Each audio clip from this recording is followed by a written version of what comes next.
Good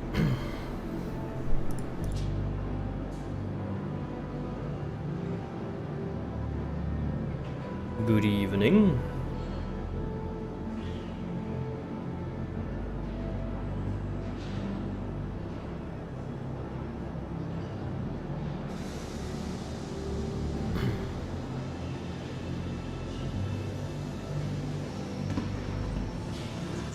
Let's quickly grab a ship. Vehicle retrieval system.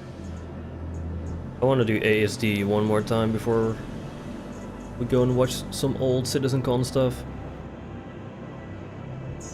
Your vehicle has... Please visit us again.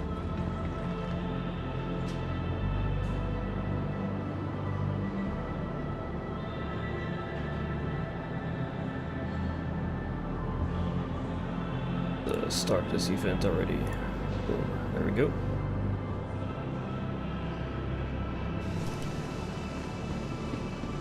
There is no ship spawning.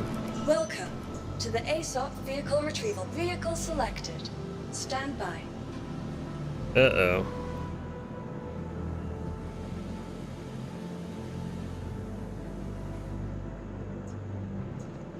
Please visit us again. Goodbye. Welcome. Oh, this is great. To the ASOP vehicle selected. Stand by.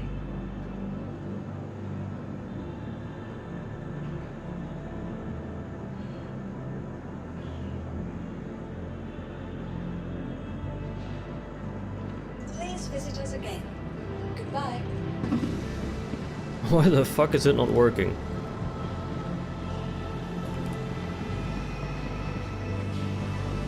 Welcome to the ASOP vehicle retrieval system. Vehicle selected. Stand by.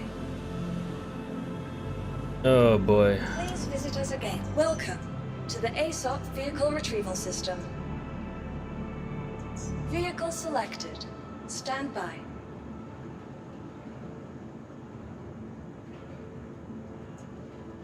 Please visit us again. Welcome to the ASOP This vehicle is retrieval system. super annoying.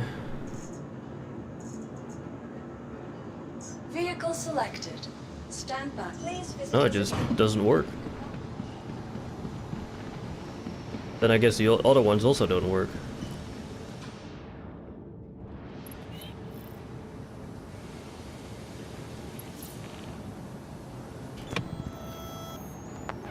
Systems activating. Systems on.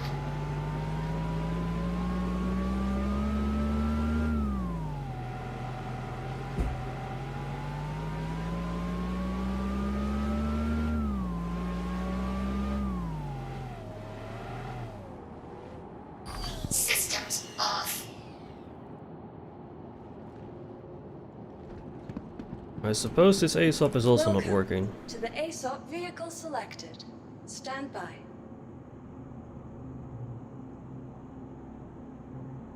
Doesn't seem like it. Please visit us again. I think my hangar is fucked again. Welcome to the ASOP vehicle retrievals. Vehicle selected. Stand by.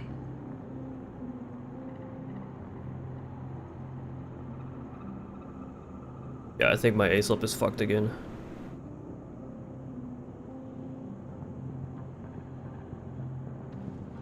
Please visit us again. Oh, great.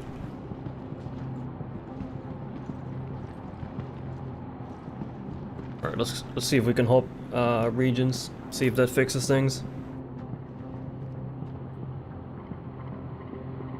Systems activating. Systems on.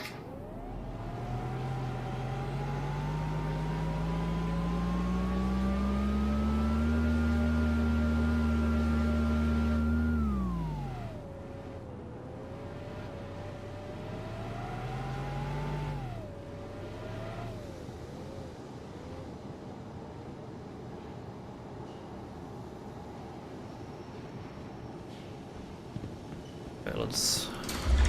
Oh! Something is happening.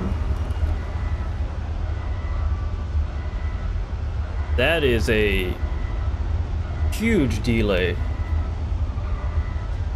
What the hell? What's the server FPS? 30. I mean, sure doesn't feel like it.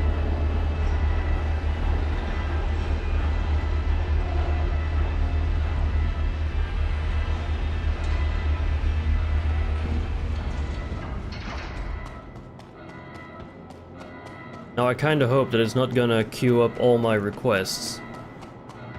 Because if that's the case and this elevator starts lowering again, I am screwed. Please do not grab my Gladius. Please don't go for my Gladius.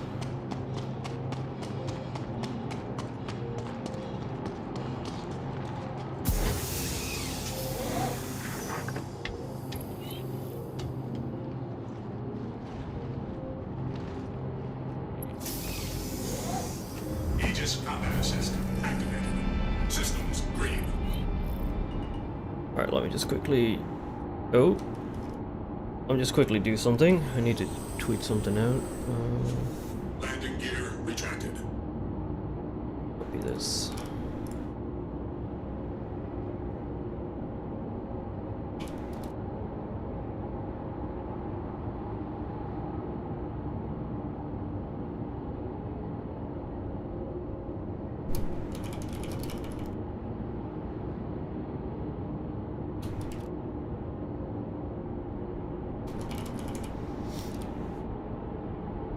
Okay. Oh, no, no, no, no, no. Landing gear deployed. Landing gear retracted. Okay, let's head over to one of those facilities. Let's see.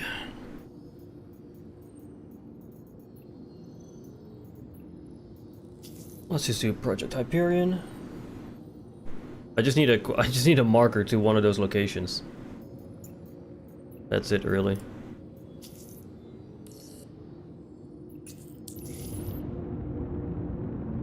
Is that stuff also not working?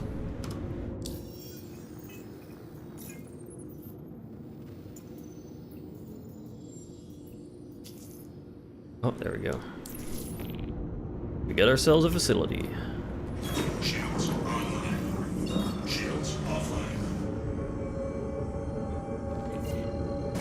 Hey, it's Arkin. Client wants you to run the experiment at Onyx again. Head back in and work your magic. Quantum travel initiated. I mean, I'm only there for the loot, for the like the goodies. That's it.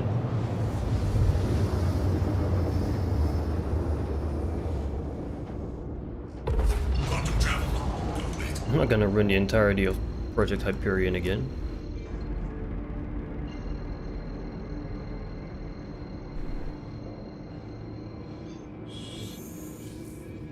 Quantum travel initiated.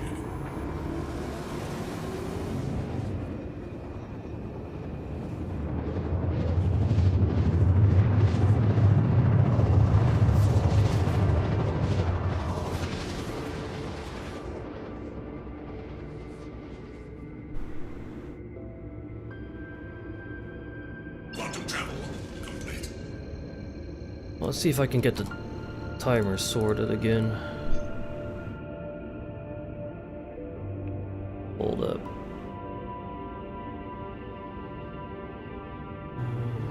Today.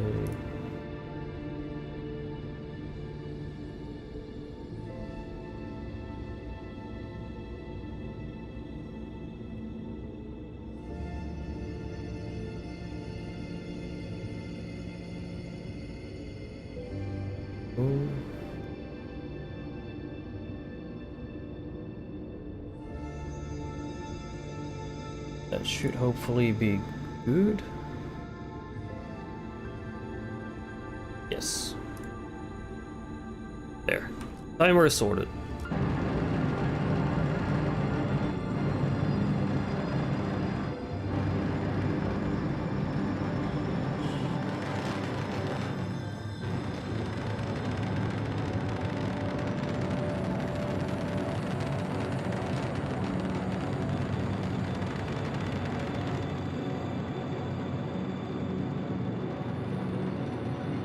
A little bit of an issue with the timer early on.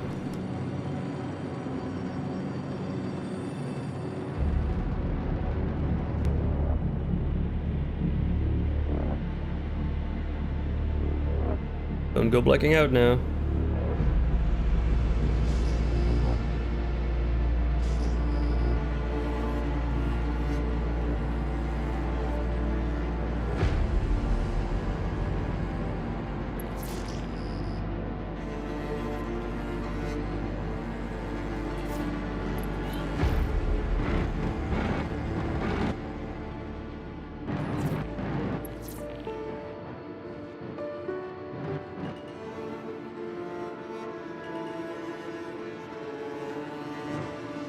Docking request initiated.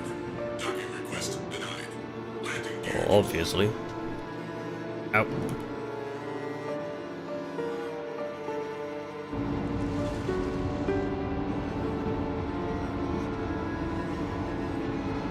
Landing complete. Engines offline.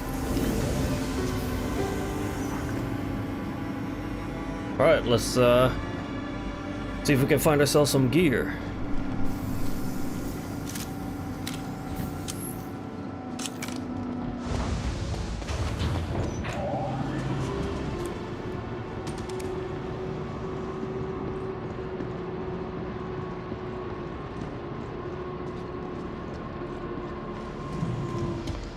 Ow.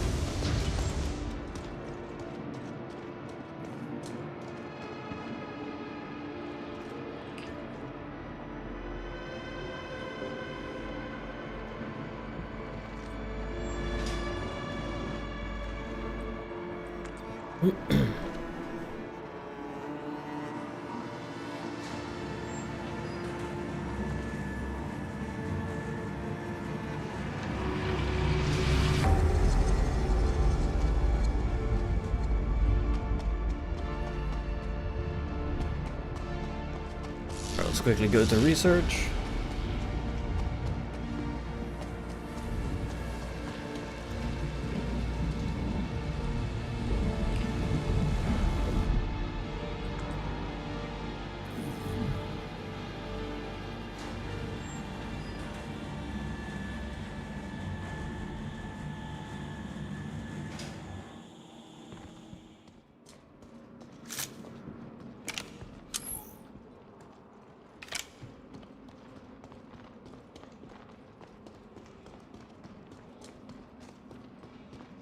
Oh shit, I was about to say, like, no hostiles?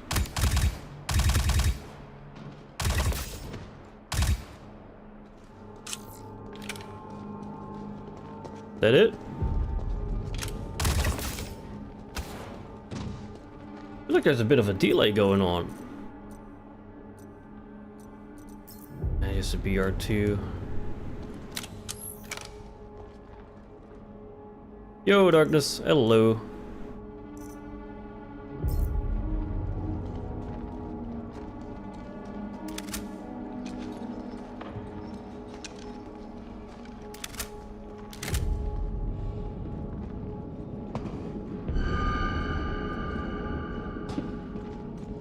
I thought I heard someone else shooting down here.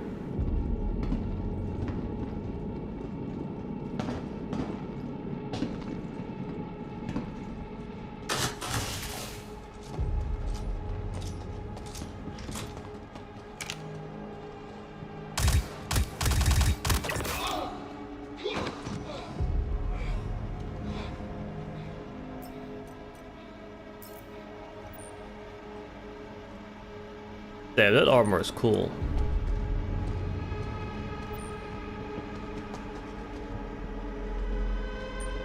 I feel like there's other people around here.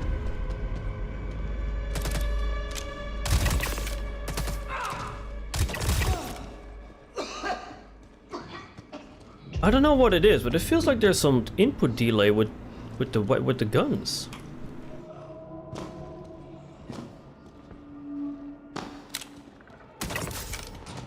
I don't really get it. Also, this is not where I had to go. Sorry, folks. Didn't have to go here, didn't have to go here, didn't have to go here. Yeah, there's definitely something odd going on around here.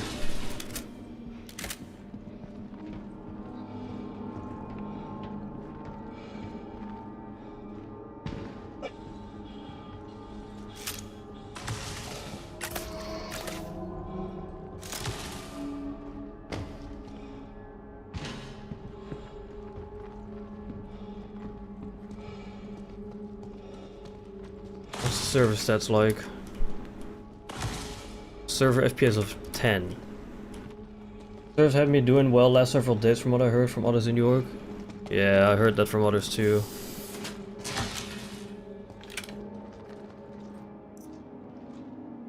Geist. Yeah, I don't need that.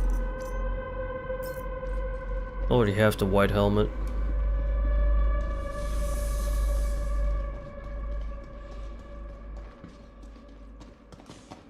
Need the other parts. All teams, fall back to my position immediately. We've encountered unexpected resistance and need to regroup. Make your way here and seal any doors behind you. We need to contain this situation before it gets completely out of hand. Well, that's you-ish. What the fuck?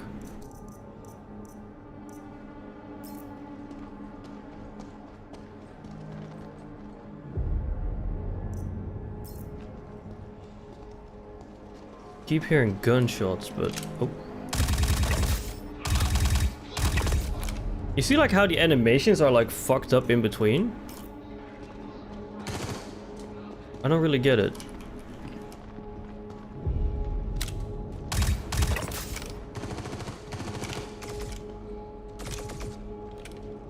So those guys are fighting each other.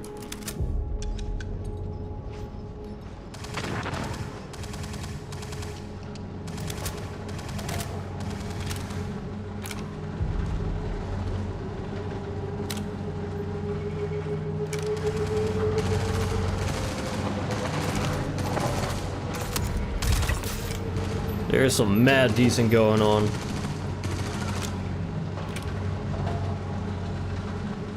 I swear, if there's suddenly a Copion in front of me, I'm gonna lose it.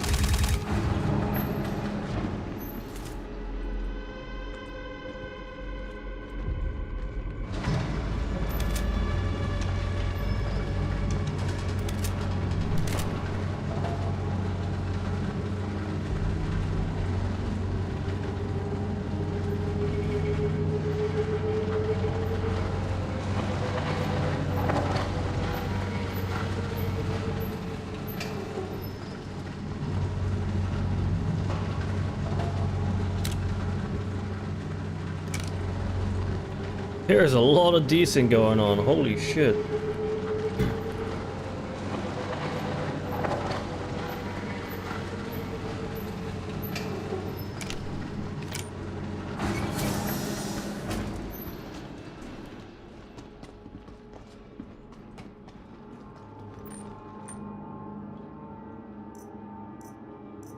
Bavarian War Service Marker. What? That's a tractor beam, my dude.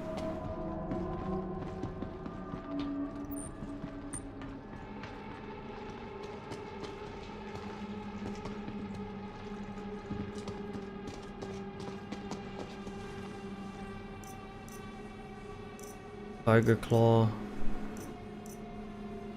UNE silver ingot. Interesting. Never seen that one before.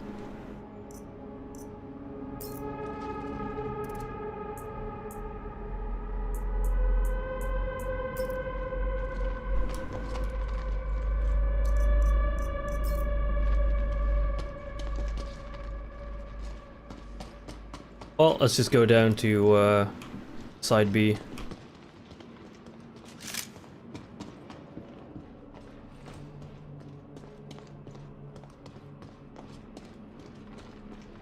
Before we do that though, let's quickly grab a Cruise Lux.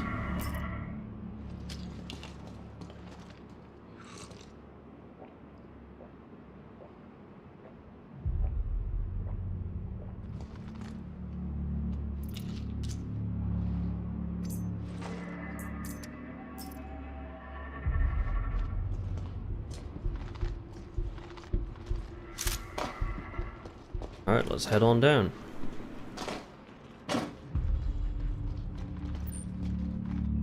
Wait. Huh?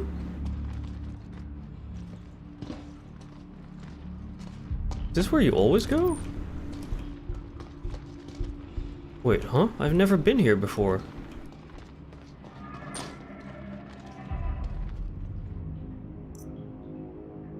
Max Flex backpack. Oh wait, I have been here, duh. That's how you get here.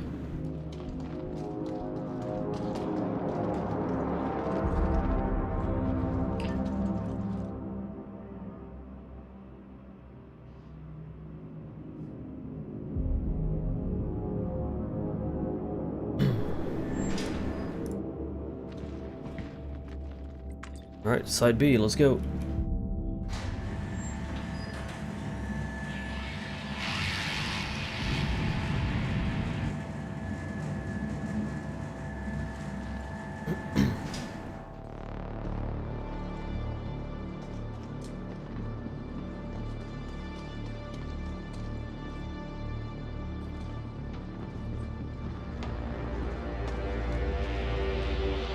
Hopefully some extra car and mags. Nope.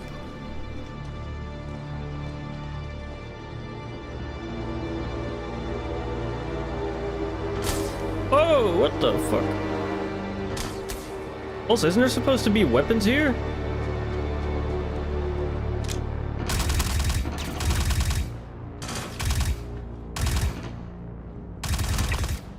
This game is all sorts of fucked. This game is so broken currently. What the hell, man?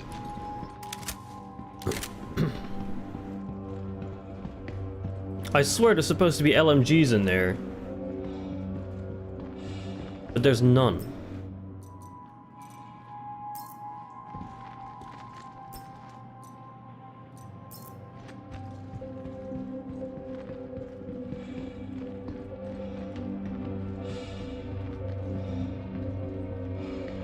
I want to take some more time and explore real quick, but I don't think there's a lot more to look into.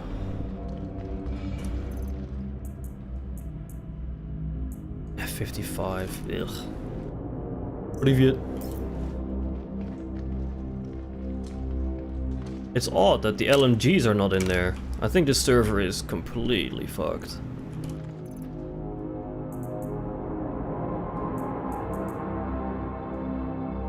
I mean, that one looks pretty cool. Yeah, there's none. Like, I kid you not. Like, the entire armory is not here. Like, there's nothing here.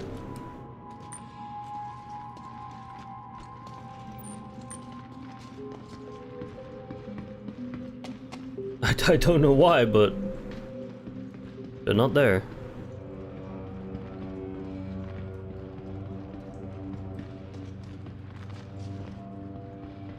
Did I already check this?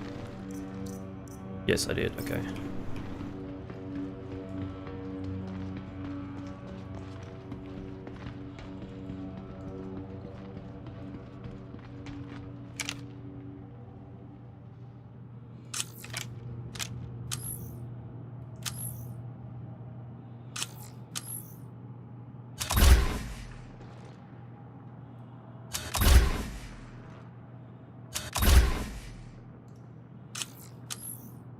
I don't think it's dynamic loot.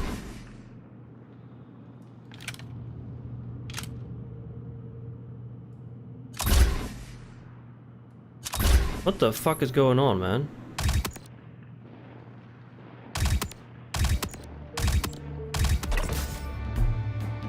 This game is so broken currently.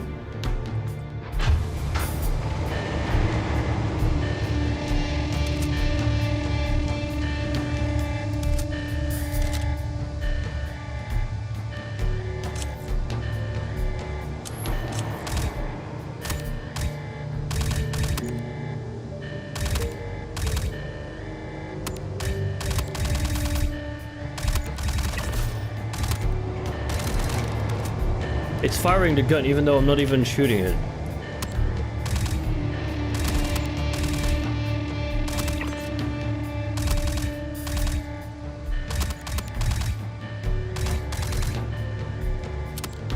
This game's beyond fucked right now.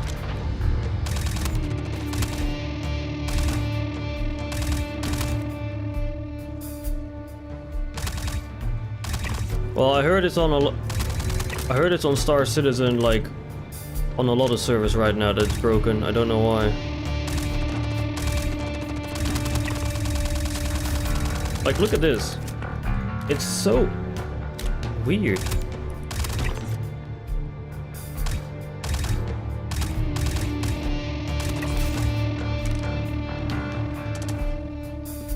Hello?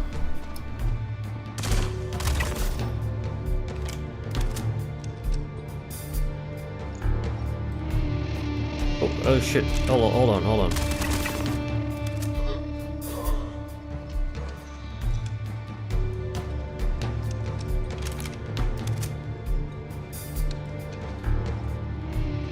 There's a lot of weird shit going on right now.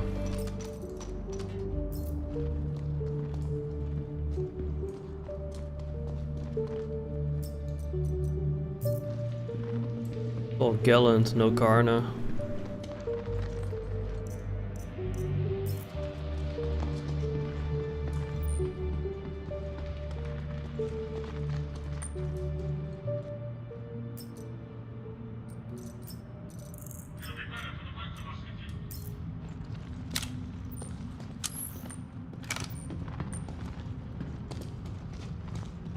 Heard someone nearby, but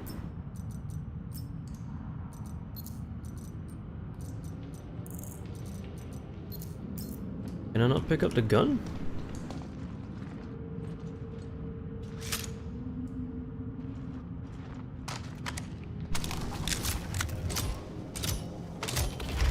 Releasing Paladin game can't handle it. There's a lot of things this game can't handle right now.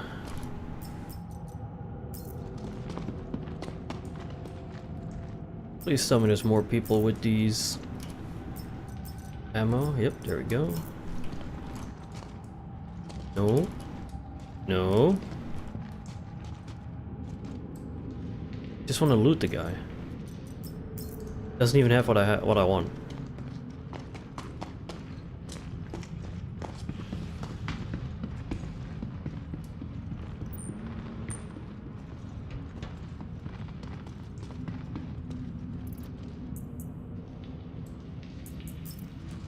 Go, there's one piece.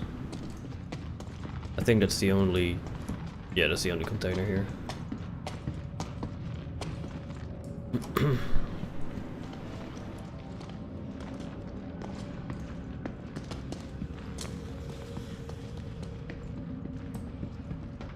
Also, it's not completely over yet with Side B. There's a lot more to it.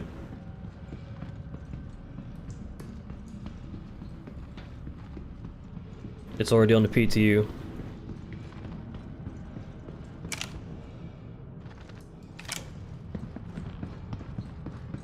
No, fuck it, I'm gonna send the train.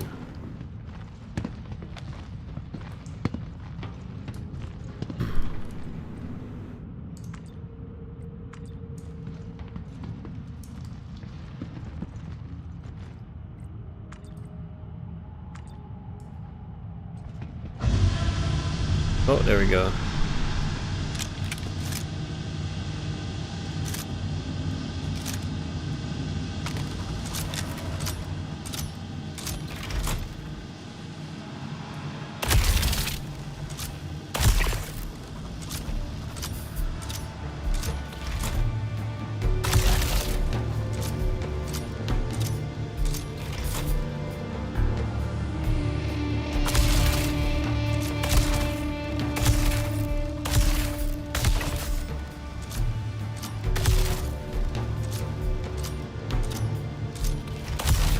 God, the lag is so bad.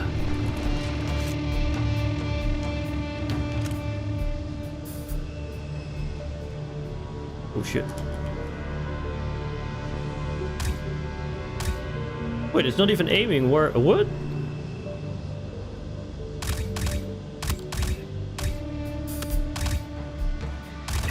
The reticle is off.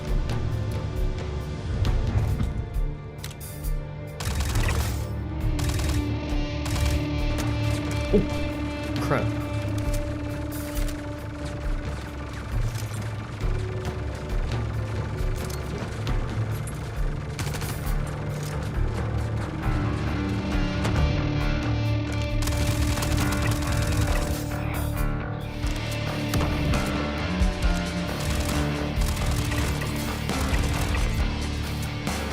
I think they threw a grenade.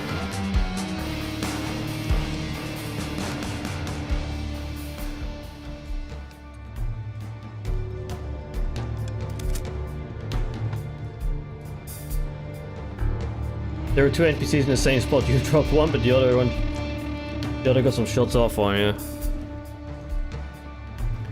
Yeah, I don't know what's going on with Star Citizen today, but there's a lot of decent going on.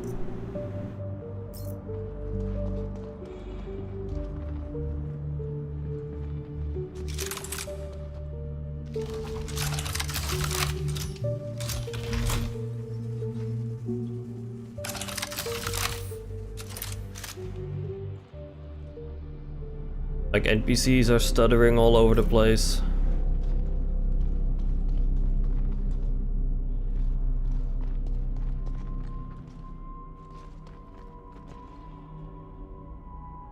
Well, he's getting freaky, isn't he?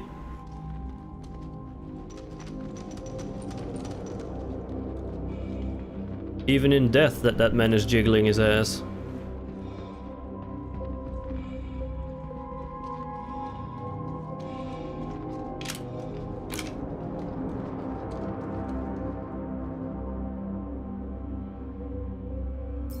Why do I feel like I'm about to get a server error? There's a server FPS of 8.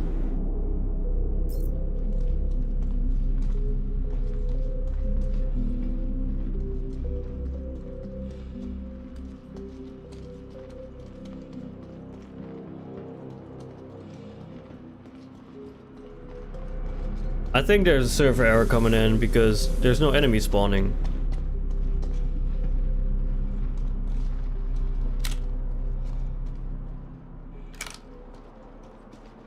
There's nothing here.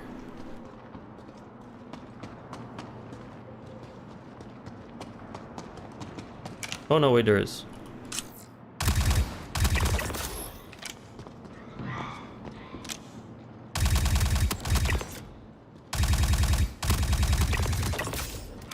God, it's so weird playing like this, where the gun doesn't even shoot where you're aiming.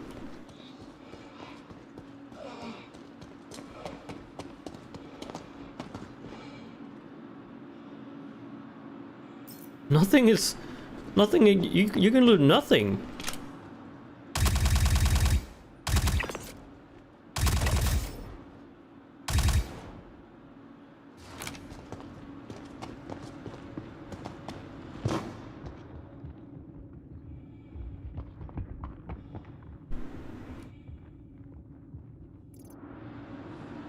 Yeah, man, I think the servers are fucked.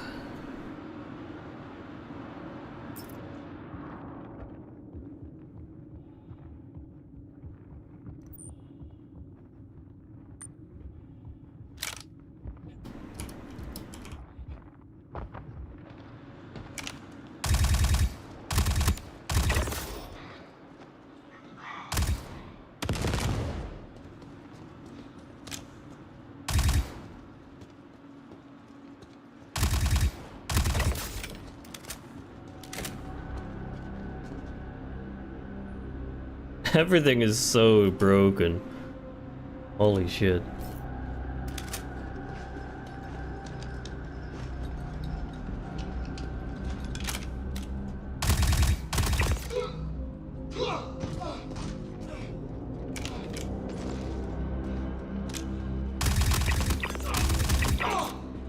That guy spawned without a gun.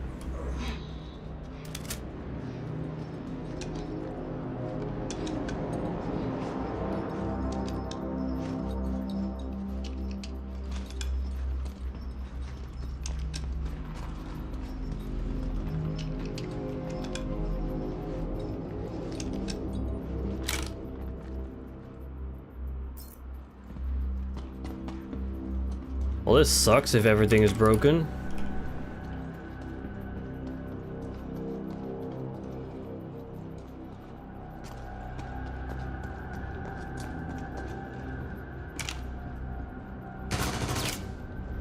Well, those guys work.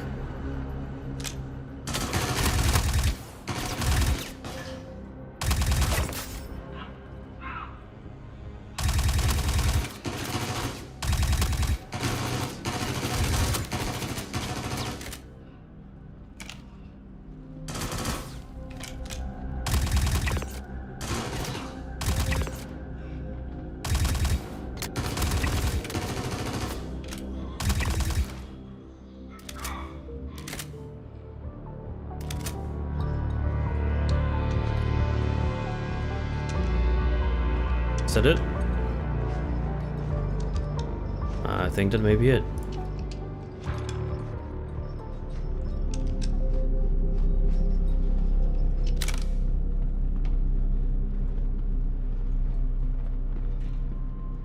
God, how I wish I could just loot stuff.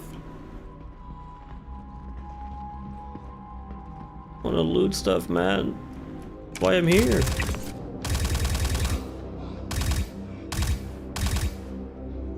Well, that guy's not taking damage. Now he is.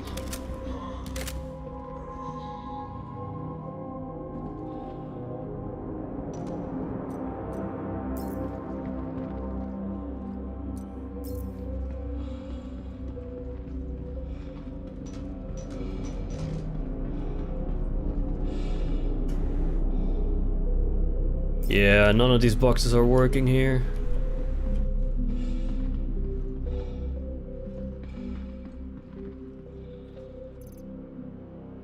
Yeah. Can't loot it.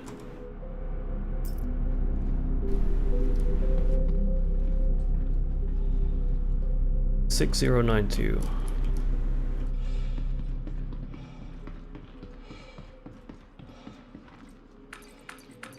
Access granted. I don't know who sent you here, or why, but you will not interrupt my work. This setback is a minor annoyance at best. I will not stop pursuing our ascension. Humanity can be so much more than we are, and I am finished being constrained and deterred by small minds with no vision. I will remake us, and you will thank me. Uh-huh.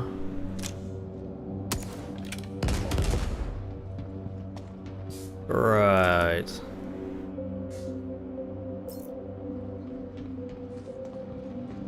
Well, this is a bit of a bust then, if I can't loot anything.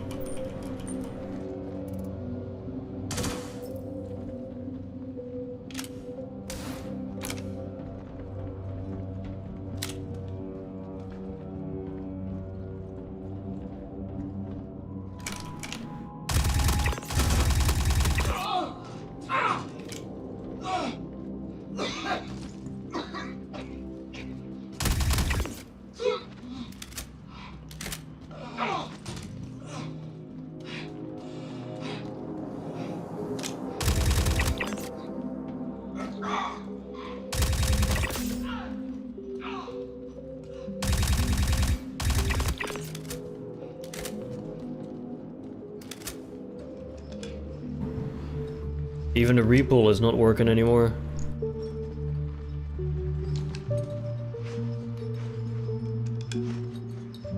I don't know what's going on with Star Citizen lately, but this ain't it.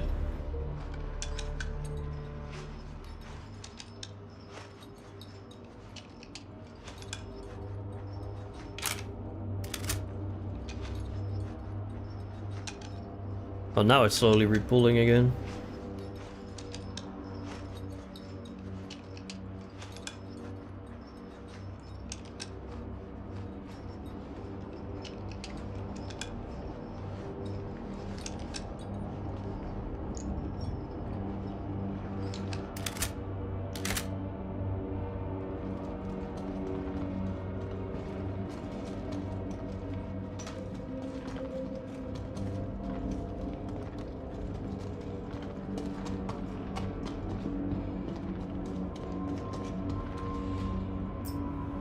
Oh! Oh, it's working again! Wait, hold on a darn minute. If that's working again...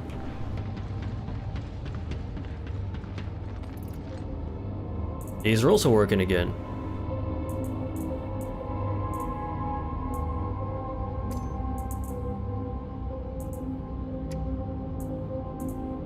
Sure, I'll take a purple flashlight.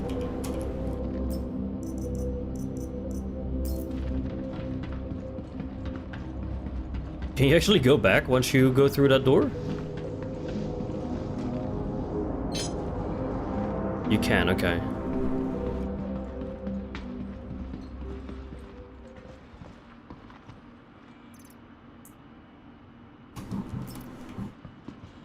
$6092, still the same code. Access granted. Does it play the audio stuff again? No, okay. So it is a one-off thing. Okay.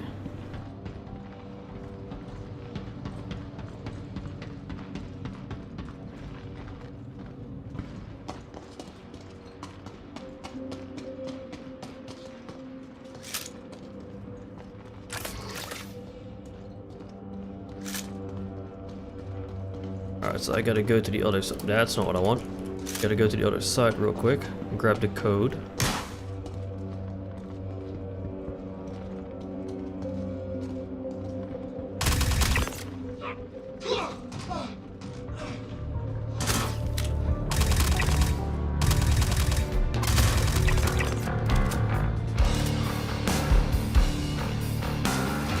$6220.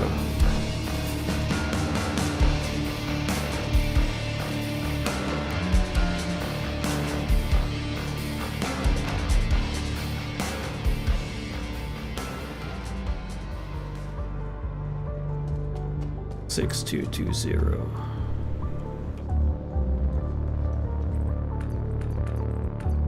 Access granted.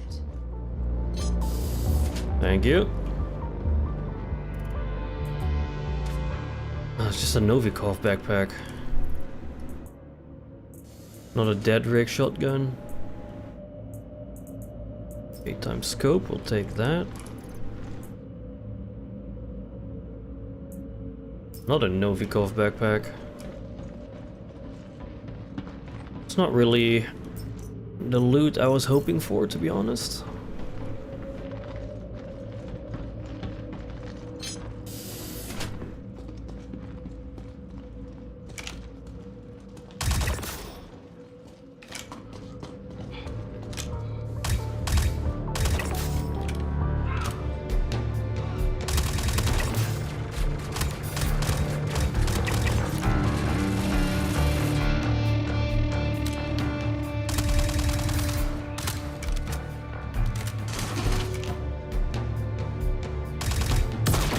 Oh, what the fuck? Holy shit. Oh my god, how am I still alive?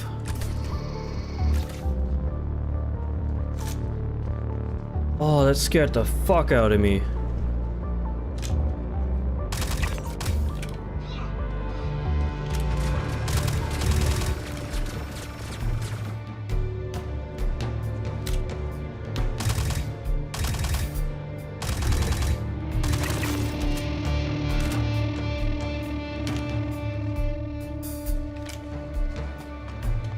Man, that grenade scared the shit out of me.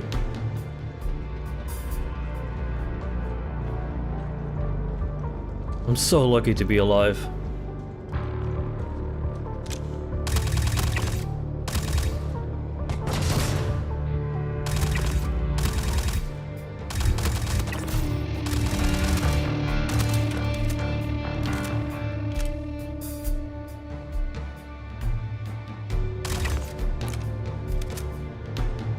Alright, let's reload real quick.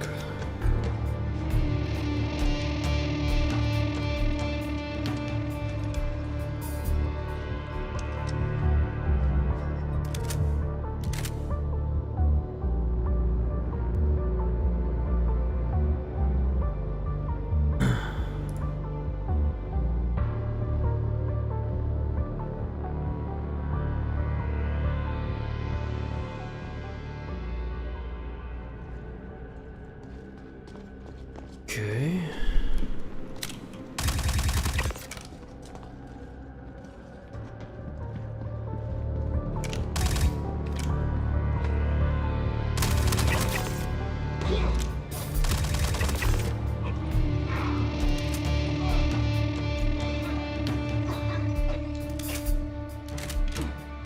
Don't want that gun. That gun is yucky. Oh, I do want the parallax.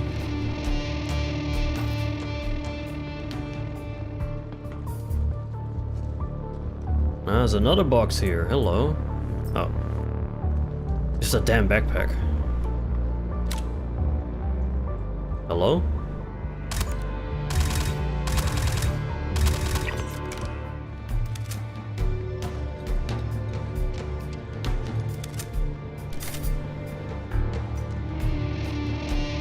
Anything more here? Any boxes of loot? Well, it's just meds, okay.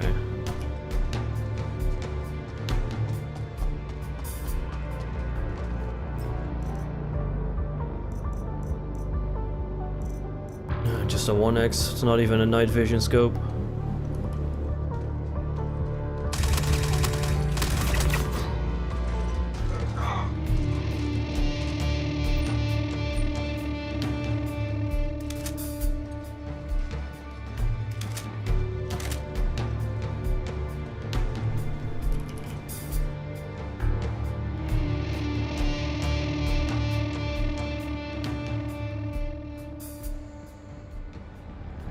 All them alien thingies. I'm scared, like, I kinda wanna go jump down there, but at the other... I feel like I'm gonna die if I walk down there, like that's a real Star Citizen thing to do.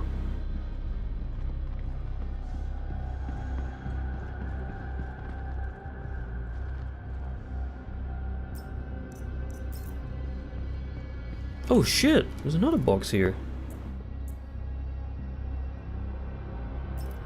Another helmet. I never knew there was another box down there. Do it anyway? Nah, I got loot on me. If I had no loot on me, I would have tried, but it does seem like a real Star Citizen thing that when you jump down there, you just die.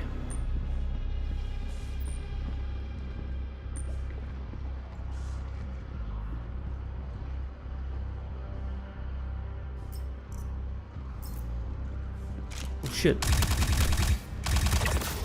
I completely forgot about these guys. Fuck, fuck, fuck, fuck, fuck.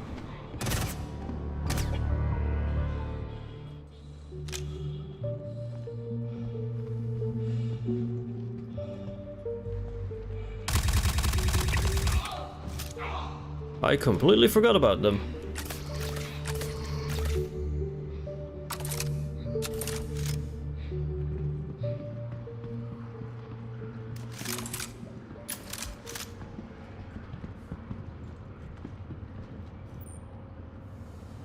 Oh, they got the nice Morozov helmet.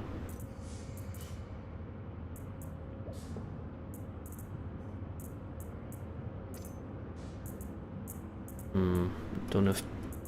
Yeah, I don't have the space for it. Опачки. Hey, Maple Moonglow, thank you for the follow. Thank you, thank you.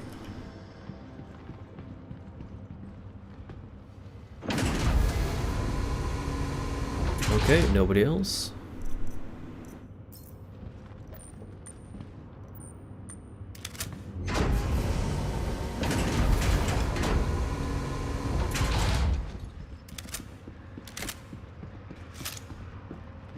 Well, there we got Mr. Vandal.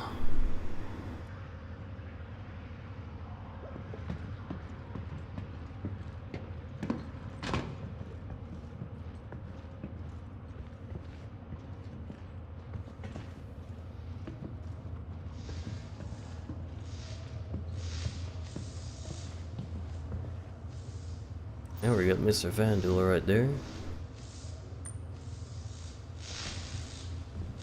They look so scuffed.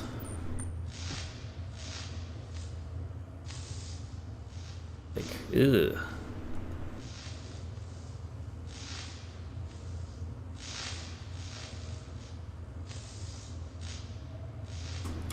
Ew.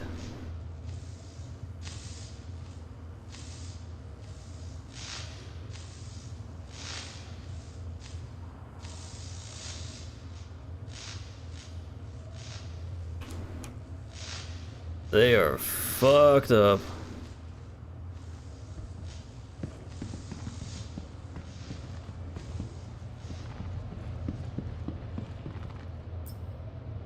Kinda neat though. I mean, yeah.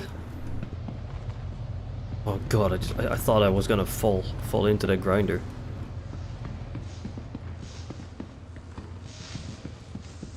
Now we get some more loot over yonder. A patina.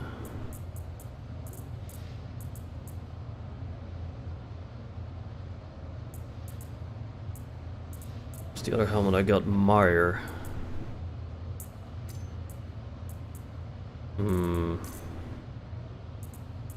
That's too large. What if I put that down there?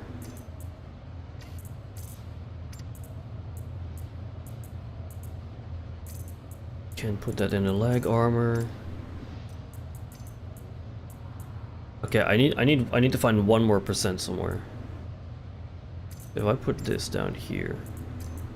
Hey, there we go. The escape from Tarkov instincts are kicking in.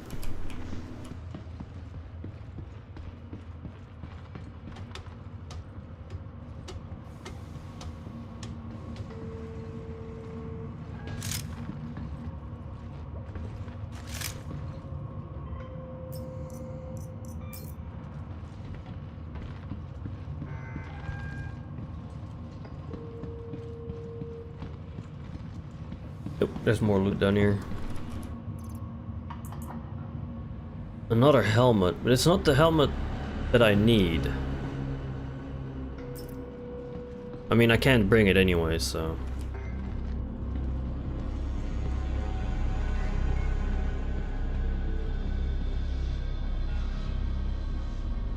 Not authorized.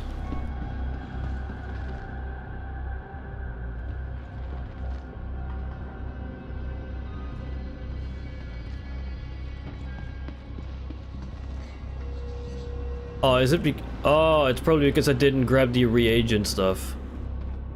Okay. I mean, to be fair, I only came here for the loot, so... Oh well.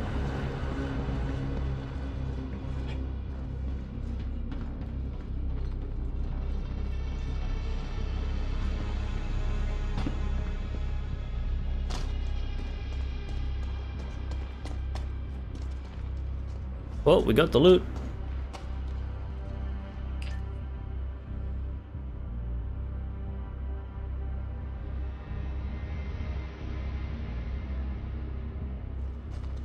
You got the goop? Yep.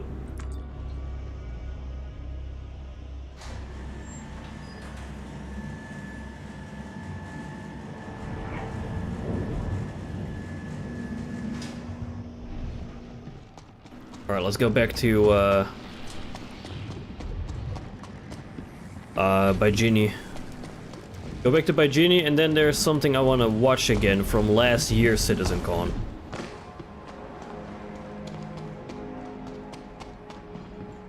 Do I go this guy? No, I need to go this way.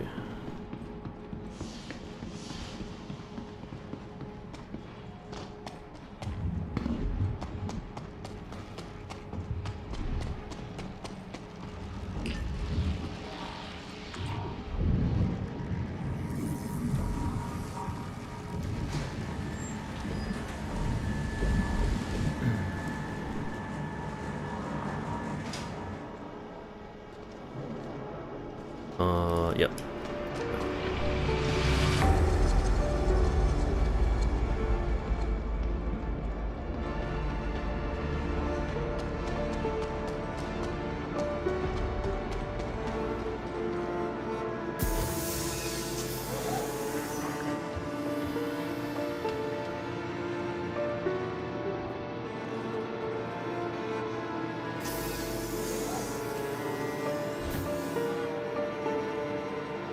Okay.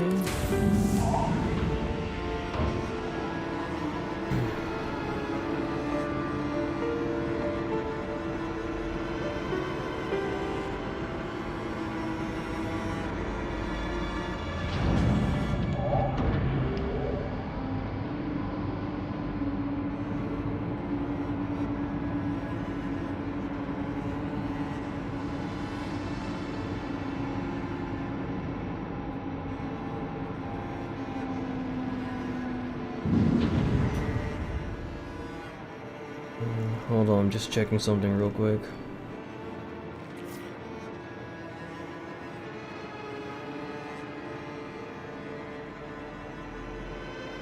Okay. Alright, let's head out. Oh, shit. Forgot to start the engines. Alright, let's get out of here. Let's skedaddle. Landing gear retracted. Oh, easy.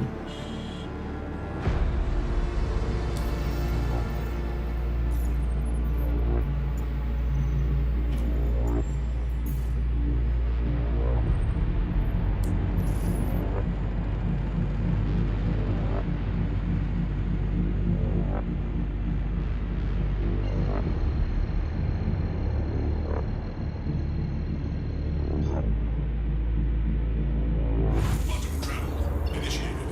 Quantum travel complete.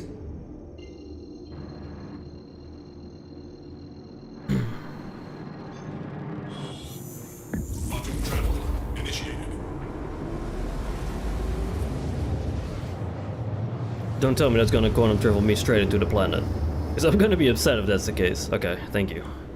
Quantum travel complete. Need to roll this way.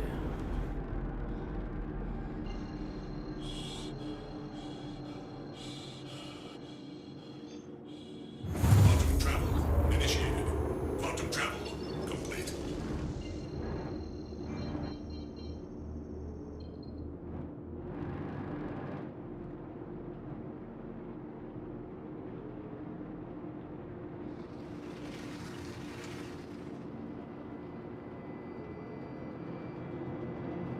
Give me a hanger.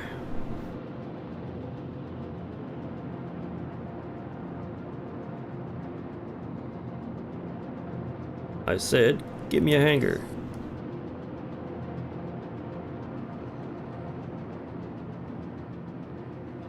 I said, give me a hanger.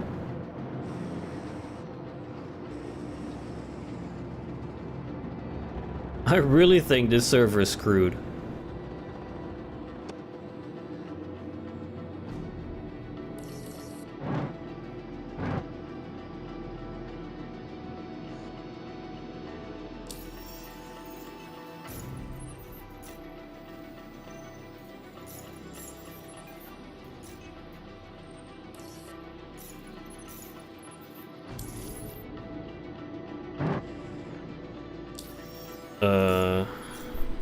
My comms is broken.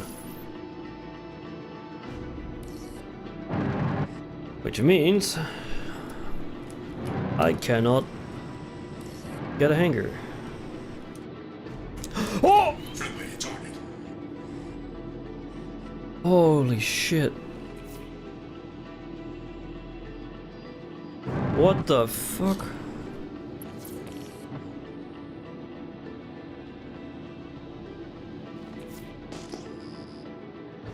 Oh, that scared the crap out of me. Now I got a crime set 1 I have to pay off.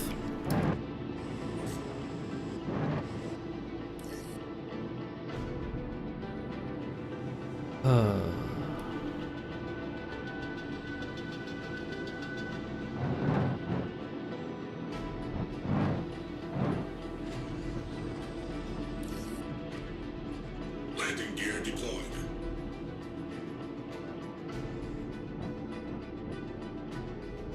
Landing complete. I'm glad I'm still alive. Engines offline.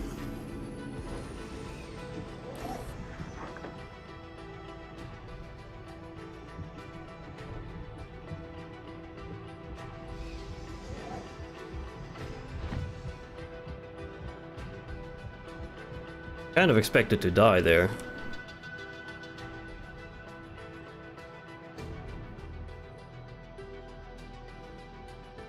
Okay, I need to see where I'm actually going.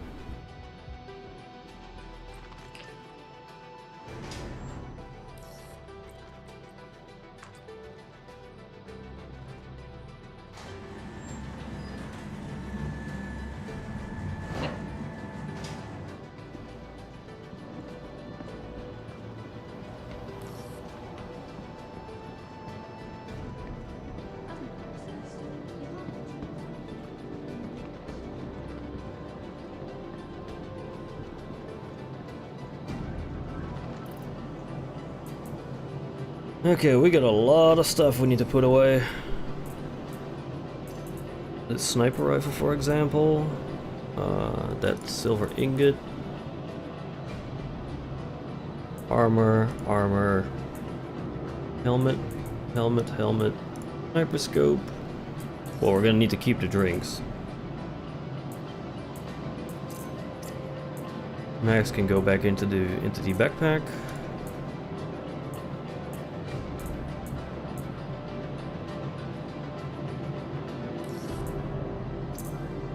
There. Wait, did I bring... Wait, did I bring 2 sniper rifles? No, it's only 1. Wait, did I? I may have brought 2.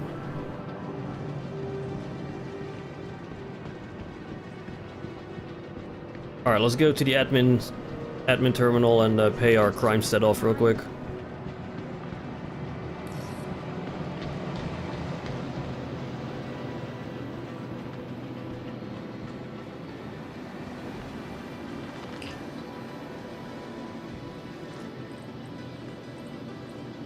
Galleria.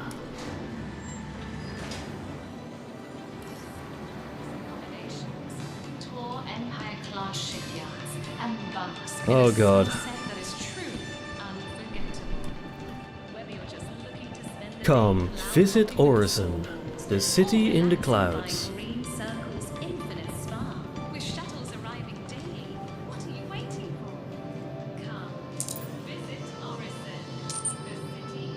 $20,000 for that?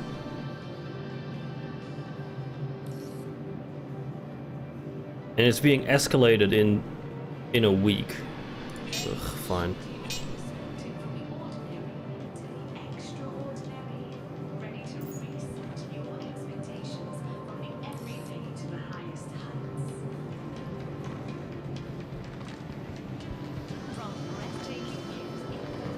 There's stuff for sale here?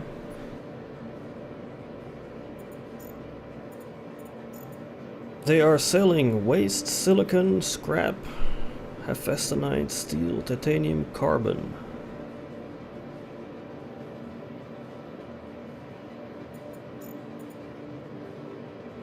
And they're looking for...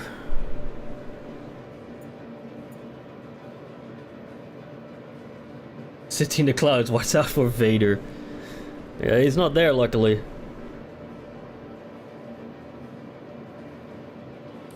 There's no, well, it is sort of Bespin, I guess.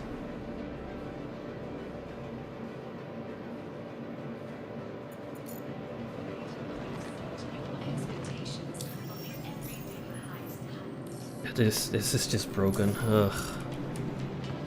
From breathtaking views, incredible dining, to unmatched shopping, Crusader is calling. Stay at the luxurious accommodations. Tour Empire-class shipyards and bask in a sunset that is truly unforgettable. Whether you're just looking to spend the day cloud hopping with the Storm Wolves, or relaxing by Green Circle's infinite spa, with shuttles arriving daily, what are you waiting for? Come, visit Orison, the city in the clouds. I hate that commercial just keeps repeating over and over and over and over and over and over and over.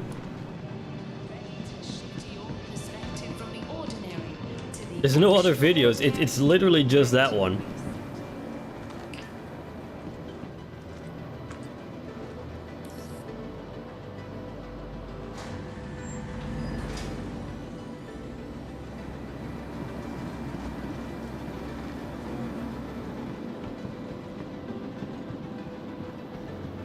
Hey, Scott Hunter.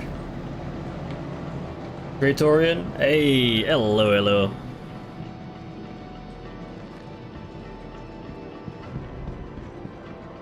I'm probably gonna have to switch servers because my comms is completely broken.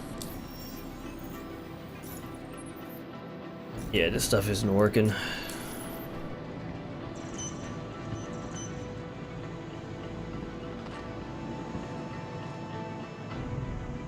Well, sounds like it's perfect time to go and look or watch the old CitizenCon stuff from last year. Let me just quickly switch here. Well, stream is not about to begin, obviously, but need to make some adjustments real quick in a different scene. Because once CitizenCon actually starts, I'm gonna be turning on the webcam, but until then, I'm gonna watch the old stuff. So let's switch out that away. Let's watch the old stuff from last year. See how much actually was being added into the game. I can give you a spoiler already, not a whole lot. Let's do 1440p. Hello! Can you hear me? 1, 2. All right, cool. Okay, so in the Star Engine presentation, that was Benoit. In this one, I am Bolt. Was it CitizenCon in Manchester with Lashif last year? Great time. Man, I'm so jealous. I was this close to going last year. It's time to discuss a social universe. I was super close to going last year. First one. But then I saw the pricing. I took this in our last technical preview demonstration. And God, I was so happy to see all these people on the train. It just made me like very, very emotional. And so I want to take a moment to thank every one of you that have participated with Tech Preview Server Meshing Test A, B, C, D, and E so far. Not much came through the pipeline. Hardly anything came through the pipeline this year. The team and I are it's so disappointing, really. And we feel energized by your energy. So on our behalf, thank you very much. Now, the above picture is really nice, other than this guy, but it does present a problem. A fundamental part of playing a massively multiplayer online game is how you connect with other players, to join in on adventures, or to receive support when you want to get out of a tricky situation, or you want to participate in endeavors that are bigger than yourself, or simply you want to run a business and make a profit. Well, as our game server shards grow, you will encounter more players. Well, server meshing is already in the game, so I guess we can kind of skip this part. To MMO size. Well, actually, fuck it. Let's just watch all of it. Build a grand social system, including not only the game, but the world outside, like on Spectrum. Unfortunately, the focus has been elsewhere for a long time. We have neglected this part of this side of the game in favor of others. For example, the Comlink app is by far the oldest application in Mobiglass. It's now time to correct this and make progress on this plan. Our goal, as a reminder, in Star Citizen is to cater to all types of players. Star Citizen... Well, yes, but also keep in mind, a game for everyone is a game for no one, so you gotta keep that in mind. In that respect, is not a black or white, it's not an either-or kind of game. We are not an achievers versus casuals game. We are not a socializers versus solo players game. We are not a role players versus mechanics focused game, or dare I say, we are not a PvE versus PvP game. We are all of those things. We strive to build a social environment in the game that is easy to engage with, consistent and dependable, and trustworthy, where you can judge danger, safety, or shadiness. And we want this to be deeply rooted in gameplay mechanics, like reputation and progression. So today we're going to take a look at the updated Star Citizen social tools. And honestly, the reason I am watching this old stuff back again is the biggest reason is we know that 90% of the stuff being said at a CitizenCon either makes it into the game 5 to 6 years from now, or not at all. So I kind of want to watch this back, and it's not really like to fill our or like to fill the hopium or copium tanks. it's kind of the contrary. Like I want to go in with a realistic perspective. Like what can we expect from CitizenCon? What are they gonna make, and what are they not gonna make? Just wanted to say I cannot find out what that stuff outside is coming from. What, the music? Game. The But music first, stuff? Isn't that from look like at the this guy. cafe, like 3 A doors down? warning. What we're going to show you is very early work. And we will not be making a revolution or breaking boundaries. We just want to bring our game up to MMO standards. Or like Jared likes to say, bringing our 30th century game into the 21st century. And so, Oh my in order God. to do this, we've Going enlisted from some something help. else? First of all, throughout this presentation, all the it's what it screenshots is. It's not are too made loud. from you, the community, directly pulled from our community hub. You're going to see some player names on screen. Most of them are all of our most Not too loud, diehard luckily. Evocati members. And for this, we should really take a moment and thank our Evocati members for their renewed support. They're always there for us. You mean They get the worst- you mean worst the of the bills, free and they Q&A keep it powered players? through. This is an actual shot from the last Evocati. Forget the prisoner mentioned here from the work mines. And so, I'm not gonna lie. This presentation is gonna be a lot of mobiGlass. It's not super flashy. The free but QA focus on testers. What the tools will allow you to do and their impact. But for this, I need some help myself. So I'm gonna make a party, and I'm gonna get some developers to help. So let me first invite our senior systems designer, Gabriel Hector.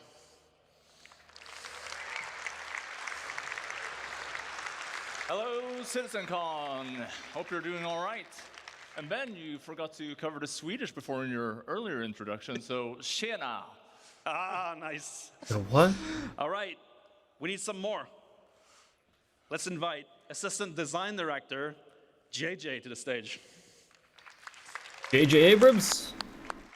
No, it's not gonna be. No, of course not. My spot's quite far away. Yeah, no, you walk it out. Walk out. Okay. I kind of feel so sorry for social these universe developers. Begins with your friends. That's your closest Like, group.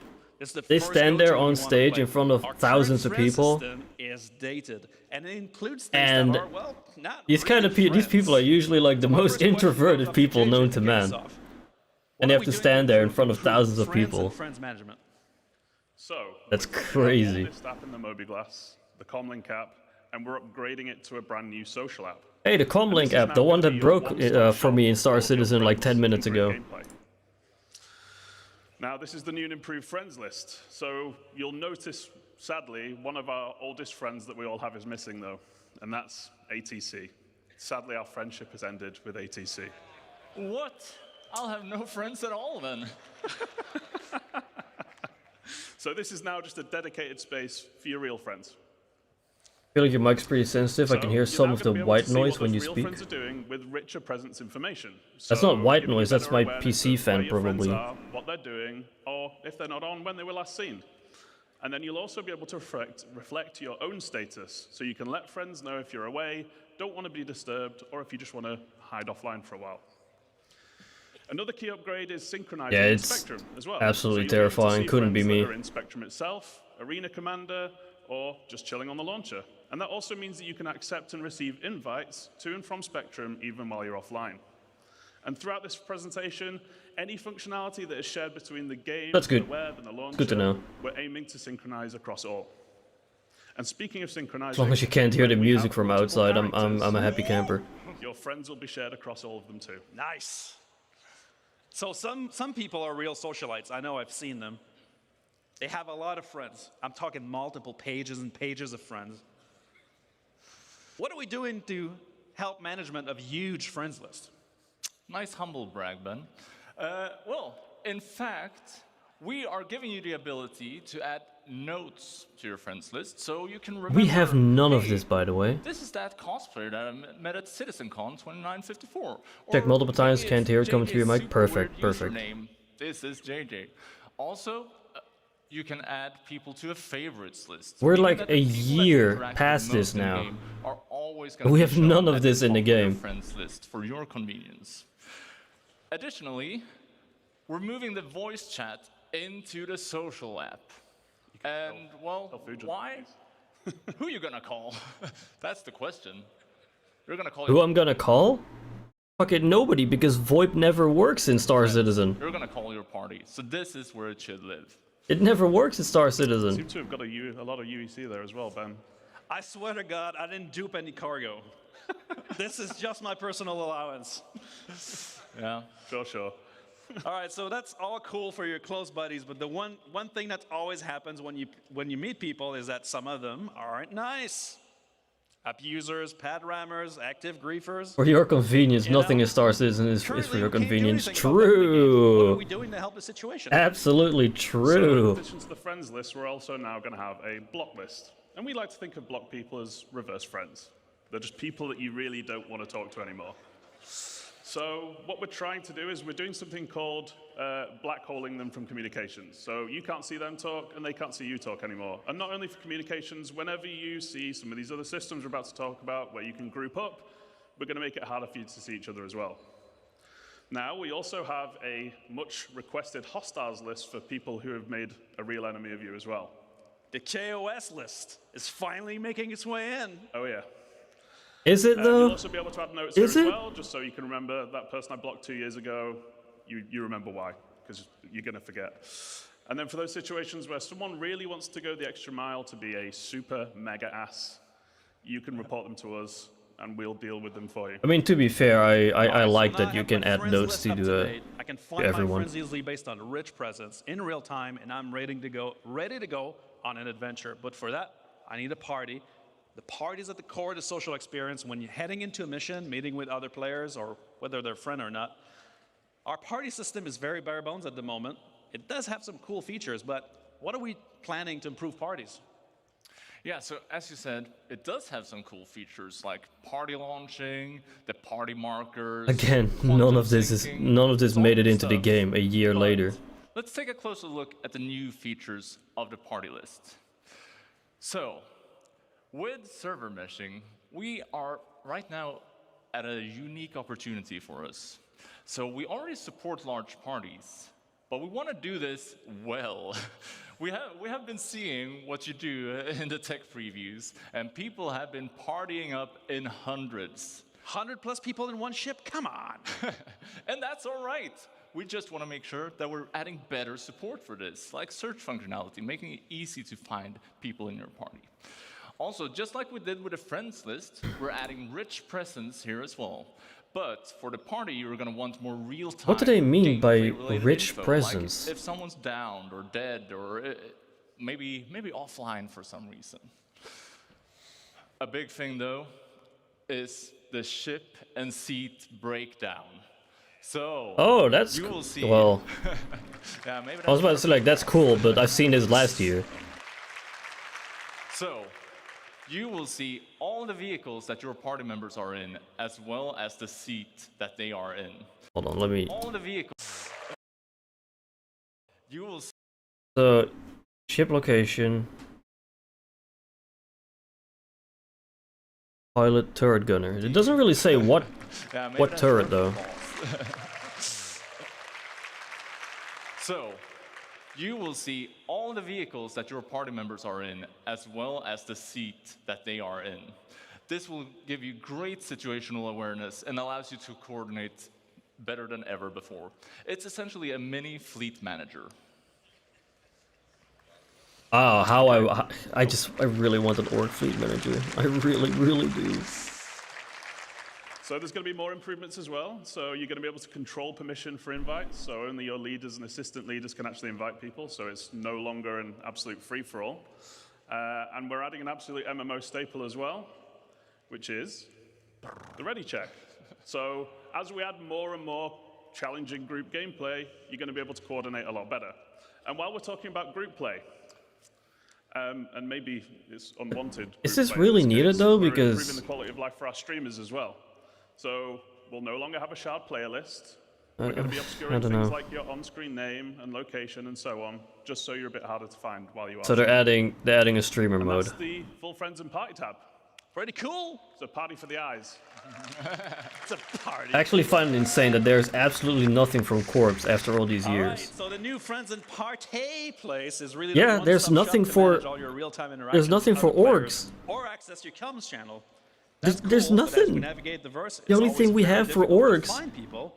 We have a is single the channel, fucking people are blasting looking Black for Element groups, Interstellar split off where we webpage find- you never know what you're from gonna like find. on the RSI With bigger website. shards, That's it. I know I'm the bigger shards guy now, but And a we're gonna Spectrum have a lot channel, more like players in chat there. channel. There must be a better That's all we way. have. That's it. Ben, we have given this some thought. It's crazy. The second tab in the social app. We're 13 introducing years into development. We got Party Finder. nothing. We have nothing. We don't even have an org hanger or an org bank It's a that people can. dynamic system that's gonna make it easy for Like- you to find interesting and engaging gameplay. I'll be honest. We've discussed this multiple times, like within the org. We actually did discuss some sort of org bank where one person would like buy an alt account and use that character's wallet as the org bank.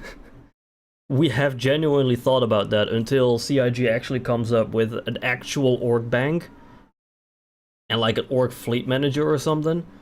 We legitimately thought about buying an alt account and using that character's wallet as an org bank, and then giving the chair members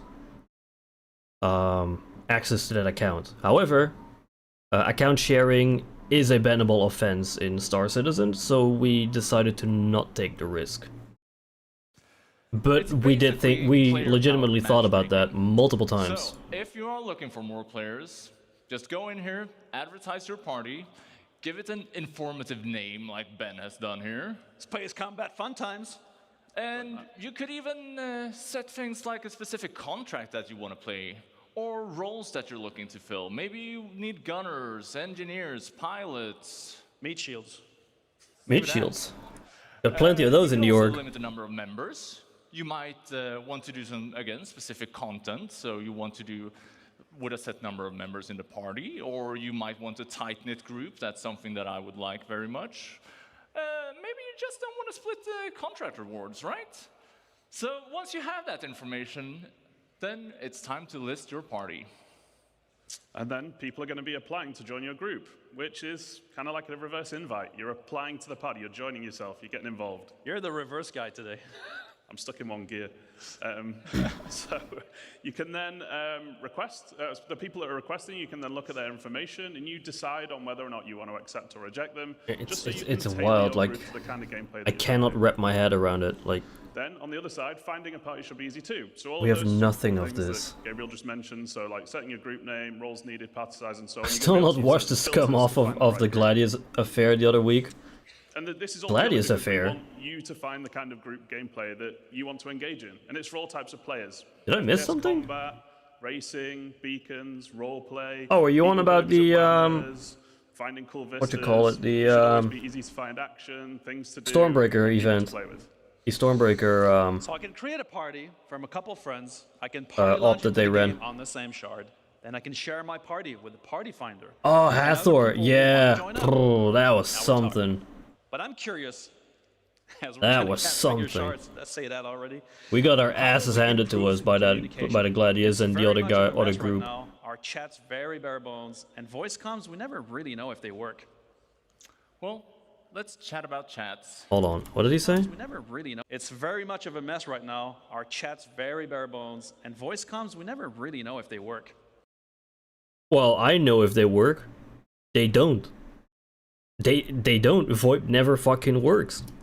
Well, It's let's chat about super annoying. chats.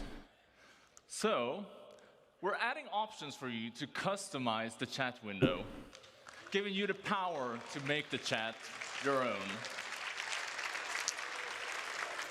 We're also adding chat tabs. We're bringing back tabs. We're bringing I mean, this is already in the game. This stuff. You already have a general chat. That is in the game. And you can have group chats because BEIC already has an org chat. So we already have this, and they used to persist, like through Star Citizen updates. They used to persist these channels, but since the last year or so, they don't persist anymore, which back is from other kind games. of annoying. And This means that you can set up customizable views, filtered for any area of the game that you are interested in. And Ben, you had a UI team make a little mock-up of some of the other functionality we're adding, right? I sure did. I also got them to add the combat login. That's sweet. How kind of you. So, first off, as we can see here, we're making slash commands actually useful. So no longer just chicken dancing and flexing. It's gonna be able to help you send messages to party, to proximity chats with say and /DL commands, as well as sending DMs to other players. What the hell, Ben? You said you were gonna take. Hey, you wanted a real example. Sure. So, another thing we're adding is that we're giving you the power to share information more easily. This is going to be huge. Whenever they add this, not whenever, like if, this is huge. Links. So first off, like having here we have clickable links and all that. links, taking you to the contract manager. That's for gonna that be specific contract. amazing. Yes, cheesecake. Yeah, cheesecake is maybe better than. And if I remember, they're also gonna talk about a Also, gun or something. We are adding star map links. Let's have a look at what that looks like. This means that you can click the link and it will take you to the exact location in the star map. The star map that 9 out of 10 times doesn't work. Oh my god. You get your ass out of here. Adios. Making it easy for you to group up. Another thing we're adding is item links, and well, you'll see. What I really want for this is when the game actually has a player market, like an actual market in game where you can buy and sell stuff from other players.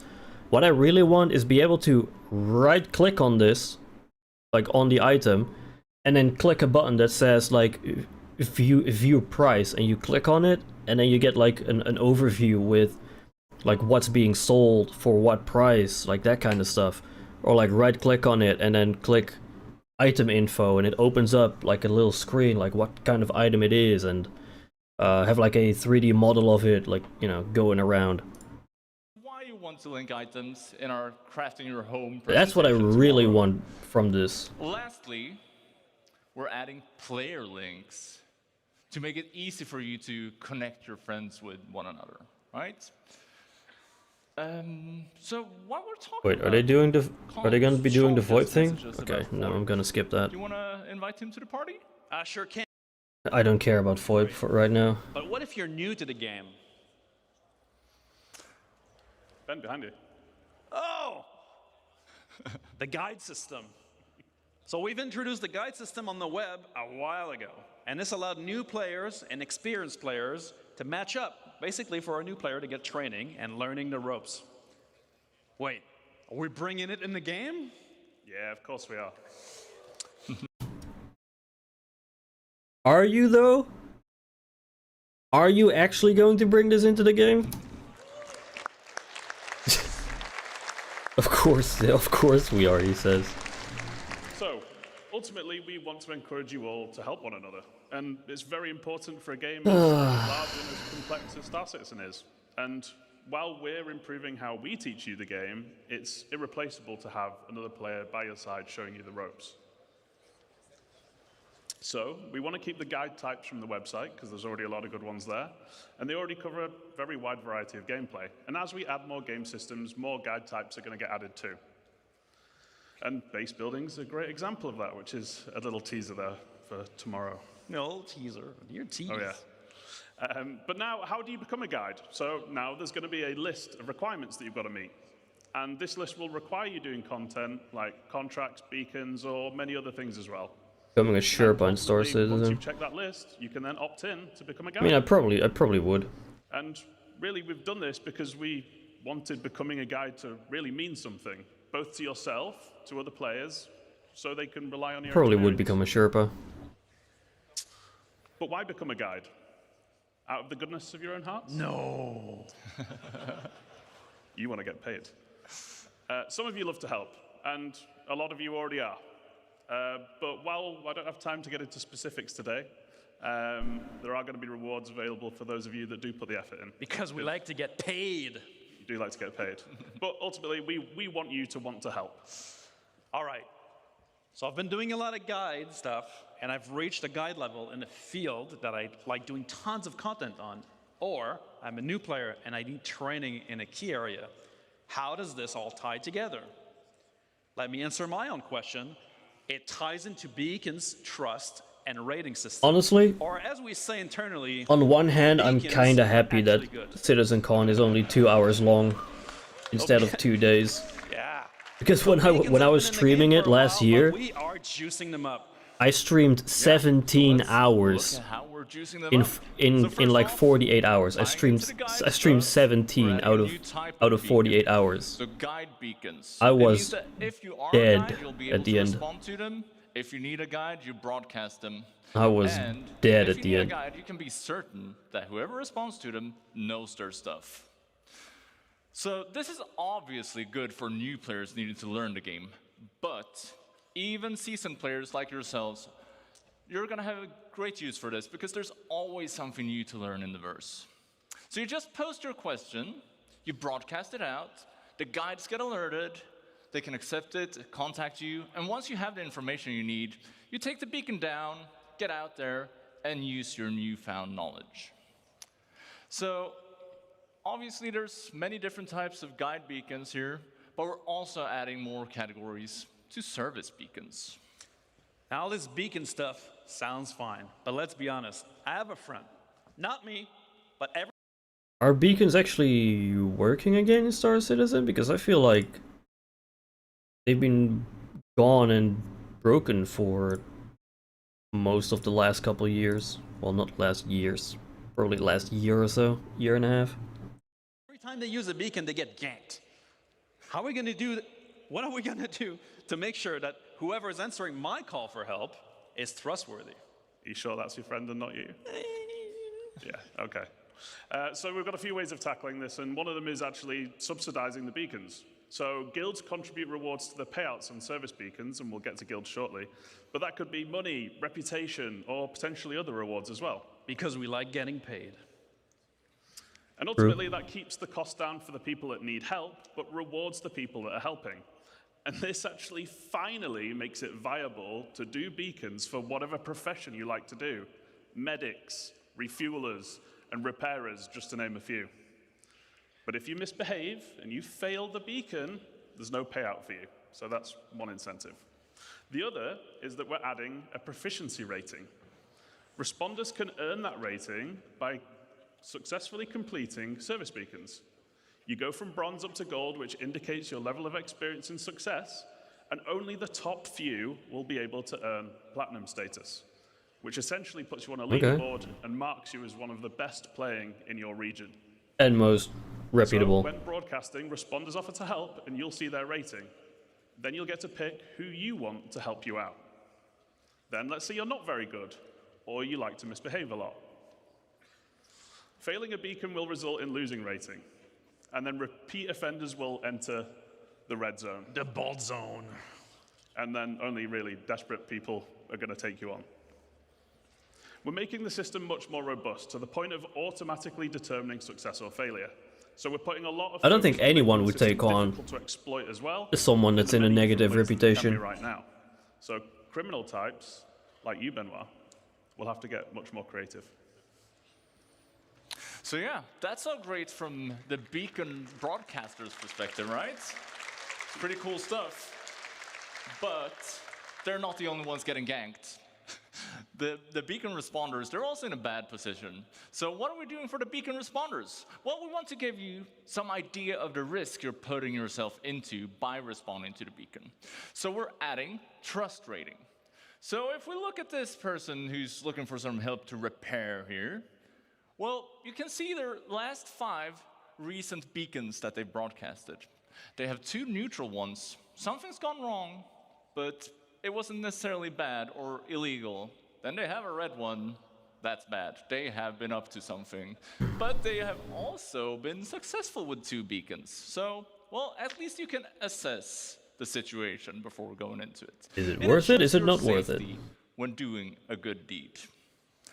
And yeah, I think that's it for beacons. So, well, We've got AJ? one more big thing I guess we need to talk about, right? Which we're really excited for. Oh, yeah. Look at that. Double dog. That is exciting. I like this one. Did someone mess with the slides? In Sweden, we call this a double barrel. Well, it's not time for lunch just yet. So, who would like to talk about player organization? Oh boy. There was a lot of cool stuff shown in this, but It sounds like we've got a few people in orgs in the house today. But Benoit, you talked about Yeah, I this think most a people are in while orgs. ago, right? It's been 84 years. 85 by now. Been 85 years by now. So I was originally asked to outline the original ideas behind how organizations would work in the very early days of the project. A younger Ben, big ideas, same ideas, now action. You have no idea how happy I am that we're finally Now taking this action. task and this design in the game to truly give you all the tools you need to make your empire in SC. There are more than 70,000 organizations registered on the RSI website. 69,999 of them of decent size, and then test. Ridiculous. Too big. But all of those have custom identities, logos, charter. The amount of creative and high quality content you guys have always produced has always amazed us and inspired us. Those orgs range from a small group of friends with just the name to large companies spanning a large amount of players with the intent to share wealth, missions, and campaigns together. Now we want to make those orgs matter in the game. Should you I wish. choose to join or create an organization, we want this social aspect to be part of your progression. But don't let me spoil it. Let's get a real designer to cover this stuff. JJ, you are a self-proclaimed big MMO player yourself, so why don't you give us the details? I didn't realize I went around self-proclaiming so much, but thank you. But as an MMO player, I understand that different terminology is used in a lot of different games, so I just wanted to very quickly go over how we're using it in Star Citizen. So orgs, as many of you know, the players coming together to achieve a goal, whatever you want your goals to be. We give you the framework and you set it up and drive it forward. And we were going to shout a few of them out, but I was actually told we couldn't play favorites, so we actually made our own. So we've got the I did Fellowship of appreciate that. JJ And the Balt's Fault Buccaneers. those What? guys. You guys made your own orgs? Yeah, we kind of left you out. Sorry about that, James. We also have NPC factions, and they're already in the game. And you can earn or lose reputation with them. Now, Is contracts Ling- and doing is nice Ling things actually in will the earn you game? rep. And I know killing these and two are, stealing but- and all that horrible stuff you love, Ben, that will Is lose Ling your in rep. game? Ling and Redwind and the ones that you can see on there are just a few examples, and there's going to be a lot more to come going forward. Now, there are also guilds, like the Interstellar Transport Guild. And these are essentially collections of several factions, and we're putting them in a position to be more prevalent. What? You're saying there's something bigger than factions? Oh yeah. So they're going to be something you interact with a lot, and they essentially handle contracts for the factions. But you will earn rep with both still, but as the bigger entity, the guild will be much more important. And you'll find out a lot more about guilds tomorrow at the Stars My Destination presentation at the end of tomorrow. Again, a tease. But now we can dive into some The entire last year's CitizenCon was a tease. Because hardly anything made it into the game. of our new org systems. Yes. Let's start with the basics. I want to find or I want to recruit for an org. Yeah, so welcome to the new app for everything orgs. Tease with the mask. So, orgs can be big and complex, and as we said, some of them have thousands of members. So when we designed the app, well, we made sure that we took this into account, but it's also something that we can expand on moving forward. So, let's have a look at it. Now, Hold I'd on, I like to need to check point something. out that the Fellowship of JJ, like every designer-based org, is really focused on things like progression gameplay and mission and crafting and leveling up. But my Bolt's Fault Buccaneers, no, they're the real deal. Now, we don't do any of that stuff. Now, we're in it for... You see, I've never been a big fan of this in Star Citizen. That you're able to join multiple orgs or multiple clans. Like, most games out there, they only allow you to join one org or one clan.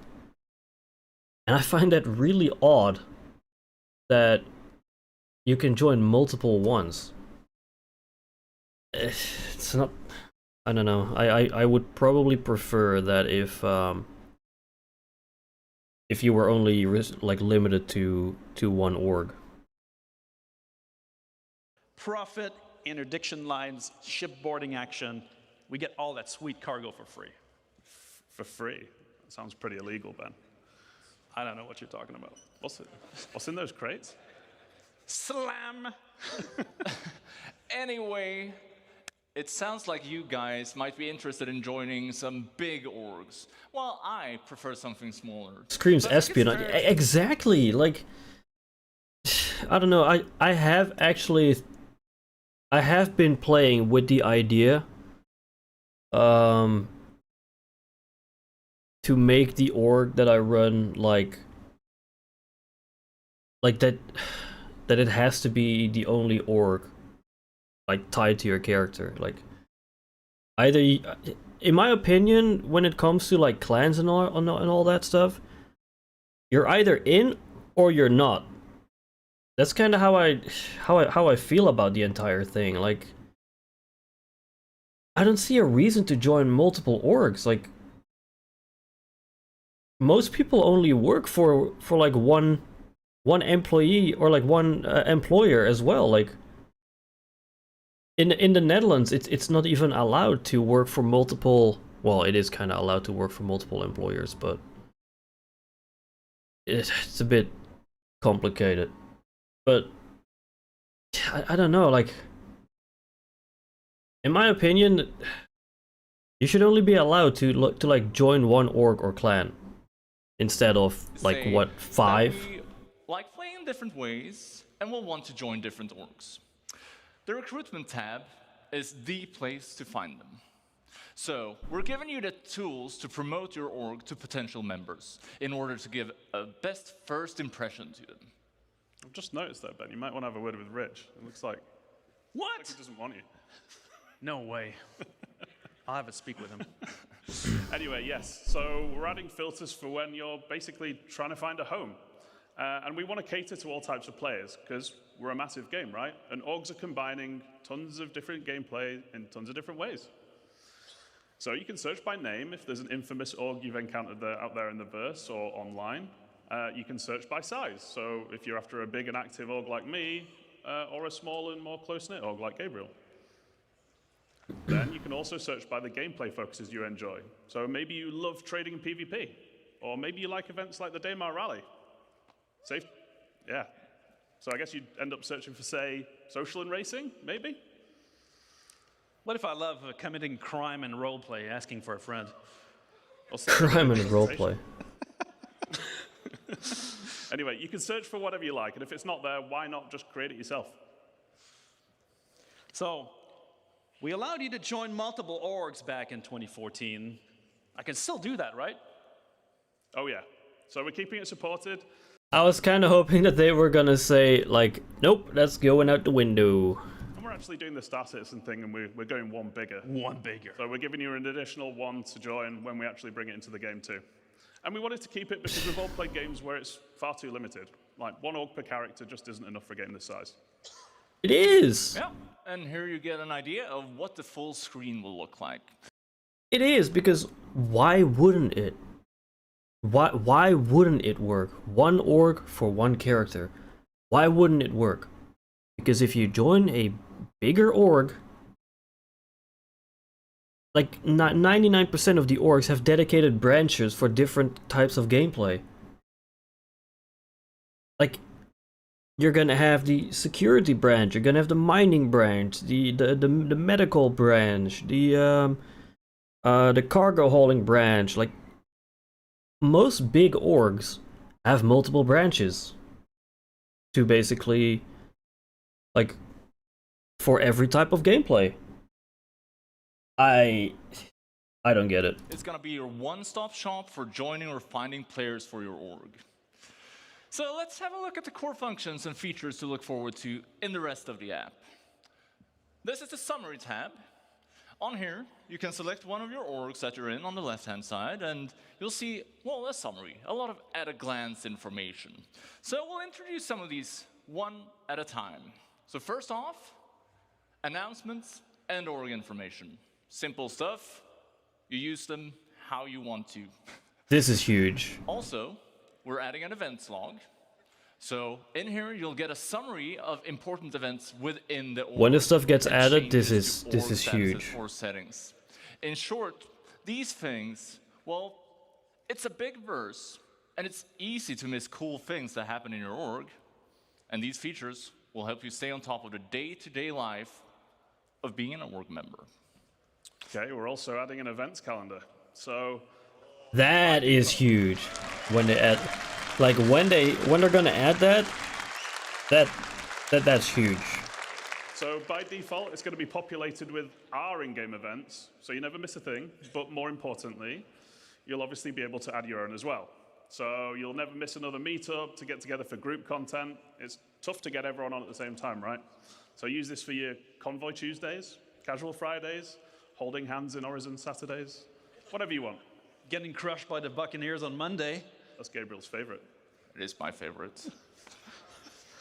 Remember that it is our intent that all the features we're looking at here are available on Spectrum as well, allowing you to access this info even if you're not in the game. This applies to parties, comms, friends, and all other functions. So I can join multiple orgs, like the Buccaneers, the Corvette Club, or the Slam Truckers. But how will others see me in the verse if I have multiple choices? Surely I need to pick a banner. So that's covered by something new called representing. And it's actually quite similar to the existing affiliation main status system on the website. So if you're into multiple orgs, you choose which one you want to represent, but you can only represent one at a time. Now, there are ongoing benefits for being Okay, an org, so which we'll get to in a that's minute, kind of a good but thing. You choosing, I forgot about this asks which about this one you part. want to benefit from at any given time. But why? Well, we wanted to support players who like to play with different groups of friends. I want Or dedication we didn't though want players who to are an just in org. one to be at a major disadvantage to those that are in the full six. Because really, joining multiple orgs should be your choice and not feel like it's a necessity. And there's no need for you to switch which org you're representing to see things like this Moby screen or org chat. But we want to put limitations on how often you can switch to avoid exploiting the systems. And we don't want to punish anyone who's, well, playing by the rules. And a big part of representing is visualizing it in-world. We want you to be able With to org find tags. for your org. So we're adding another MMO staple to the game. Tags. So It's not in the game, so the man. org leader I want will be able it, to set but a it's tag for the not org, there. and this gets appended to the name while you're representing. So you can easily see who is in which org at a glance. So we'll have it in chats, in world, and if you're not On interested Spectrum. in this stuff, well, you have the option to turn it off as well. How novel! We'll be able to identify people around us. JJ, I'm curious. You mentioned guilds before, and I'm guessing they fit into this somehow. Yes, so you may have spotted a few references on the UI to alignment earlier, but what is it? So, it's your opportunity to form a relationship between org and in-game guild. Now, just as you in personal rep with the guilds, you can with your org now as well. So your org leaders pick which one you want to align with, and while representing, org members doing specific action, like contracts with them, will increase the org's alignment with the guild. But which guild should you pick? So all of our guilds are going to have a specific theme and associated gameplay. And you can basically pick the one that matches your theme or benefits your org the most. So a combat-focused org, like the Fellowship, might want to align with themselves with the Mercenary Guild, or one that enjoys making cash. I'm not sure what I would want to align align with our the org with. Stealth Transport Guild. Yeah. So how do these? Luckily, I don't have benefits to work? think about that just Well, yet. as your alignment with a guild, as it races, you both unlock new benefits from that guild, as well as improve your previously unlocked benefits. So, for example, if I align my org with the Academy of Science guild, we might get research speed improvements. As my org performs contracts for this guild, alignment raises, and that speed benefit gets better. And needless to say, other guilds will have other types of benefits. Finally, on guild alignment, you are not locked in forever. You can switch at any time. However, that You're gonna will put lose all your alignment back at 0, so it's a big choice. So every member gets full benefits. Well, not necessarily. We're also introducing loyalty. So it's similar to the org's alignment with a guild, but this represents your relationship to the org you're in. Anything you do that benefits the org while you are representing it will gain you loyalty with them. So for example, you could be doing missions for the org-aligned guild, or you could be depositing money and materials into org storage. Org Which org storage? storage. More on Now the that tease. tomorrow. There's still none of it. None. Ultimately, we wanted to encourage long-term membership because we don't think you should just be able to join a well-established org and then just get everything instantly for no effort. So to put it simply, having low loyalty limits what you gain from the org's alignment benefits, and having high loyalty gives you full access. We also wanted org leadership to be able to view members' current loyalty and use it as a tool to reward appropriately with things like ranks and permissions. And then loyalty resets to 0 when you leave an org, so there's some incentive for sticking around. Wait, does that mean I lose my loyalty if I change my representation away? No, so not representing puts your contributions or ongoing benefits on hold. So when you start representing again, you essentially just pick up where you left off. But what if I leave the org? It's not very loyal, so it resets. Right. Well, so, you know, in my org, I don't my know. Buccaneers, I they're feel mostly like- scoundrels, and so they tend to join and I feel leave. like when you don't It's represent not the org very anymore, loyal it in kind of general. should, you know. Larger orgs, You should they tend to slowly be a pain to lose manage loyalty with the flow of joiners and with that org. leavers. Do we have any tools to help managers like until me? it ticks down to 0. Let's have a look at the members tab. So this is less complex than the previous tabs, but it's equally important. This is where you see the community of your org and your place in it. So in here, you'll be able to manage members, you can leave notes, and see the ranks of members. And as we did with the friends list and the party list, we're adding rich presence in here as well.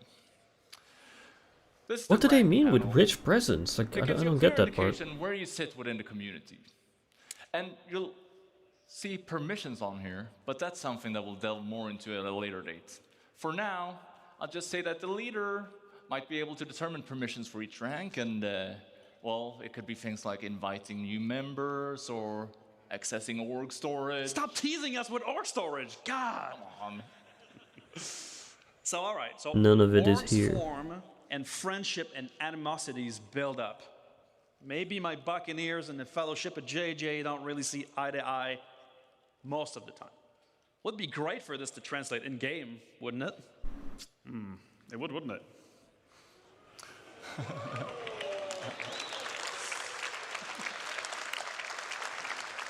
God, I want this so So bad. yeah, it's a good job we got it covered, which is with our new alliances and rivalry system. So you're going to have the ability to create alliances and go to war. And there are many reasons. What? I know that I see like allied orgs here and enemy orgs. I prefer, however, if we also had a step in between that's called just a partners. Like, you're not fully aligned, Make but you friends. are like on You might wanna have occasion trading like partners, or you might partnering wanna with group each up other. for protection if you're playing somewhere like Pyro. And at the same time, there are probably going to be Like, many not reasons full why o- you won't like get along. full-on allies. Maybe an org keeps attacking or stealing from you. Alliance is forming an agreement between two org leaders, and it has to be mutual. You can't force someone to be friends. Unlike real life. Oh my god. Requests are sent from this screen if you have permission, and you could respond here as well. And as a bonus, ally dogs are going to have additional lines of communication, like Alliance chat, or being able to share Alliance events on the calendar, just to name a few. So, rivalry, that isn't a mutual agreement. If someone decides you're their rival, well, tough luck. However, you could reach a mutual agreement to make a truce, putting you back at neutral. And there's no real benefit to having rivals, so we want to make them easy to identify. That's why alliances and rivalries tie directly into hostility indicators. So just like now, you'll be able to see neutral contacts in white and party members show up in blue, whereas your org wingman will come in a dark green and your allied orgs in a paler green. Your rivals will show up in red. Or people in your kill list. The kill list. People on your kill list that we mentioned Oh yeah, before that too. will Yeah. also show up in red or orange. If you're not, well, they're not legal to attack. That's the go straight to jail card if you kill them here. So we'll be adding accessibility options for this stuff as well to make sure that everybody can benefit from these updates.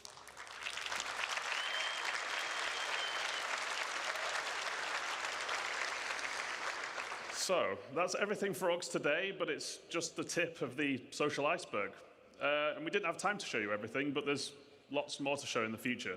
And we're super excited. Okay, so there's because we nothing. finally get to deliver it. Yeah. Now, what have we learned? Alright, let's see if they're actually We're live. upgrading Sol- They are, okay. Alright. Let's take a quick break before we dive in. So this is your time to get a snack, get some beers, something else. And in nearly 10 minutes, we're gonna be getting started. I'm gonna grab a drink myself as well, so I will be right back.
Alright.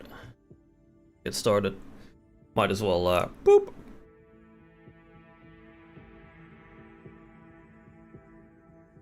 Oh shit, I need to fix this real quick. Too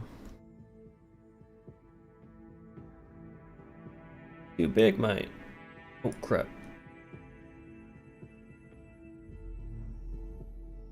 Oh shit, what did I do? I forked it. There.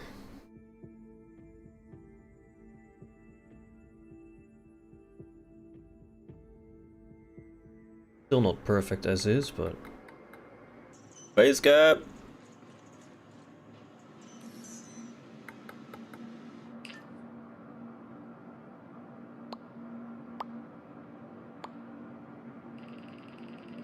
I feel like... it should be 0. Oh crap.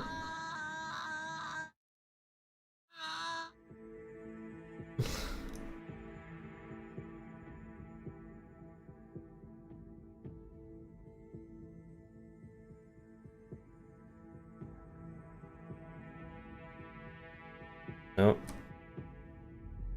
Trying to figure out like how I did this, like...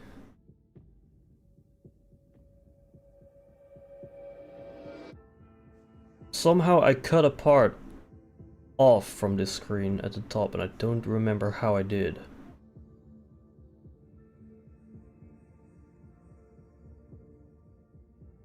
Did your nose grow? It looks 2 times bigger than before. What the fuck are you on about?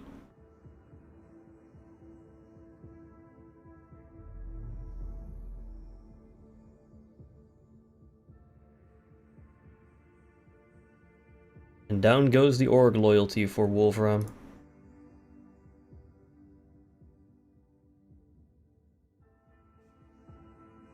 Where did the fucking... What?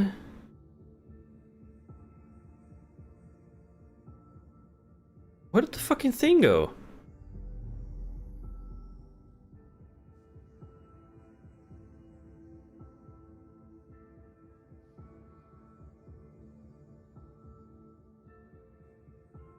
Oh, there it is. Don't know why that changed, but... Somehow a part of the top is cut off and I don't remember how I did that.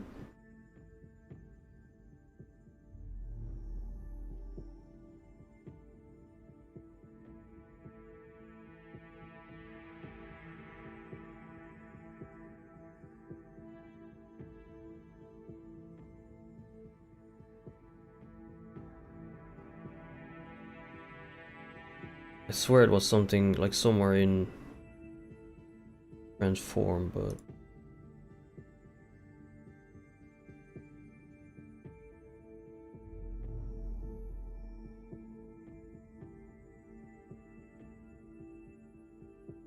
oh wait, maybe I got it now.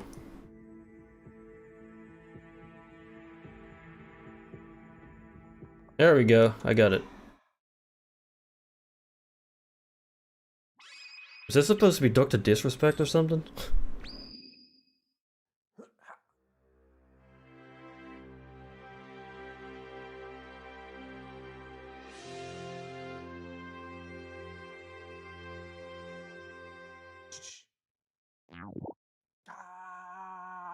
One day.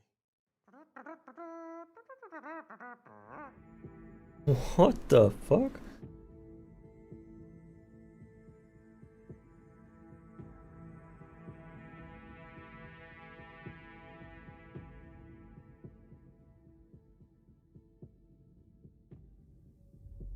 I can probably get rid of this timer here. Not like I need a second timer like in the top right when there's one right there.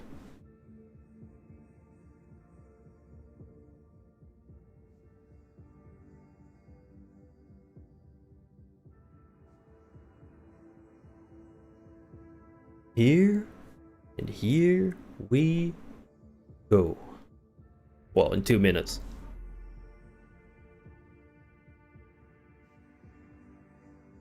So we're basically going to be watching a 2-hour long Inside Star Citizen. And I think we're going to be seeing Nyx. We're going to be seeing the Paladin, probably. Probably a like free cam fly through of the Perseus, I think. What else? What else? Because I think CIG mentioned that Squadron 42 delayed until next decade. Wouldn't put it past them. Nyx better be in this year. I miss Levski. I don't think we're going to be seeing Nyx this year. I don't think we're going to be seeing Nyx in 2026 either. I think Nyx is going to be on the earliest 2027, 2028. Probably the second half of 2027.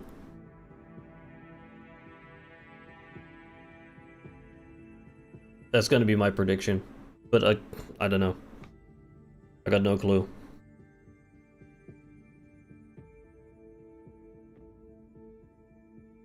It's in Squadron 42 though, isn't it?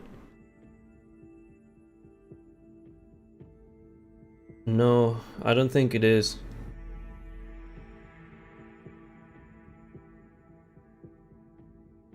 Because I think Squadron 42 plays in the Vega system.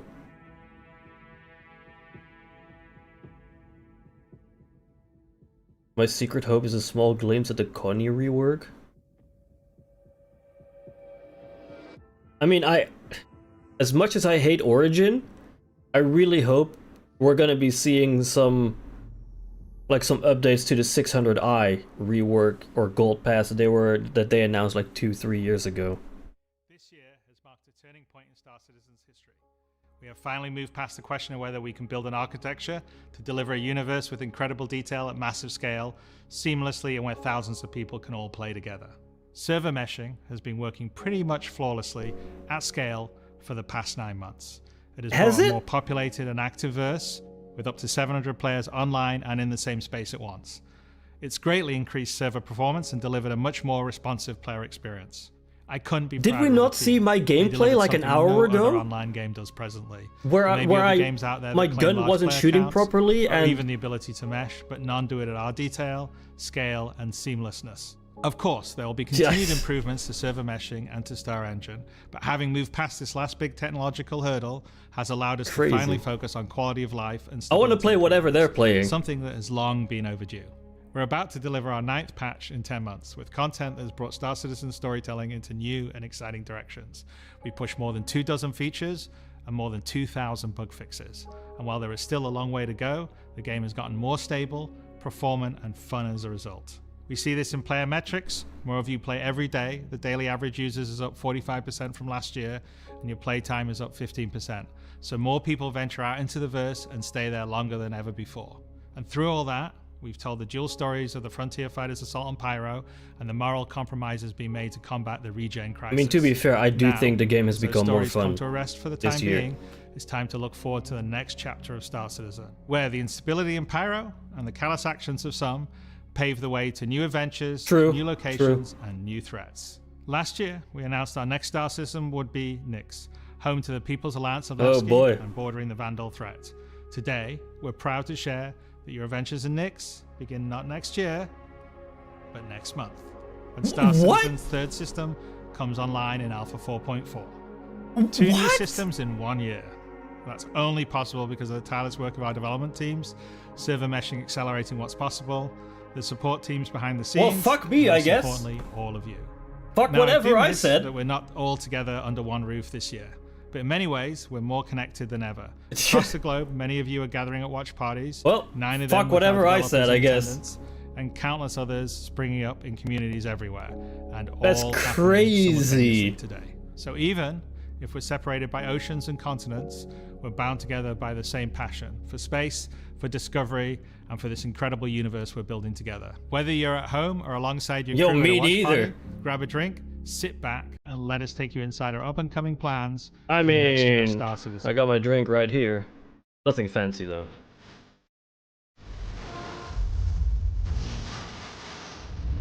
Next month.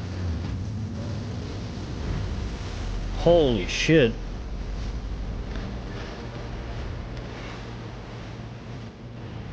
Hey, Kamzaki. Hello. Next month. That's crazy. We're going home. I'm going home. I'm going home to Levski. Now what do we do? That's all we were waiting for. I'm hyped as hell. Was that the Paladin? I think that was the Paladin. I wasn't very hyped, especially after all the stuff they didn't do since last year. Now in place, the But content next month, game that's is pretty no damn longer hype. restricted, allowing us to forge ahead with building out our first 5 star Okay, systems. Kai, don't get ahead of Next, yourself. we'll see the Holy much shit. loved Levski landing zone added back to the verse, while also bringing I'm going home. one of its most iconic landmarks, the Glacium Belt. Here, I'm you'll going home to experience a Levski. new combined arms operation that will introduce new Wait. factions and new adventures for you to discover. With Wait, why this are they playing the edition of Port our Olisar third star music? system, we're also going to do something that's at the heart of the entire Star Citizen experience. This is and Port that Olisar is music. to build it right in front of you. As we have done this year, with the addition of several major locations, such as the Hathor facility or the Lazarus complex. we will Lazarus continue was to unveil crazy. new Lazarus, mixed like the whole content throughout the ASD year. stuff, It's a has been slightly different incredible. approach to how we deliver Pyro, but we feel this gets the content into your hands sooner and shows our intent as we continue our march towards 1.0. Next I'm month. so incredibly proud of the work our teams have done and are continuing to do. I can't and believe we're it. excited to have you on this next step of our journey. And as I mean, with I'll any believe it when journey I of see Star it, Citizen, but if that it's really begins next with month, a little story. that's crazy. They showed you the Paladin for like half a second when it flew like wee. In 2025, we introduced 2 major storylines spanning multiple patches, In the creating shop. a living backbone for adventure across the universe. This is what the Star first was Citizen Pyro's community birth. has come down It to. connected Stanton to Pyro and introduced the Fuck frontier CitizenCon, I fighters want my who fucking were ship in the relentless, shop. brutal, and determined to wipe out any threats that crossed them. And with this month's release, you'll Edgar. now take part in the Hello. conclusion to that storyline. The second was Science Run Amok, with the regen Nyx crisis is gonna be throwing the crazy, Empire into though. chaos, and you all jumping in to help Because the various Nyx borders the corporations Vandal respond. system, so we're Through gonna that be seeing journey, we like pulled back Vandal the curtain raids on most ASD likely. and its shady practices, uncovering long-forgotten Onyx facilities, and met new characters like Dr. Logan Yorit and Detective Arkham Well, we Mellor didn't of really the meet Hokra Yorit. Agency. And We heard just him like over speakers the for like Pyramus Burn storyline 3 carried us minutes. into a new system. Science Run Amok is Didn't now really- setting the didn't stage really for meet him. Nyx. The next step in the larger story we're And we telling moved to YouTube on instead. the road to 1.0. Welcome As to this new chapter of 1440p. Star Citizen begins, let's hear from just a few of the team members working to bring this next era of our Vandal universe to raids, life. Vandal raids and Nyx are gonna be crazy.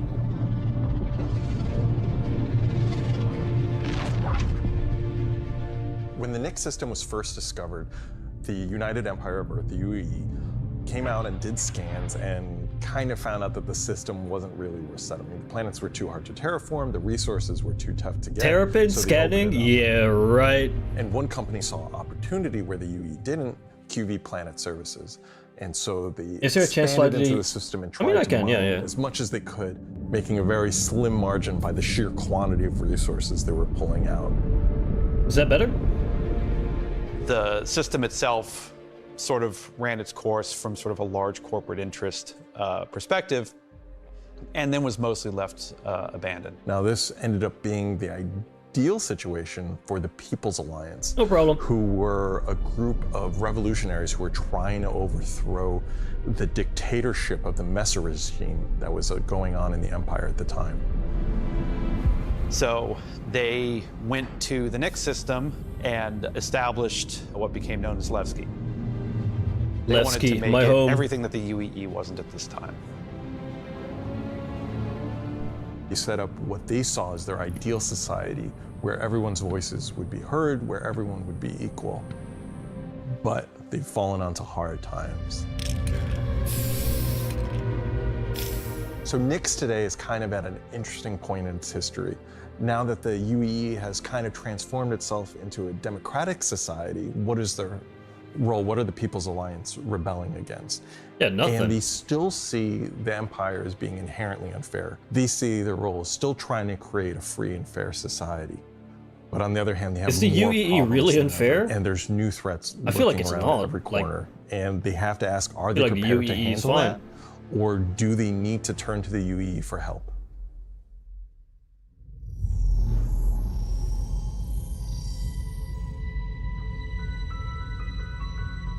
Making a star system is you approach it from kind of two angles in a weird Government way. equals What is bad. this system No bringing kidding. We to call the these gallery? people How does anarchists, this by the new way. system plug into it, and what does it bring to the table? These from aren't a sort freedom of fighters, they're flavor anarchists. experience? We want to make sure that whatever it's bringing to the company is unique and has some flair to it. So the Nyx system is a remote system where people want to go and live free outside of the pressure and influence of the UEE. It's a remote and rugged that's system kind of pyro with too. a lot of hostility coming from the ever-present threat of Vandal. It's kind of like a frontier-esque thing. It's not lawless like Pyro. It's just kind of What's fucking Steven Pyro's Seagal more doing like there? a Mad Max wasteland, and Nyx is more like Silverado or like Deadwood, right? It's kind of like a smaller scope. The emptiness and the loneliness is the defining factor. You're still going to Time find to gangs, move to you're still going to Nyx. find hostile presences, but it's where people go if they want to live off the grid. The People's Alliance. I think you have to is go the main through peacekeeping force. Pyro in if you want to Nyx. go to They Nyx, right? were Because I think unhappy the with Nyx jump the point direction is in that the Empire was is in going Nyx. under the Messers. They got out. They said, we're just going to start from scratch, build our own society, but build it the way that we think it needs to be built. With They're not blackjack and perfect. hookers. They're just people, but they're doing their best. They want to help keep Nyx safe and make it prosper. They are trying to do the best that they can, but are faced with the realities of dealing with people, which is tricky. Yeah, the that Pirate could Star work, is yeah. quite a warm star. Stanton Star is quite neutral. And the Nyx is a little bit cooler. The system has its star, and it has this dark, really, really dense gas, sort of nebulous cloud. And it has points of light scattered around it, and those points of light in Oh, in I this can't gas wait cloud to go is back to Delamar. Really, really hazy. Delamar was so because good looking. Nyx is bordering Vandal space, it was important that we have a gap in the Nyx gas cloud where you could sort of just, in between the clouds, see a piece of the Vandal space. Yo! It feels so close that it's even like protruding some red light. Yo, that's The level designers are crazy. using it as an actual visual indicator of where to place more dangerous POIs. So if you point your ship in the direction of it, you should find, as we build it out, that you will be in more and more danger. And I think that's really cool. I mean, the Carrack itself is kind of a useless ship right now, but To give more atmosphere, I was testing out adding some sort of space snowflakes, essentially. So when you look towards the sun, you can sort of see that sort of like sparkle. But then when you look away from the sun, you'll see the reflections and sort of like little I glints of kind of light. wonder how that's going to impact performance for some people, because that's a lot of particles.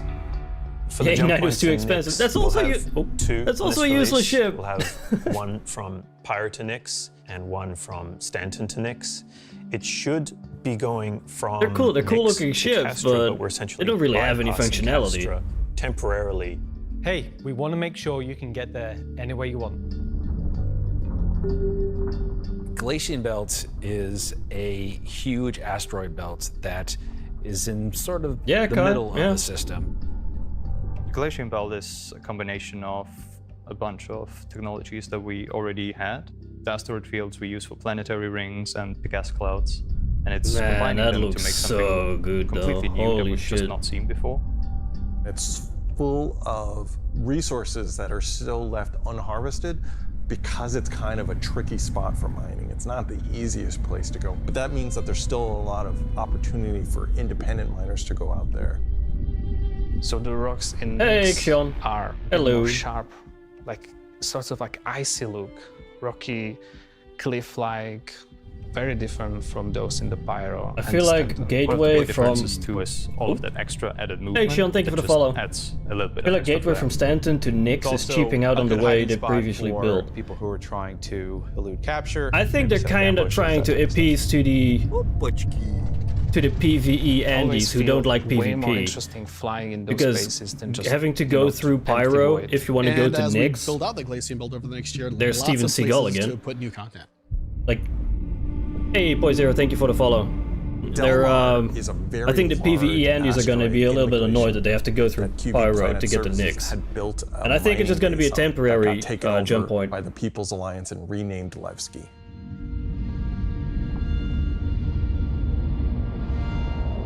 Levski is our first and biggest social outpost for Nix. It's kind of like the place where you EVE stop Online looks before you great do now. your Yeah, padding. as if. So it's kind of a San Francisco before you go out to the gold rush.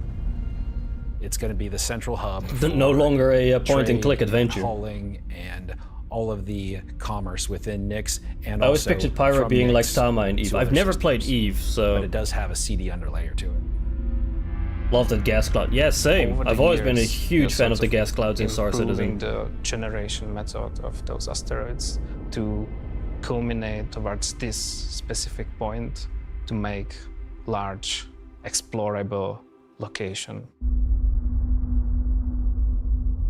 When you fly towards the Levski, you see this The system huge looks gas sick, though. ring Holy around shit. it, scattered small, I mid-sized cannot pieces wait to of go home asteroids. to Levski. I miss Levski Levski's so much. Immediately, apparently unique by the fact that it's a facility. Pure clamped onto the raspberry side of flavored an space asteroid. gas. The breathtaking views of looking into the belt instantly gives Just don't it, take your helmet a off. unique charm and flavor. As you approach, you'll don't have a initially taste. see a very dramatic borehole that goes all the way through the asteroid. You will also see, growing out from there and alongside Levski, there will be landing pads along what I'd call the spine. Oh, XL landing pads. Yes. Lots of Thank fuck. industrial pipes and transport systems to bring out the refined mining materials when it was. Bring back the landing pads.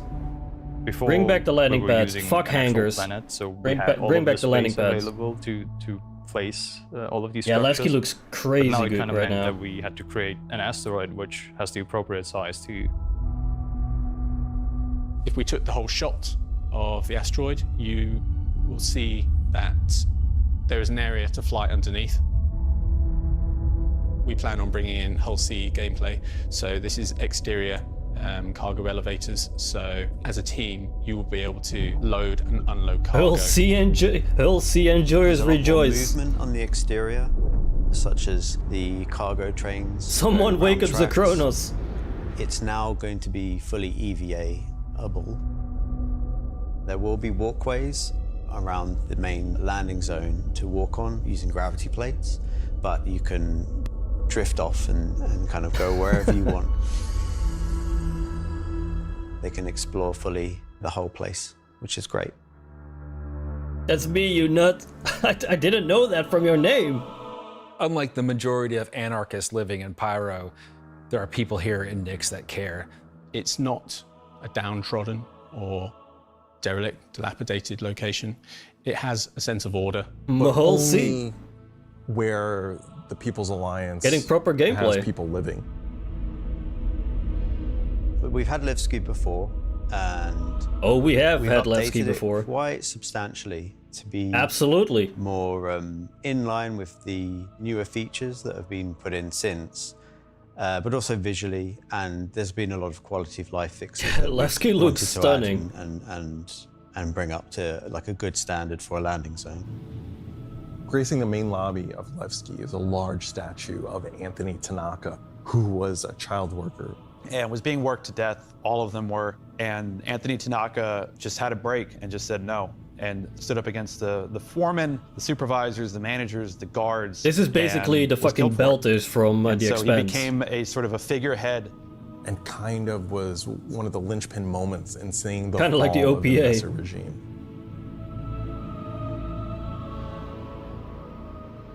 So if you take the elevator up to the top deck, you'll see the top view and the cargo area as well. So you can go through the cargo shop.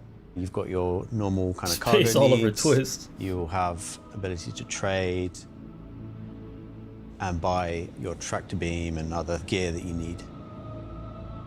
So if you were to die in the Nix system, then one of the places you might come out from is the hospital in Levski, which is called the Mercy Hospital. So Mercy Honestly, Hospital is just basically, it's a Levski kind of looks like the place where residents of Levski, where Drake owners would go to. Try to provide it's just as big of a dump as Drake ships. They can. When you arrive at the HAB's location, you'll be presented with a lobby, elevator bank, and then you will take that transit to the HAB room. Fucking rats. So within that room will be pods. And that's where the Wait, are those miners Klesher would have pods? lived. They're not the nicest. They look like and they're Klesher a bit pods. messy, but they're a home for people in Levski. Dex is home. If you head down to the lower view basically. deck, you'll go through into the Grand Barter, which is your main social and commercial area of Levski. This is where you will see market sellers selling their wares. There will be stores. Yeah, they're Grimhacks, like more I think they're the same kind of pods. And that includes things like Corderies, which is your armor Levski shop, looks like where Drake pilots and would actually also end up when they get conscientious scared of objects pyro. for weapons. Yeah. There's also one of my favorite places, Cafe Musée, which is where you can go down into some of the more rocky depths and Levski grab actually yourself a used to be drink. the only place back in the never day know where you who could meet down buy there. Drake ships. If you explore a bit more around the Grand Like, Barter, there's if you other wanted a routes around Caterpillar, and Cutlass side Black, passages. There's another shop. any that's other away Drake from ship, that area the called fucking Teachers. Herald. Teacher ship shop you had to go to basically where Levski, you and would you could go only if buy you them were there. Looking to pick up a used ship, buy some ship parts, fix up your old ship, find some new stuff, sell some scrap. We've closed up Dumpers Depot for Levski, and everything that used to be sold there will now be sold at Teachers.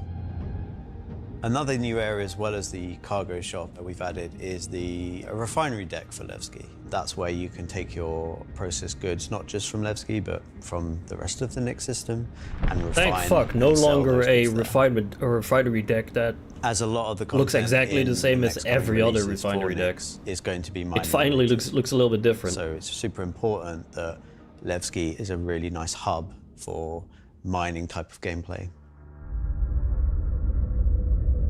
So we're really happy to bring Levski back into the game. It's been gone for quite a few years now. I think it really provided a unique environment. I think Levski disappeared in 3.11, so but the that might have people been who like live there 2021, love it, 2022. are working their hardest to make it a great place to live. This is a location that has a lot of nostalgia for you guys, and True. we don't want this just to be a re-release. We do want you to go, wow. It's not going to be as complete as Pyro was when it first came out, but it's going to be our first iteration, and you're going to be able to see it grow as we work on it. Ah, so that's Like, why with they're everything, we're releasing always Nix. learning and Okay. improving and finding new ways. I mean, is there anything That's more why they're thorough releasing than, Nix. than just building the system while the players watch us build it around them? That's why they're releasing it, because it's not finished. To Stanton and be a much more calming of, style. Pretty sure system Levski was the environment. only place that actually worked People in that game, would especially have for played only it having a before couple hangars. are going to love to see this come back. Yeah, And aside from people that Port haven't Olisar, seen it Levski before, was the it's only gonna be a place that great had new location. This hangars. is the first time that I'm going to be able to touch Well, stuff Port and Olisar had kind no- of bring my no own hangers, content but- to the game, and that's really exciting to me. Levski Whole coming hangers back with into the fucking game fire. is Yeah. a huge milestone personally for me. So I worked I'm not on a the fan of hangers, though. original, I like pads some way time more ago. than So seeing it come back than and hangers. updated and improved and better is fantastic. That's Nix. Next chapter.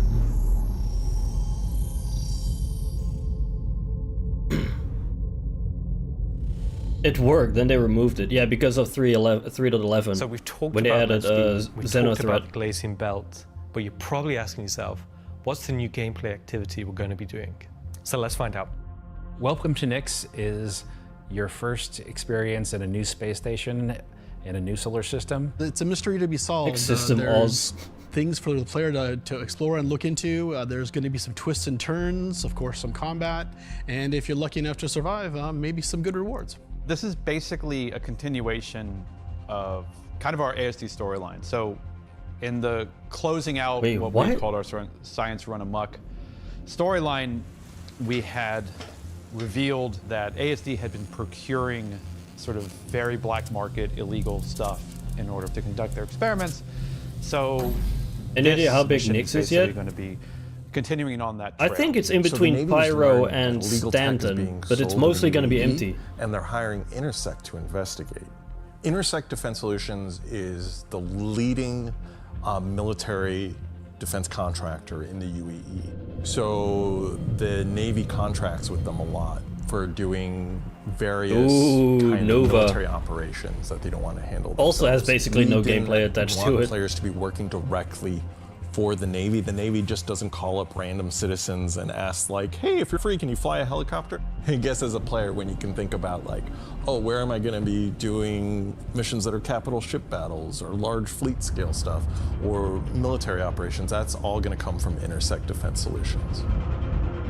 Intersect have discovered that the source of the illegal tech is in the Nix system and an old abandoned QV Planet Services logistics station that's come back online. So they want the players to figure out what's going on. So when you come out of Quantum and you start your approach vector to the objective, you'll be weaving through asteroids, going through the Glacian Belt, and slowly the station will reveal itself. Now this is an old QV logistics station. It's pretty beat up. Time to have a large work fights in dedicated There's some space. points of interest that you'll spot as you go through. So the station I guess we're going to need my Polaris and the Idris. Old Pan Am stations found in Pyro. Tasty quantum travel effect that we don't have to the Nix system as the system was being established. But you'll also see some additional design cues that QV planetary Isn't it just a copy paste from one of the Pyro stations? Point. It's fairly skeletal in design. You'll see logistics yards and cargo yards, but also facilities pinned inside the asteroid, creating this network of facilities. You'll notice there's a Polaris near the main hub. It's not a normal Polaris. Where's my Perseus? Not here so far. It's broken. It's not a standard corporate Polaris. Where's Paladin? You should also be not here so far. Who does this belong to? Away from the Polaris, you'll see struts leading to asteroid bases. Now these asteroid bases are locked, so you don't know it is exactly basically what's a copy inside paste just yet. from But Pyro all of Station. this comes together to form the playground for the mission to take place. So not only is this facility unabandoned, but it's also under attack from a surprising but familiar foe. Surprising but familiar? Xenothreat? Hey, yo!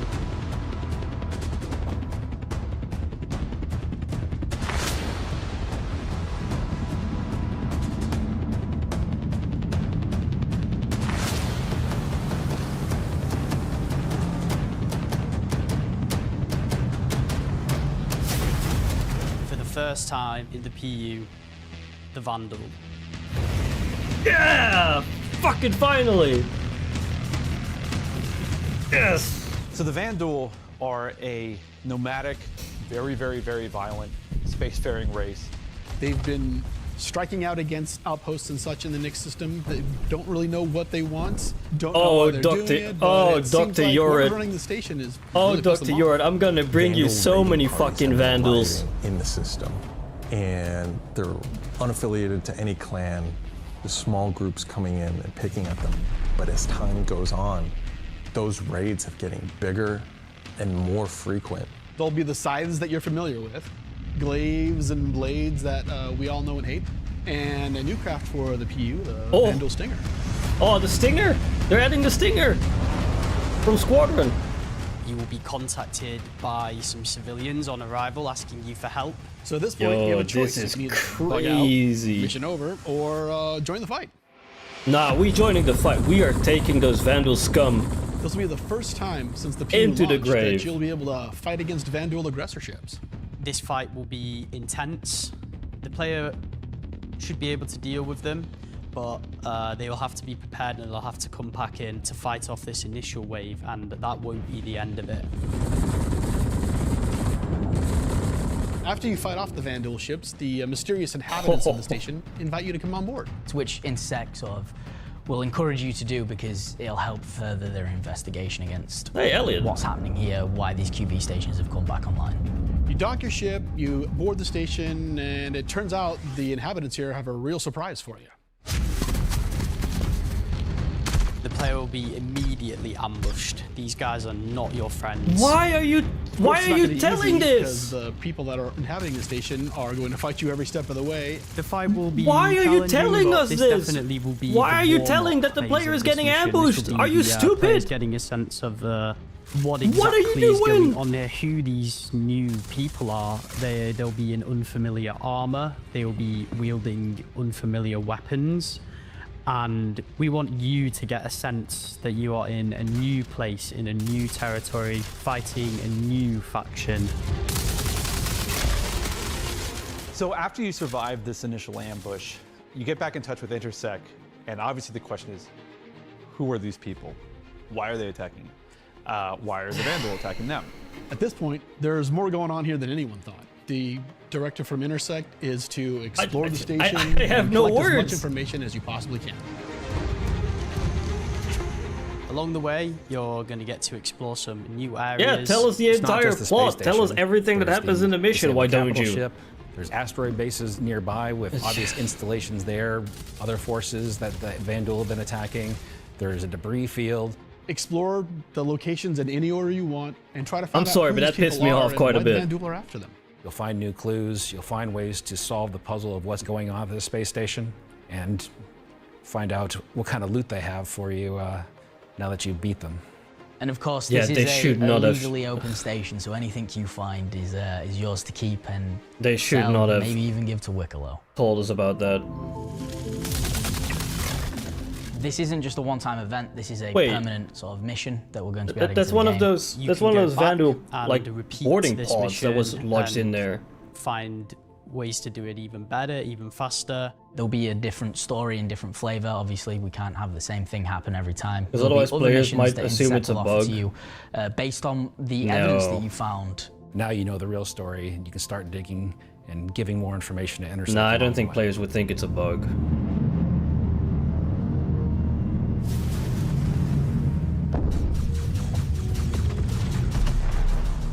I'm super excited. I mean, you can always like make sure that the player knows it's not a bug by using like radio messages and all that. Players in the PU will now get to face down these awesome ships and get a taste of like the. You overestimate the we already intelligence have of it Star in Citizen Arena community. Commander, True. Where you get to fight the Vandal True. swarm and being able If I to see do how that in if I see PU how is gonna much be, people spend I on think, this a heck of game, a lot of fun. yeah, you're right.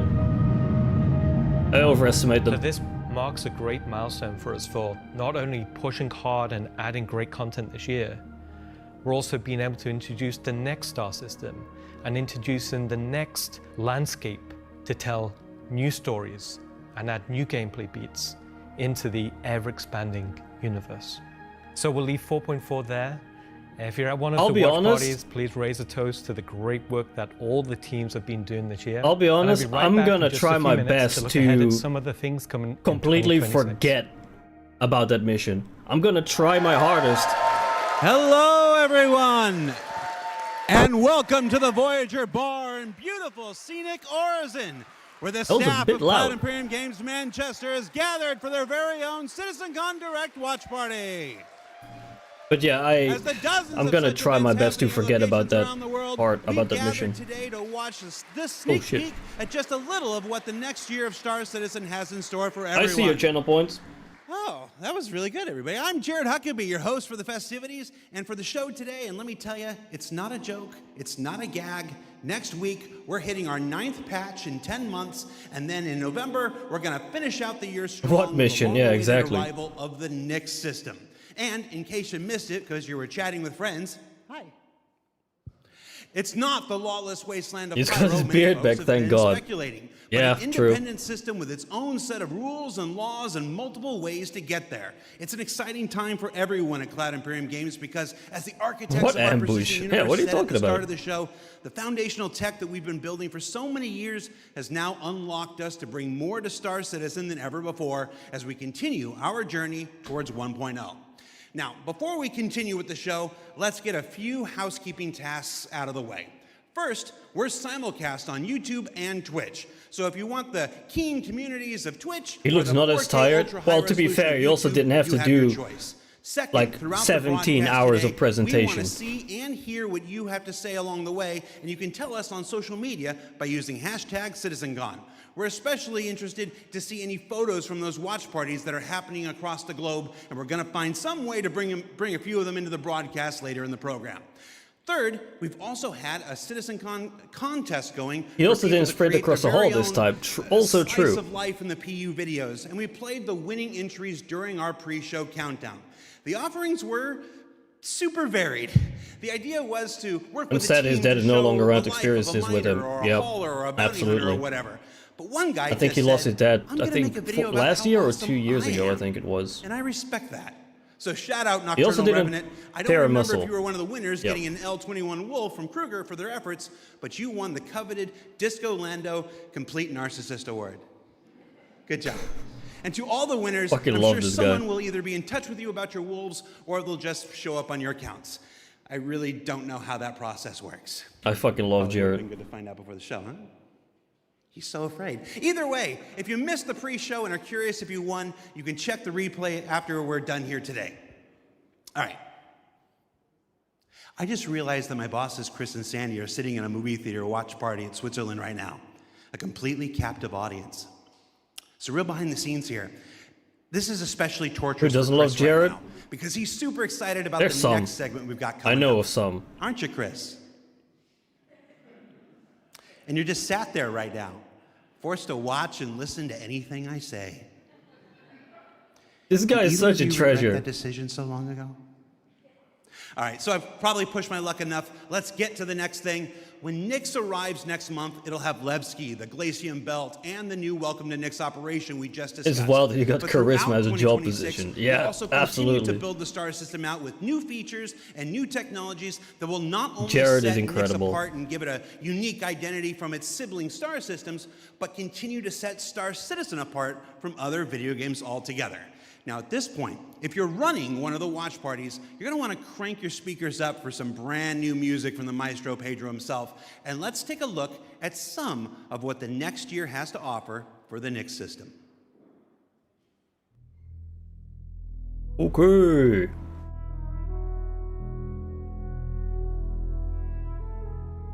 From the short time I've been part of the community, I already love him to bits. Yeah, Jared is incredible. we Like, that dude's amazing. Art inspires the best technology.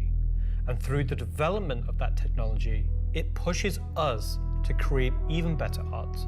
When Genesis comes to the persistent universe starting next year, He's not wrong, it will Kai. change how Your we friend is not wrong. experience every world. The less And Chris not talks, just the in better it building is for of new everyone. planets for the Nyx system. We will also go back through Stanton and Pyro and reimagine them through the lens of our technology. Previously, and more traditionally, we'd create slices of biomes, like deserts or forests. Wait, did they say they're gonna This go back to approach Stanton? moved us forward Okay. and got us this far, but solving the scale was always tricky. And for Star Citizen, we Hey. like to do scale. Easy on there's a another Kronos. level. Issues like seeing tiling They're from saying our height next maps year. from high altitude, or the We'll believe it when we see unpredictable blending when two biomes connected were common. But ultimately, things just never felt Stanton right. coming 2026. Our worlds so. were gorgeous, but to us, Stanton they still 2.0. sometimes felt like interpretations. Now, this was a super hard problem, which we needed to solve at the scale for Star Citizen requires. We challenged ourselves to emulate nature in the most believable way. Yep, not that- just on a that is planetary Pedro's scale, music. but to our level of detail. Squad 42 delayed 2028. With Genesis, we've made a complete paradigm shift Damn. to how we do things. Biomes are now created based on the physical data sets, with the assets being Robinblitz spawned delayed until whenever and 2029. wherever the correct criteria is found. Yo, look at that cliff, So when yo. you see a forest or a meadow, it's no longer because an artist painstakingly crafted it there. It's now. I imagine imagine control surfaces in these planets. It's going to be inside our rules. Genesis also ties into our other gameplay. That's a nice place for a base right there. Are built from the information we create for our different data sets. Aurora in these shots, Bronzy's gonna nut. Like height maps, humidity, temperature, soil type, soil amounts, geology erosion data. What in fucking Scotland, mate? To be fair, that kind of looked like Scotland. You can now tell where to find valuable minerals as the geology looks like it would be suitable for it. Yo, those rock formations are looking great. And where rocks have broken off over time due to erosion. Of course, these new tools still give us the ability to direct. What's one of those ball sacks? We want. The attention to detail, from the tallest mountain to the smallest flower, is still our core DNA. With Genesis, we can now keep that detail-orientated mindset as we focus on the quality. And it provides the quantity. Space balls. No, star balls. Those Genesis rocks are nearly as big as your nose. Ultimate sense nah, of exploration mine's bigger. And adventure. Not even close. In the purest emotional form. We want you to find that perfect place, with the planets providing an abundant resource to harvest. This looks fantastic. Is a major part of what exploration is for us. Star nuts. We want that feeling of finding a corner of the universe that you'll fall in love with, and where you want to settle down and build your home. Man, that looks incredible. Now I'm going to hand you over to Will to go deeper into what we have built that allows Genesis. Look like No Man's Sky Black Hat Edition. I've never played No Man's Sky. I have to play No Man's Sky, but I never played it. I've been wanting to for years, but I never bought it. Technological development. I keep forgetting to buy it on Steam. Final look for Nyx. Man, those biomes, holy shit. Thanks, Ian. So, in case it's not already clear, Genesis is our name for a group of I know I technologies should. that are improving our ability to build worlds, I keep forgetting to finding buy those it on we've already Steam. created, and ultimately expanding our persistent universe to the scale and quality that we all expect. I work on Planet Tech, so let's talk about It's a how river that's guy. continued to evolve since our presentation last year. And What was instead his of name? just Like highlighting Waterman? some really cool biomes that we can create, let's go ahead River guy? and show how all this work applies to the upcoming You playing No planets Man's of Sky Nyx. since launch? Got a lot better. I heard, yeah. So there are 3 planets in Nyx. Nyx 3 is a gas giant, and I think it's blue. It's not going to surface. I don't really know. Nyx 2 is a yellow, toxic. It's got like this high pressure atmosphere, and it's like a very volatile planet with Concept high art risk though, war so it's not in the It's game going to have yet. some really interesting biomes for you to discover, but for now, just know it's going to be dangerous, because today we're going to focus on what we consider to be the hero planet of this system.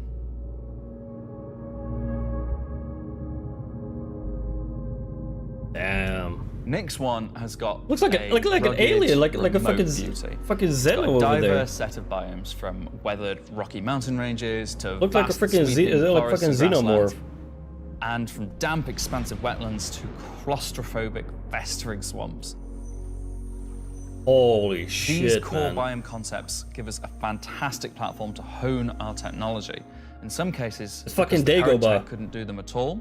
I'm not gonna or lie, that's because fucking we want to Dagobah. completely step up our game for them. Put the Scorpius in there in the water, you got Dagobah.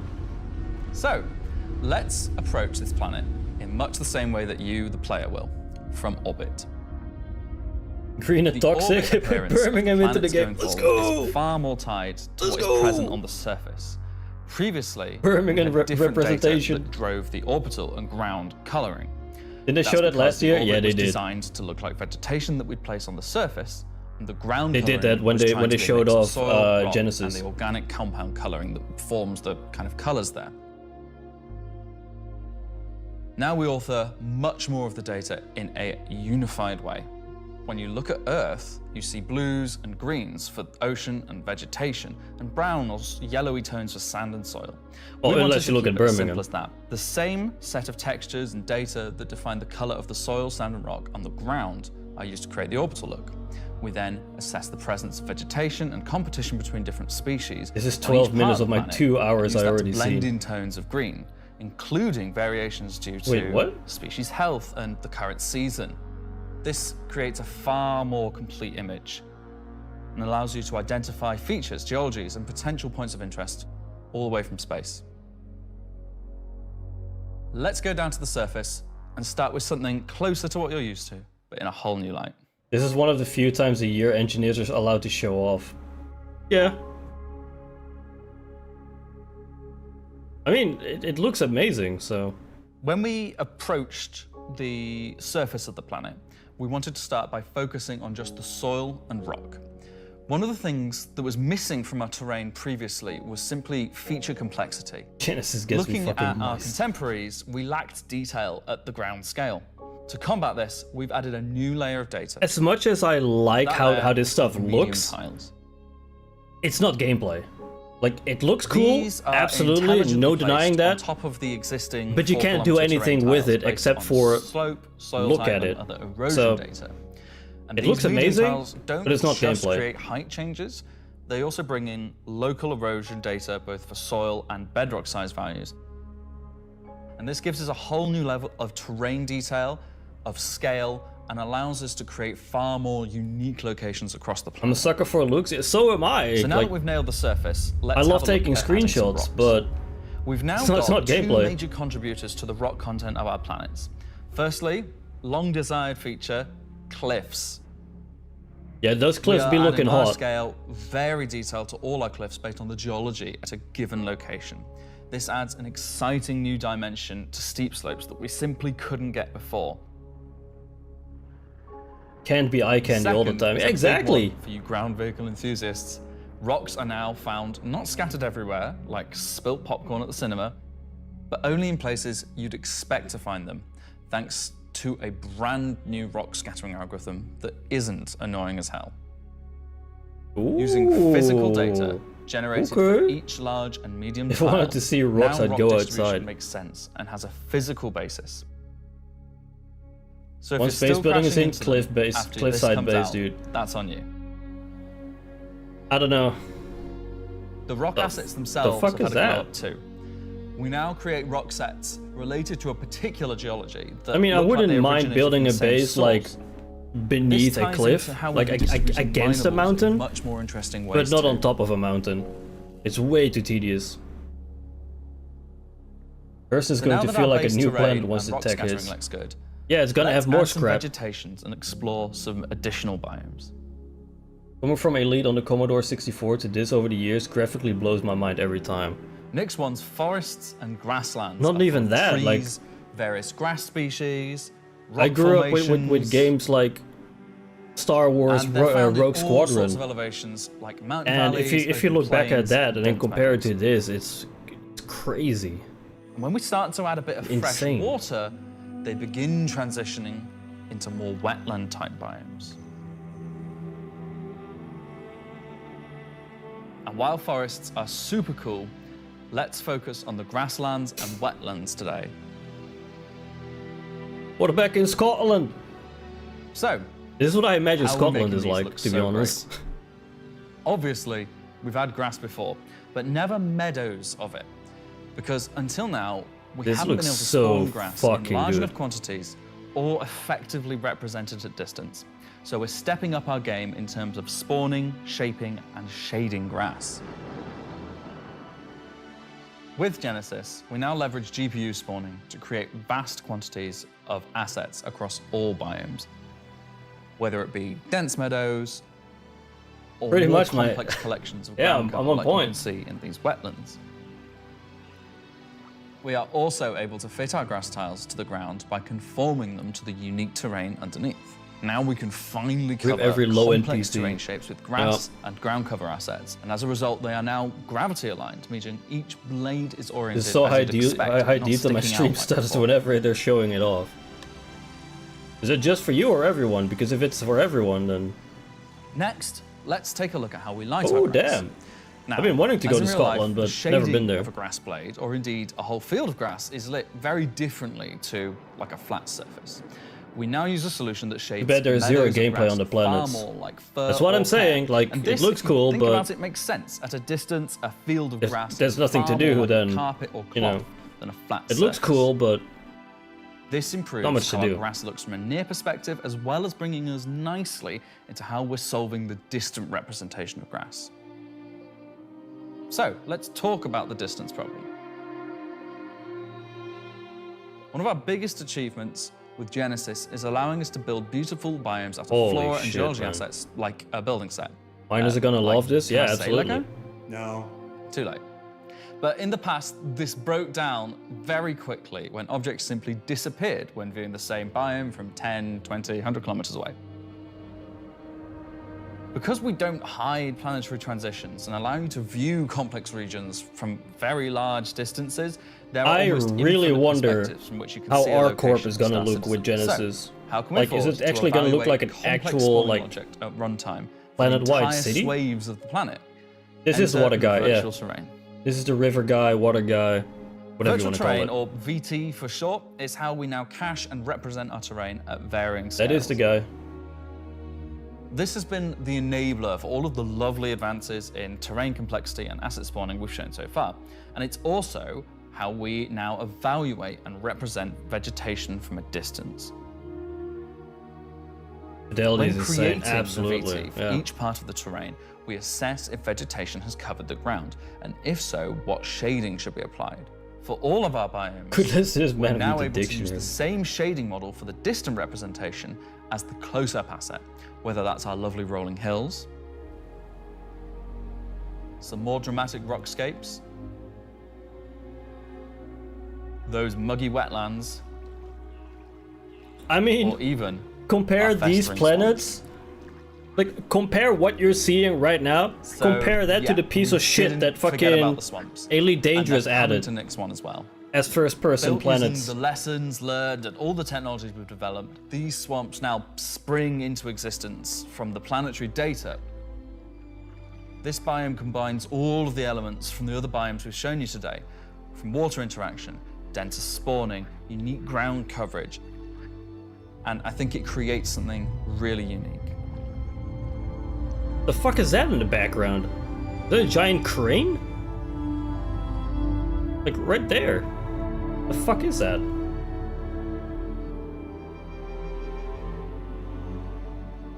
Anyway, that's our update on the Planet Tech portion of Genesis and how we're using it right now to sculpt the identity of Nyx 1.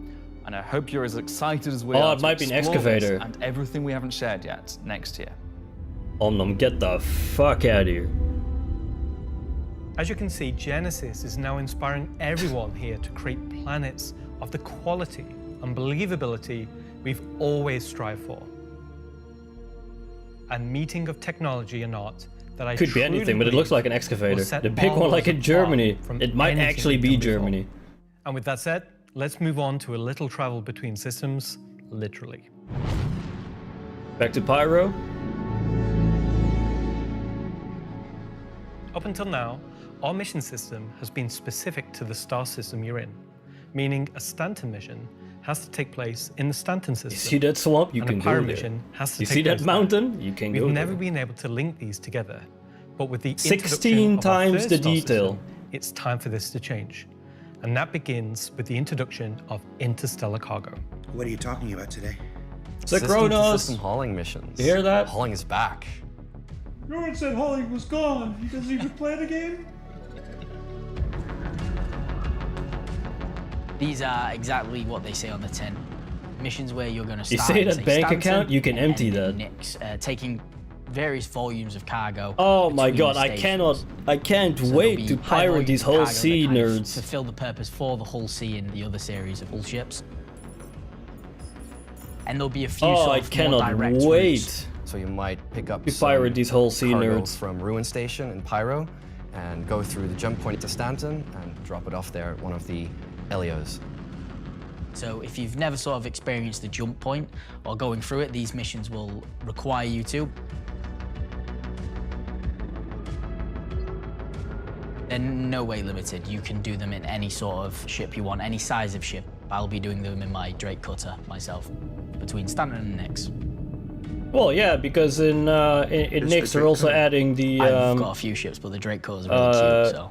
The space freight elevators, so you're going to be losing the magic box you're going to have to load manually. With these interstellar missions is scripted combat encounters where you can be attacked by NPC ships. Maybe the mission giver has tipped off some pirates who are looking to get a hold of that cargo. Of course it's a Drake ship. As well as of course it's a Drake ship doing the pirating. Deadline timers that you're used to in the regular hauling missions might get really tight and you've got to learn to be very fast. Didn't expect anything else. All of the love and care that has gone into hauling missions so far, with the logistical network and making sure they make sense within the themes of the systems, just as much love has gone into the missions we're making now. At the start of the show, we said we was going to build out the Nix system right in front of you after 4.4 launches next month, and why we want to keep as much of what we're doing behind closed doors so you can discover it for yourself, in-game and on your own. We still are excited to share with you. We'll see if hauling is going to be great. One of our up-and-coming locations we're calling Rockcracker.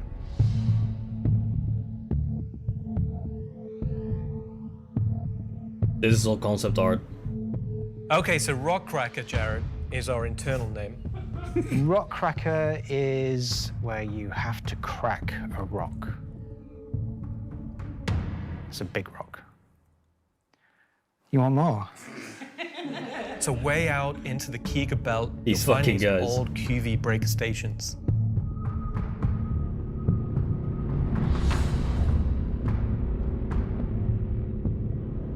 These were originally industrial facilities breaking apart large asteroids and mining them down. But since they've been mothballed and been left abandoned. So you're going to have to find your way inside and thinking about how do we bring this facility back to life. It's not just about flipping a switch. As you bring these stations back to life, you'll be lighting the beacon and calling attention to these long forgotten places. Vandal raids? One of the main features is the laser head, which will require certain things to get working. It's up to you and your friends to find how to get in. There'll be a variety of options. Whether you're discovering the bowels of the station and mining your way through long-forgotten tunnels, or you're going Hathor through the main 2.0. laser That's exactly what I was thinking of too. Now, as you're traversing through the Rockcracker facility, Station. you'll find the old engine room. Now, there may be ways to bring the facility back to life, kickstart the engines, and bring power to different parts of the This they facility. keep secret, but the fucking Maybe ambush they eventually spoil. bringing the laser Exactly! back That's online crazy! And cracking some rocks. The secondary gameplay loop is FPS combat. The fuck is that shiny? There may be the shiny squatters outfit and outlaws. That's a new armor, I think. Trying to stop you from what you want to do. Well, the armor already exists, but just a new look for it.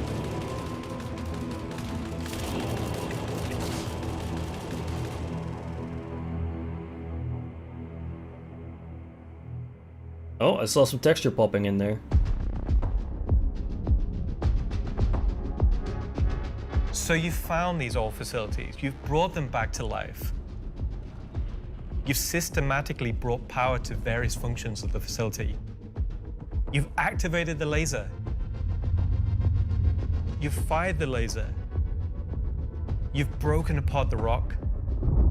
And then what? And then you'll be able to fly your ship inside and see what's there. Oh, you actually fly your ship inside? What? So you fly a ship into an asteroid? Yeah.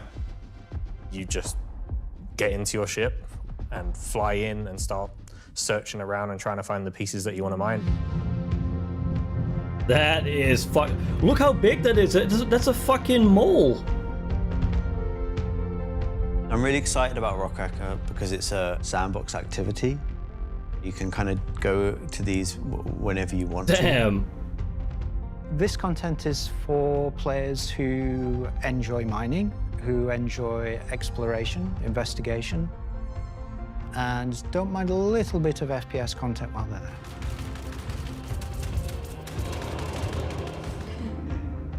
It will be very new experience compared to any other asteroids because this one Team Industrial is going to have a field day. Will Yeah, absolutely. Crack open and show its secret.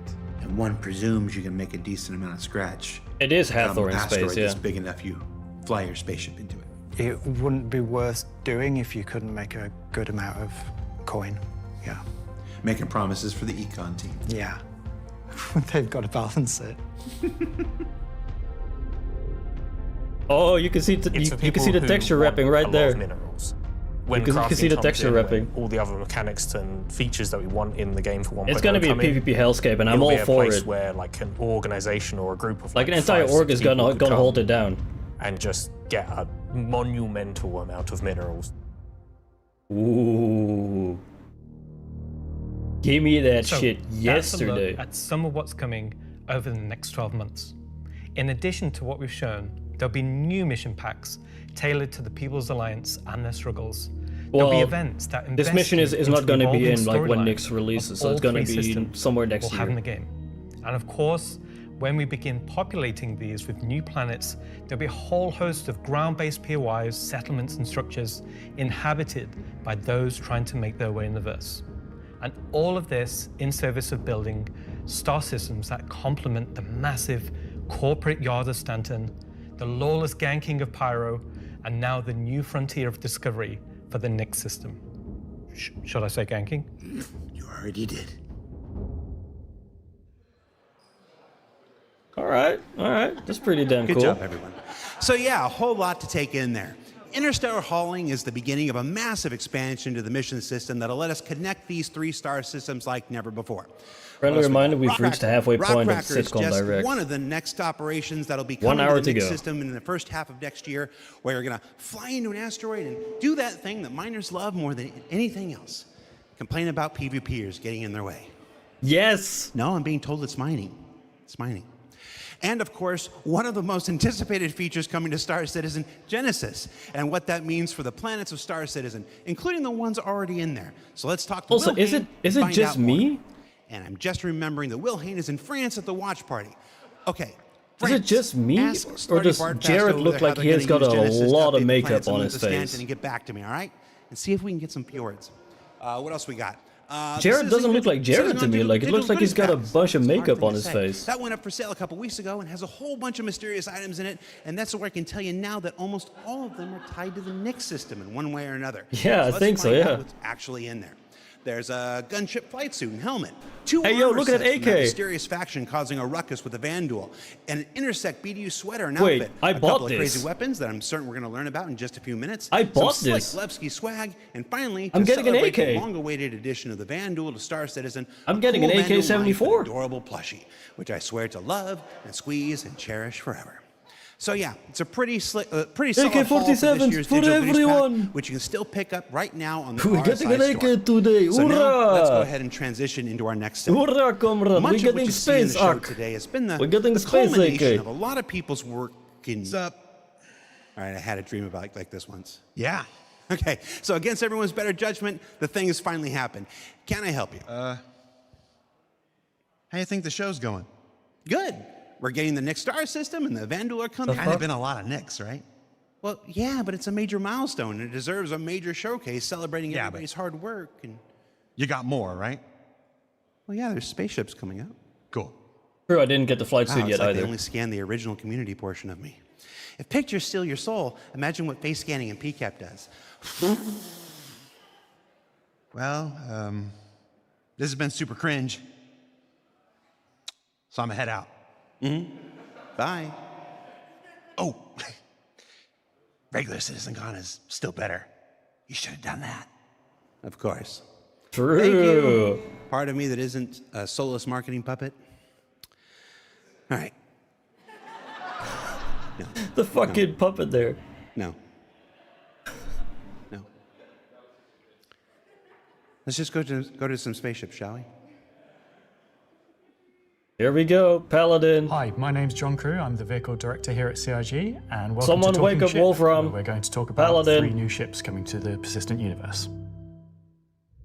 Someone wake up Wolfram.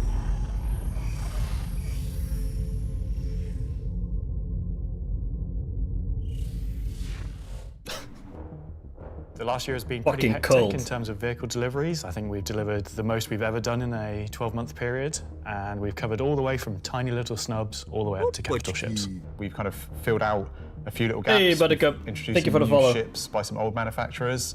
We had the Polaris come out, and obviously people have enjoyed playing with that. We snuck the Idris in without none of you expecting it for a while, and it's been a busy year. It's nice to start it would have some been of the older catalogs. would have been better. I think my would have been better if they actually buffed is a tie between capital ship weapons. Favorite ship in the last year? Probably the Wolf. I feel like it's the obvious one. I'm trying to think of something else, but I really like the Wolf. Everyone's mentioned the Wolf. The Wolf's everyone's favorite. The Wolf, obviously, a return of Kruger, a completely new aesthetic to the game. The Wolf was, it was kind of everything we set it out to be, and it revives an old manufacturer. We've not seen anything from a while, so yeah, I'm going to say the Wolf. The Golem, I think, is just an incredibly well-formed ship in such a small package. It really just shows off that Drake aesthetic, giving you the absolute bare minimum needed to perform a role. I honestly do really like the Zeus. I think it came out really well. It's kind of hard to pin down a favorite, to be honest, because we've released, a lot of really cool ships. Polaris is my favorite. Super ships coming up. We're ticking off a few big ones, which is good. We're gonna see again maybe some ships from some manufacturers that don't have. We had some banger in their ships. lineup. Yeah. There's a few big challenging ones starting. So there. I'm going to count the Polaris too because it came out in November last year. The three new ships we're going to introduce today all tie in some way to the primary factions. Since last CitizenCon, I think Polaris is still my favorite. We'll start with the People's Alliance and Anvil Aerospace. Anvil is a very military-based brand. Oh, I wonder what it is. Star Citizen for a long time, fighting for lots of military contracts and law, often up against Aegis, and to the point it actually beat Aegis in the past. You will be familiar with a lot of their ships' designs, such as the Hornet and Lightning. Earlier this year, we introduced the Anvil Asgard, based on the Valkyrie chassis, which is an extremely popular offering. And this year, we're bringing the concept ship we introduced last year, the Anvil Paladin, to life. Almost 3 years of subbing down. Designed to support Thank you, Darkness. Operations. Thank you. A gunship is a ship that's designed to stay in a sustained firefight while dealing a lot of damage, also taking damage. We don't have a lot of gunships in the game that are true dedicated gunships. They are quite a tricky archetype to control in game without being too powerful. It's designed with a lot of firepower and high armor and health, but very low maneuverability. It's multi-crew. I'm gonna blow that bitch up with a Polaris Storm. Battle. It's got lots of armor, lots of guns, big guns. It's got a very similar squat kind of form to the Valkyrie. It kind of reminds me of, I guess, that's like gonna get nerfed, yeah. Obviously a very menacing silhouette. This Paladin is gonna be incredible for 3 months, and then it's gonna get nerfed as soon as the sale runs out. That helps with it feeling intimidating. As soon as it's done selling, they're gonna nerf it into the ground. It's gonna get the Redeemer. It's gonna get the Redeemer treatment. Side turrets. If you notice the canopy, you'll see that there's a fairly thick space between where the glass is and the whole exterior. That's because it has deployable armor, which can come out and give you a little bit more cover. Oh, it's got a foreskin too. Attacking the target head on. It's got these really nice kind of. It's got a foreskin like the carrot. The turrets out on the sides, just to try and give as much kind of range for those turrets as we can get. Which is controlled by one of the 2 remote stations underneath the bridge. If we come around to the rear, you'll see a rail. Now that rail mounts the main turret of the ship, which is controlled by the co-pilot. So you've got full 360 coverage underneath, full 360 coverage. Enemy AC-130 above. And then the side turrets also have 360 coverage that way around and 180 out sideways. So no. Let's not bring back the Corsac. No. Let's not do that. In all directions. Let's not go back to the Corsac. One of the unique things about the Paladin is all some the things are better to be left in the past. Let's not bring back the Corsac. A lot of our other gunships, the crew gets scattered across the ship, but with the Paladin, you're all sat together. 325 Warbomb? So you can wait, really did it already go on sale? You've got the pilot, co-pilot up top, and you've got the gunners underneath, and I think that helps. It did go on sale. Okay. Does, because you've got this really nice kind of like gunner viewpoint down, kind of giving this lower coverage. We added a glass floor just to keep the 2 connected. Yeah, it did go really on sale. Helps with the feeling that you're all working together and communicating. That said, if you don't have the ability to fully crew a Paladin, you can still fly it and engage in combat solo. Obviously not as good as if you have a full crew. Don't make every ship soloable. As a solo ship, it's pretty capable of doing a variety of missions within Star Citizen. So if you want to run this ship solo, you can take on combat missions that, say, other heavy fighters like the Scorpius or other ships such as the Drake Cutlass could do. I hate that so much. Coming aboard the Paladin, you enter into this sort of armory ready room area. You have a variety of suit lockers and weapon racks in this room. Everything's very militaristic, stripped back, simple. It's a very functional space, but you'll find. I mean, it should be militaristic. It's Anvil. One of the improvements from the original concept is we've added a small dedicated Status cargo says bay flight area, ready? allowing you to store actual SCE crates. Forward of that is the route to the lower gunners, and then upstairs you Wait, have what? the bridge area. There's not even a patch coming out And then today. Off that central area, you have the dual living quarters, one on the left, one on the right. And then at the rear, you have the main sort of That living quarters looks nice, though. engineering area where the majority of the components are. Also within the That does be upper looking nice. traversal area, you also have a little breakout area with seating, food machine, toilets, etc. I think it's a very cool looking Storepage ship. says flight I think ready. we did a really nice job of that's taking odd. what was there in the concept and adding an extra level of detail and trying to kind of push things forward. Are they going to be hits the dumping it nail in straight terms into of the a really straight solid into the military PU? ship. It's really complementary Or are they to gonna some of the add other it ships in in the Anvil lineup. the next so something patch? like the Valkyrie, where you've got this big drop ship. You know, the Paladin's there. Oh, it's just not to even that much bigger make than, sure it's safe, than make the sure no one Valkyrie. messes with you, and just basically scare people away. The thing I Not like most, I fire think, about on any Paladin targets is marked by a strobe. Those are that friendlies. It's very clearly got a crew of 4. I remember that mission and from Call of Duty they 4. all kind of work and operate under the same conditions. You know, the pilot, Yeah, probably co-pilot and the PTU. 2 gunners. They're basically all equal on the ship. There's one toilet. Everyone's got the same style of bunk. When they're at work, everyone's Asgard at the in front of store the ship when? together. It's really Probably odd early that next you year. Call that you like that there's one toilet for 4 people. Probably early Well, you know, next year. you all work together. You're all equal at work. You're Toilet seat never gets cold. toilet seat never gets cold. Yeah. So that's the Anvil Paladin. Whilst originally a military-built craft, it's the perfect ship for folks on the frontier trying to defend against threats. And talking of threats, let's move to our next ship, a replica from Hesperia. Are they going to be bringing in the... Hesperia are a high-end manufacturer. They specialize in recreating exotic and particularly alien spacecraft. They're going to be bringing in the new Vandal ship? Remanufacturing them, making them a little bit more suitable for kind of human flight. And the latest offering from Hesperia is the Vandal Stinger. Yeah, the Stinger, yeah, that's... Okay, so Vandal they big, are going to scary be space adding that. aliens. They're like 7-foot-tall, evil war race that sort of take over, Yep. steal technology, absorb it. That's the one I fuse meant, it all Stinger. together into their own needs. They are the relatively nasty aliens that you sometimes hear about and haven't seen much of yet. They also make really cool spaceships. I hate The alien Stinger ships. as a Vandal heavy fighter was reserved. So it's not for gonna be- their it's not gonna be for higher me. Tier, sort of ace pilots or high-ranking members within their clans. Big Discord. The Stinger is a competitor to something like the FA or I guess the Scorpius.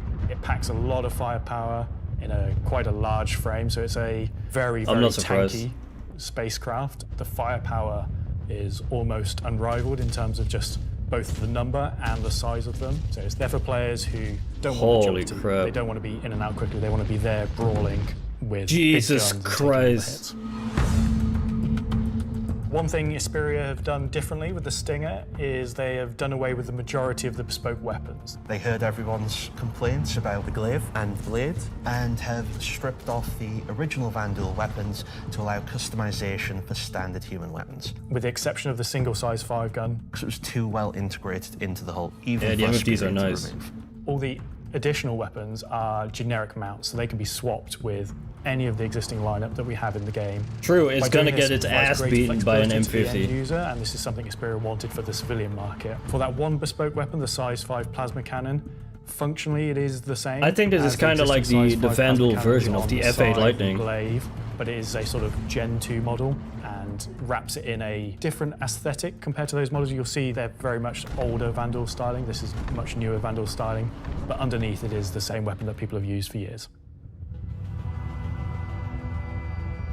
Our job as the vehicle art team on the PU was to take the Stinger from the squadron team and prepare it for life in the PU. We took an opportunity to take, this really well-established art style and, add extra details where needed. So the exterior is a real blend of these kind of hard surface, kind of rare alloyed kind of wings, and then underneath this real kind of organic structure that kind of webs all of the ship together. It connects the thrusters in, it connects all the kind of underside of the vehicle. That looks incredible. Pulls the whole ship together. You can tell it's very different from the Vandal ships that are currently in the PU. If you take, for example, the way the cockpits are constructed. Wait, did the Stinger also go live? This big kind of bubble dome that gives the cockpit it did go live. Unique shape compared to some of our other ships, and also gives the pilot a unique position within the ship and kind of gives great visibility out the front. Man, those MFDs are Boarding the Stinger amazing. is a little unusual compared to other ships, obviously being alien in nature. You're going through a ramp at the rear, and it leads you kind of straight up into the belly of the ship.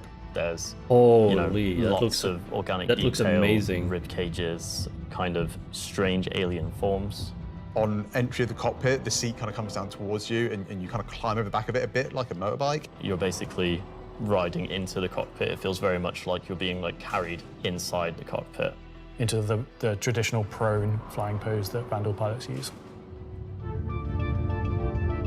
I'm very happy with this thing. I think think the I'll team's go done a really good bankrupt on job this one. of making something that feels different. Yeah, It feels CIG never alien, misses with but that. It suits our lineup of ships and it suits our universe. I think the guys did a really good job of respecting the direction Efteling seat. and vision from the original Stinger and Vandal ships in Squadron. We've tried to take a lot of inspiration from movies and other science fiction material, but I think it sits well within the Star It's like an Citizen Efteling universe. ride, yeah, you're So we have not wrong. Paladin for the People's Alliance. We have the Stinger for people that really like Vandal and want to try and pretend to be them. But what about the other mysterious faction we have running around? So Gray Chowdhury got his start as he was working at a cargo center out in Odin.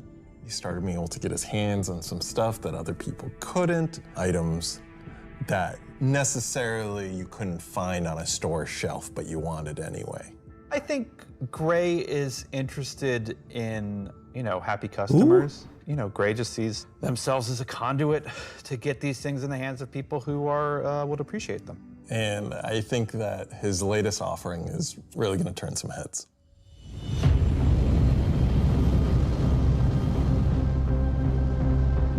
So the Shiv, well, we don't really know what it is, to be fair. It's what happens when someone who is a genius at aeronautics and ship assembly is given free rein to do whatever they want. It's the best of whatever they can find lying around, put together to make something truly unique, wonderful, arguably beautiful, and just released out into the universe to see what happens. At first glance at the exterior of the Shiv, I think most It looks like a people Cutlass Black. probably recognize there is more than a fair proportion of a Cutlass visible there, but it's had quite a few changes to it. As you look a little bit closer, you'll start to pick What the out fuck is elements that? from other What ships. the fuck is this You've redneck got, shit? Main thrusters that are from the Valkyrie. Even the bits that are obviously a Cutlass have had panels welded on, panels removed.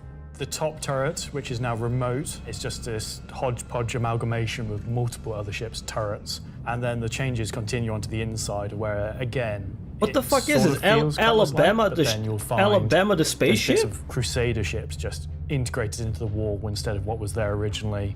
It has lost its side entrance, some of its cargo capacity, but what it's gained is it's gained visually more powerful thrusters. It's gained a really kind of nice set of belly thrusters.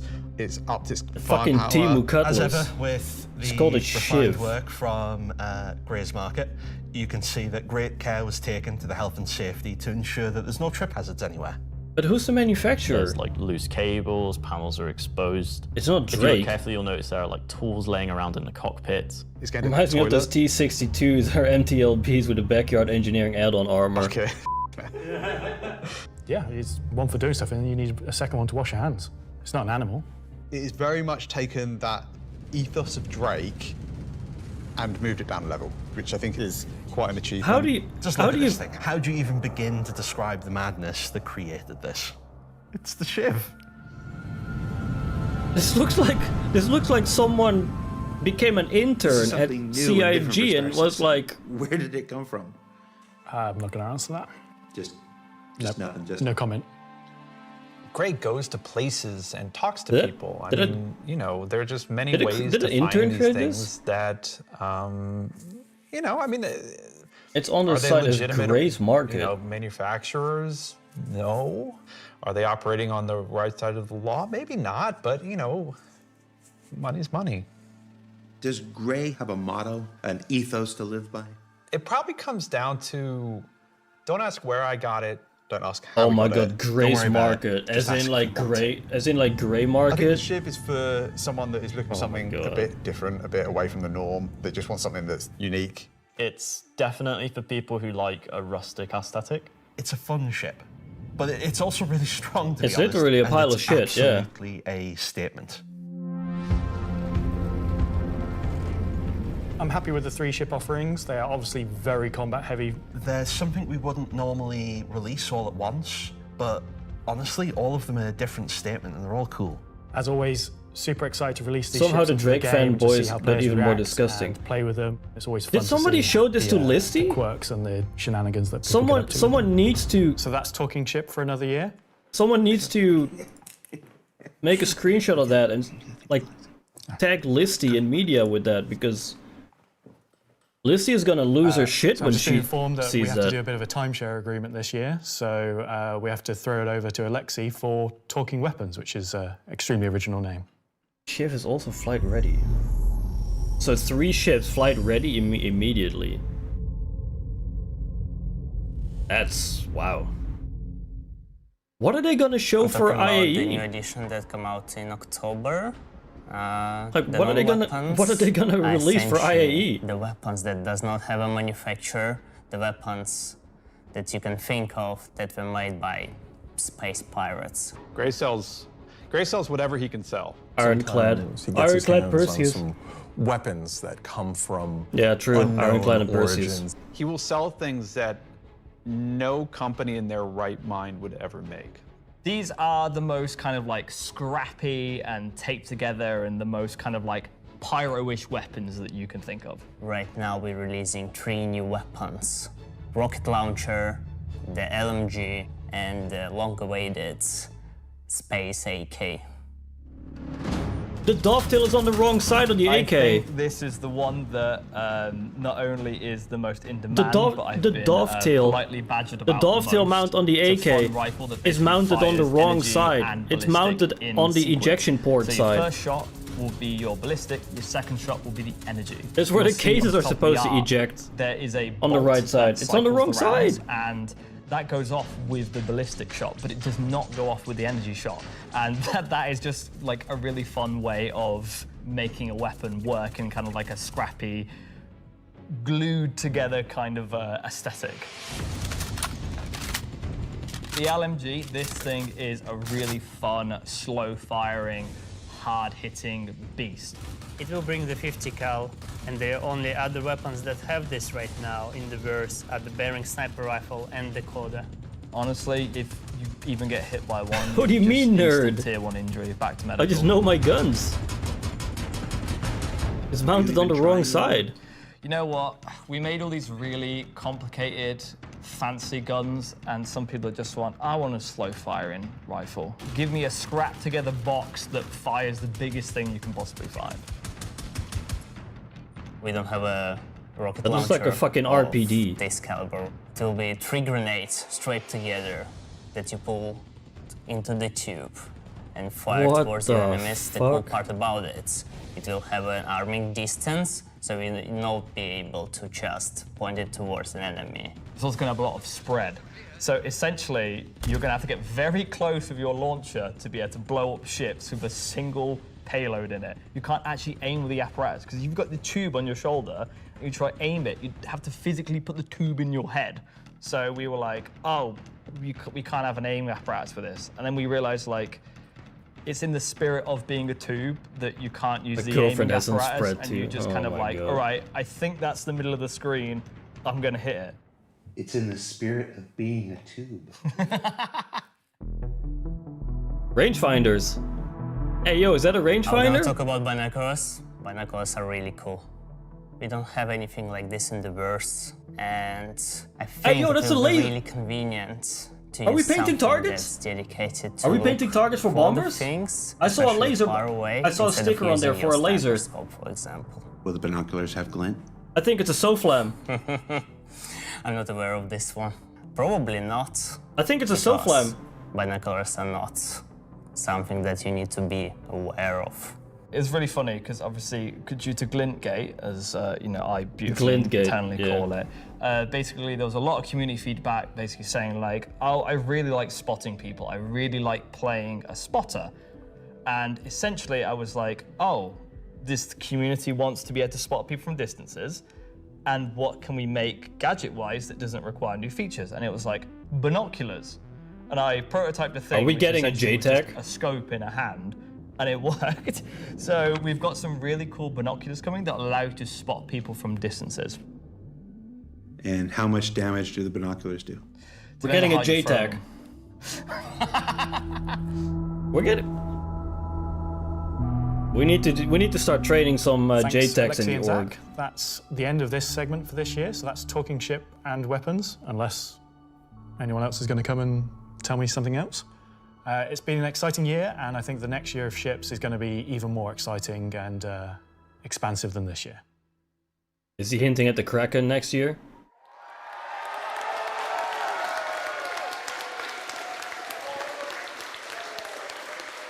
I think he might be hinting at the Kraken next year. Well. That is an eclectic bunch of combat ships for the verse, and they're all available right now up on the robertsspaceindustries.com store. Also, any minute now, there's going to be a PTU drop that includes all three, so you can fly them There you now go. ahead It's of gonna the be, release next week when Alpha 432 goes live. There you Three go. It's combat going to be in ships. PTU tonight. I wonder if they'll have any additional uses coming up later in the show. That's a hint. All right, what else can I shill? Oh, there's merch. We've got these cool new Levski desk mat things. These are always popular. Hey, yo, that's actually There's some pretty good. Levski metal posters on the store, and of course, love them or hate them, but you can't avoid them. There's this cool new Wickelo's Emporium t-shirt. Yeah.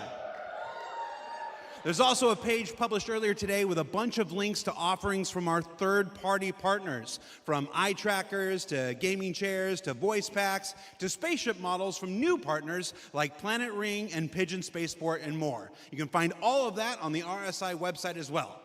And what else can I show? Oh, for those of you who are at watch parties, where is it? Challenge coins. Who doesn't love challenge coins? There's these lovely Levski-themed challenge coins if you're attending one of the 9 official watch parties around the world. There's also a digital one of these in the goodies pack, so you check those out. Don't leave today without getting your Levski challenge coin. I would have wanted one. What else can I shill? Now I'm kind of tired of shilling.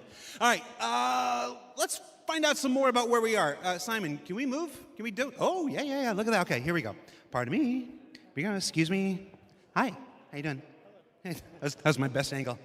Hey, I gotta be careful. Last year I took 3 steps and tore a muscle. All right, so this is the 9th floor of CIG Manchester's Manchester office. That's Voyager Bar. This is the room where we have lunch every day, and if you get here early enough, They have a Bengal there. croissants, if the weapons team hasn't stolen all of them. Over here, we got some cool mannequins representing different aspects of the game. You got the ever-present, Hurston security armor over here. That's really cool. You got your Dusters armor right here. You got this guy from a game that we're not talking about today. You got Luke Skywalker there. Marine armor. Yeah, it's all pretty cool. And then when you come over here, got a nice little recreation area. There's some sim pits over there for people who need to test that kind of stuff. We got this cool Krigeri Bengal carrier. Come over here, shoot it. Go down the nose here. Watch this. This office I'm gonna go over here. Can you see me? This is where all our backer money went into. All right. So that model alone probably cost like what are you doing, Richard? $50,000-$60,000. All right. I thought John went to Washington, D.C. Let's see, what else we got? We got cool Voyager bar here. This is where we get all kinds of breakfast goodies, coffee, stuff like that. Hey, who remembers the big coffee controversy of 2016, where everybody took to Reddit and pondered the question, do devs deserve coffee? I do. You want to see what next year's big controversy is? Check this out. I'm gonna come over here. Next year's Do devs big deserve controversy? coffee? Welcome to Slush? the Stargarita machine. Yeah. Everything has star in the name. Everything has fucking Do star in the devs name. deserve frozen deliciousness? I don't know. Go to Reddit and let us know. All right, let's see. Let's go over here. Competition winners. Competition. Oh, competition winners. We have the list of competition winners. Can we put that on the screen? Yeah, sorry, competition winners. Remember the competition for the CitizenCon winners? The people made the videos, and we gave them a Kruger L21 Wolf. We actually have the names. They're behind me. Look.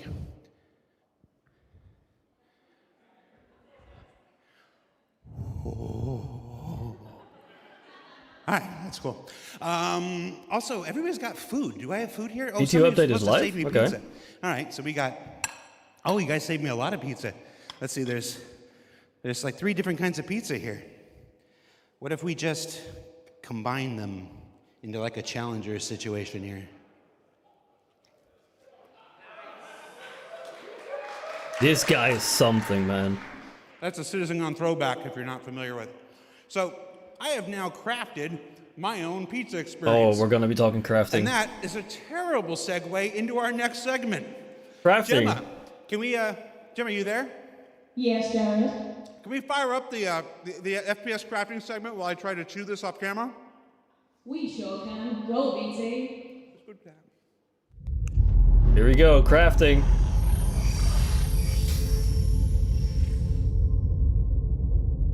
I know Kai. He's such a Star treasure. Citizen, at its heart, will always be an enormous sandbox experience. Honestly, where you Jared can set might out be to Chris tackle the Roberts' universe best in whatever decision ways ever to you add want. to But that doesn't CIG. mean we can't shape parts of the universe here and there to better suit our needs. That goes for both you and us. Let's start this part of the show with a look at how crafting is going to change everything from resource gathering, refining, and even combat when it comes online in the next few months. Actual gameplay. First version of crafting is going to be quite small in scale. We're going to use it as a kind of a concentrated effort to allow the players to experience the initial UI, the flow of gathering Nothing about materials, engineering, the though, so far, quality, and using which those to craft surprises me items quite which a are bit. better than what they have currently in the game. The first version is going to be primarily FPS items that you can craft, weapons and armor. For Star Citizen, crafting is our primary progression mechanic. Star Citizen isn't your standard MMO. Soon We don't TM, have yep. levels. We have ships. This is have where we- gear, we have this is, things where we that have to you copium. create in the world. You perfect, you research, you improve, and those items, those ships, those vehicles, Hey. the armor and weapons. That's how Did you someone progress in Star Citizen. message Bronzy yet? We saw an Aurora. Crafting isn't just a progression mechanic for creating new items. It's also a fundamental change to how we handle resources in the game. The materials that you collect, how you refine them, quality matters. Crafting the weapons, you'll be able to That UI is have some so quality busy. materials to influence the item stats on those weapons. It'll be somewhat random, potentially weighted on the location of the material. Some will have a higher chance of higher quality. And once you take those materials to your crafting bench, the fabricator, you can use them to craft, and the different attributes will be increased based on the quality of the materials you use. It's not just iron ore anymore, it's iron I was ore about of to the say, quality like, that are they you going to know be will shooting get you targets the on the Idris? Because the stats Idris for has no the targets. item that you desire. And it's not just mining, it's essentially every resource we can get our hands on. To support this, we also need major changes to inventory so that all of these new resources that you're collecting, you can see what you have, you can order it better, you can understand what you have in your inventory. We won't I have don't think I like the this new inventory. refining crafting system yet. We'll be using the existing ones. Yeah, the Those will mining pass UI the looks quality so through cluttered. into the refined materials. which you can then take to your crafting machine and start making your personal items. Once you have your blueprint and your quality materials that you've refined, then you can put them together on I really the hope they're item going to put fabricator. more work into that This will inventory be pretty UI, much what we because showed that in looked last year's pretty CitizenCon, with the UI letting you assign your quality resources to different aspects of the item. Once you're happy with what you see on the preview, you'll be able to click to craft, and it'll get queued up, and your result will be produced sometime later. You'll be able to get the new crafting machine from shops in most landing zones. You'll be able to bring it up on your freight elevator and use it in your personal hangar, or tractor beam it around and stick it on a ship if you want to use it from there. We are going to be putting that bitch on an Idris or a Polaris. A small amount of blueprints you get credited to your account just to test and mess around, but the vast majority of them will be earned through missions, and then you can use that blueprint to craft the item that it is that you've got the blueprint for. So it should be a good reason to go and test all the different various missions in the game. The advantage of crafting your own items is that they'll be better than anything. I mean, we that you can put it buy on from my shops. Polaris or on You'll the Idris. be able to and increase and improve item stats that are relevant to your gameplay. Maybe a gun will shoot faster, maybe it'll do some more damage, or your armor will have greater resistances against environmental effects or incoming fire. You might be wondering, what the fuck is about that? The upgrade and research? The fuck was that gun? Will be coming in a subsequent release. We're happy with this initial fucking scope Arnold for Schwarzenegger crafting. looking It's going to be ass. so valuable for us as devs to kind of get the Can't metrics wait to see how many of them get are just the ditched out feedback of the in, system. because Then we can make the True. changes that, you know, they only become Why buy them if you can just blow up obvious, like so to another person's speak, ship when and you steal it have from kind their of grid? mass amounts of data and mass amounts of users using it. So I'm very excited to get it out in the wild. It's our intention to get crafting out on tech preview by the end of the year and get the testing we need so we can release it when it's ready. Wait, they want crafting on the tech preview at the end of this year? So that's but that was supposed to one be way engineering. You'll be crafting your own experiences in the Star What happened to Citizen engineering then? universe. Because that was supposed to But be what on the about tech us? preview. Where do we get at the end of to this hone year? in and craft a bespoke experience here and there, specifically tailored to individual or small group play? Well, that's where instancing comes in. And I'm going to let Benji tell you a little bit more. Oh, here we go. We're bringing Instancing. instancing to Star Citizen in 2026. Why are we doing it, and how will it work? Hey, Benoit. So if you've played any content in 2025 in Star Citizen, you know that most of these areas were in actual PvP zones where other players could interfere. Instancing is a means to create an environment where designers can create tailored content that's tuned to a specific group size, but it is also protected from outside interference. It's not to say that we don't love PvP. I'm a PvP guy. PvP me, bro. But like most MMOs, a good balance between a dangerous overworld and a protected instances is needed. Right now, we don't have this ability, and this is something we really need in order to give you a sense of I mean, to be fair, that is tailored and the first time me and Hades did Project Hyperion, it doesn't mean that that doesn't fit. we were in our rushed overworld because we strategy, were with meaning other getting to the players, instance is dangerous, and we had exiting to the instance is keep up with their pace, can or be otherwise we interfered would have been with locked out of the but mission. At least when you're playing the content, we can So, actually make something that's curated for one. In that experience. case, like for Project before Hyperion and all anybody that, I says would this is only say a it's a good PvE change. thing, this technology can also be applied to unlock curated PvP experiences that are as seamless as the PvE ones. So it's not about one thing or the other. I would It's say really for about stuff like Project unlocking Hyperion, developers' instancing ability is to good. create curated content. So that said, how will it work? Instancing is really an evolution over static to dynamic meshing. We want your instances to be as seamless as your instance hangars, meaning that when you take an elevator, you exit the elevator, you're inside the instance.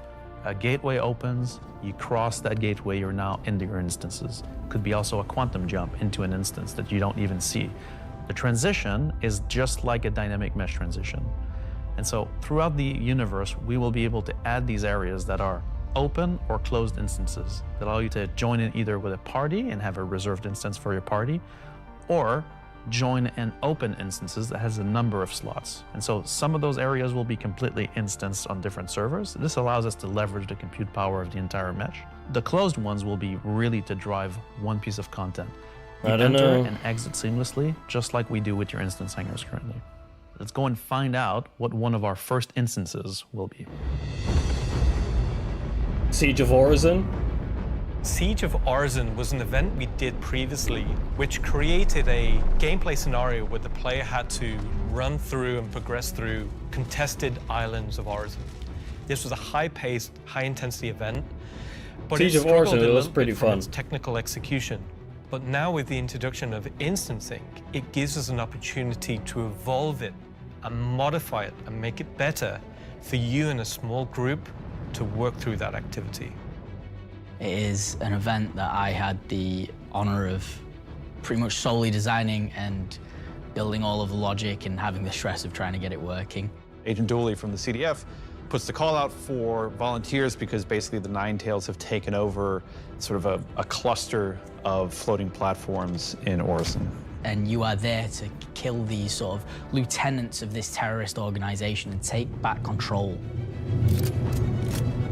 So in our current thinking, Siege of Orison is designed for about busted 15 to 20 people fire team. So you, your friends, It was your pretty org busted when will go in. You'll when they all first have sort added of this. dedicated roles. Some of you might be the tank who You would brings join in the like heavy halfway weapons and through, sort of like- pulls the fire.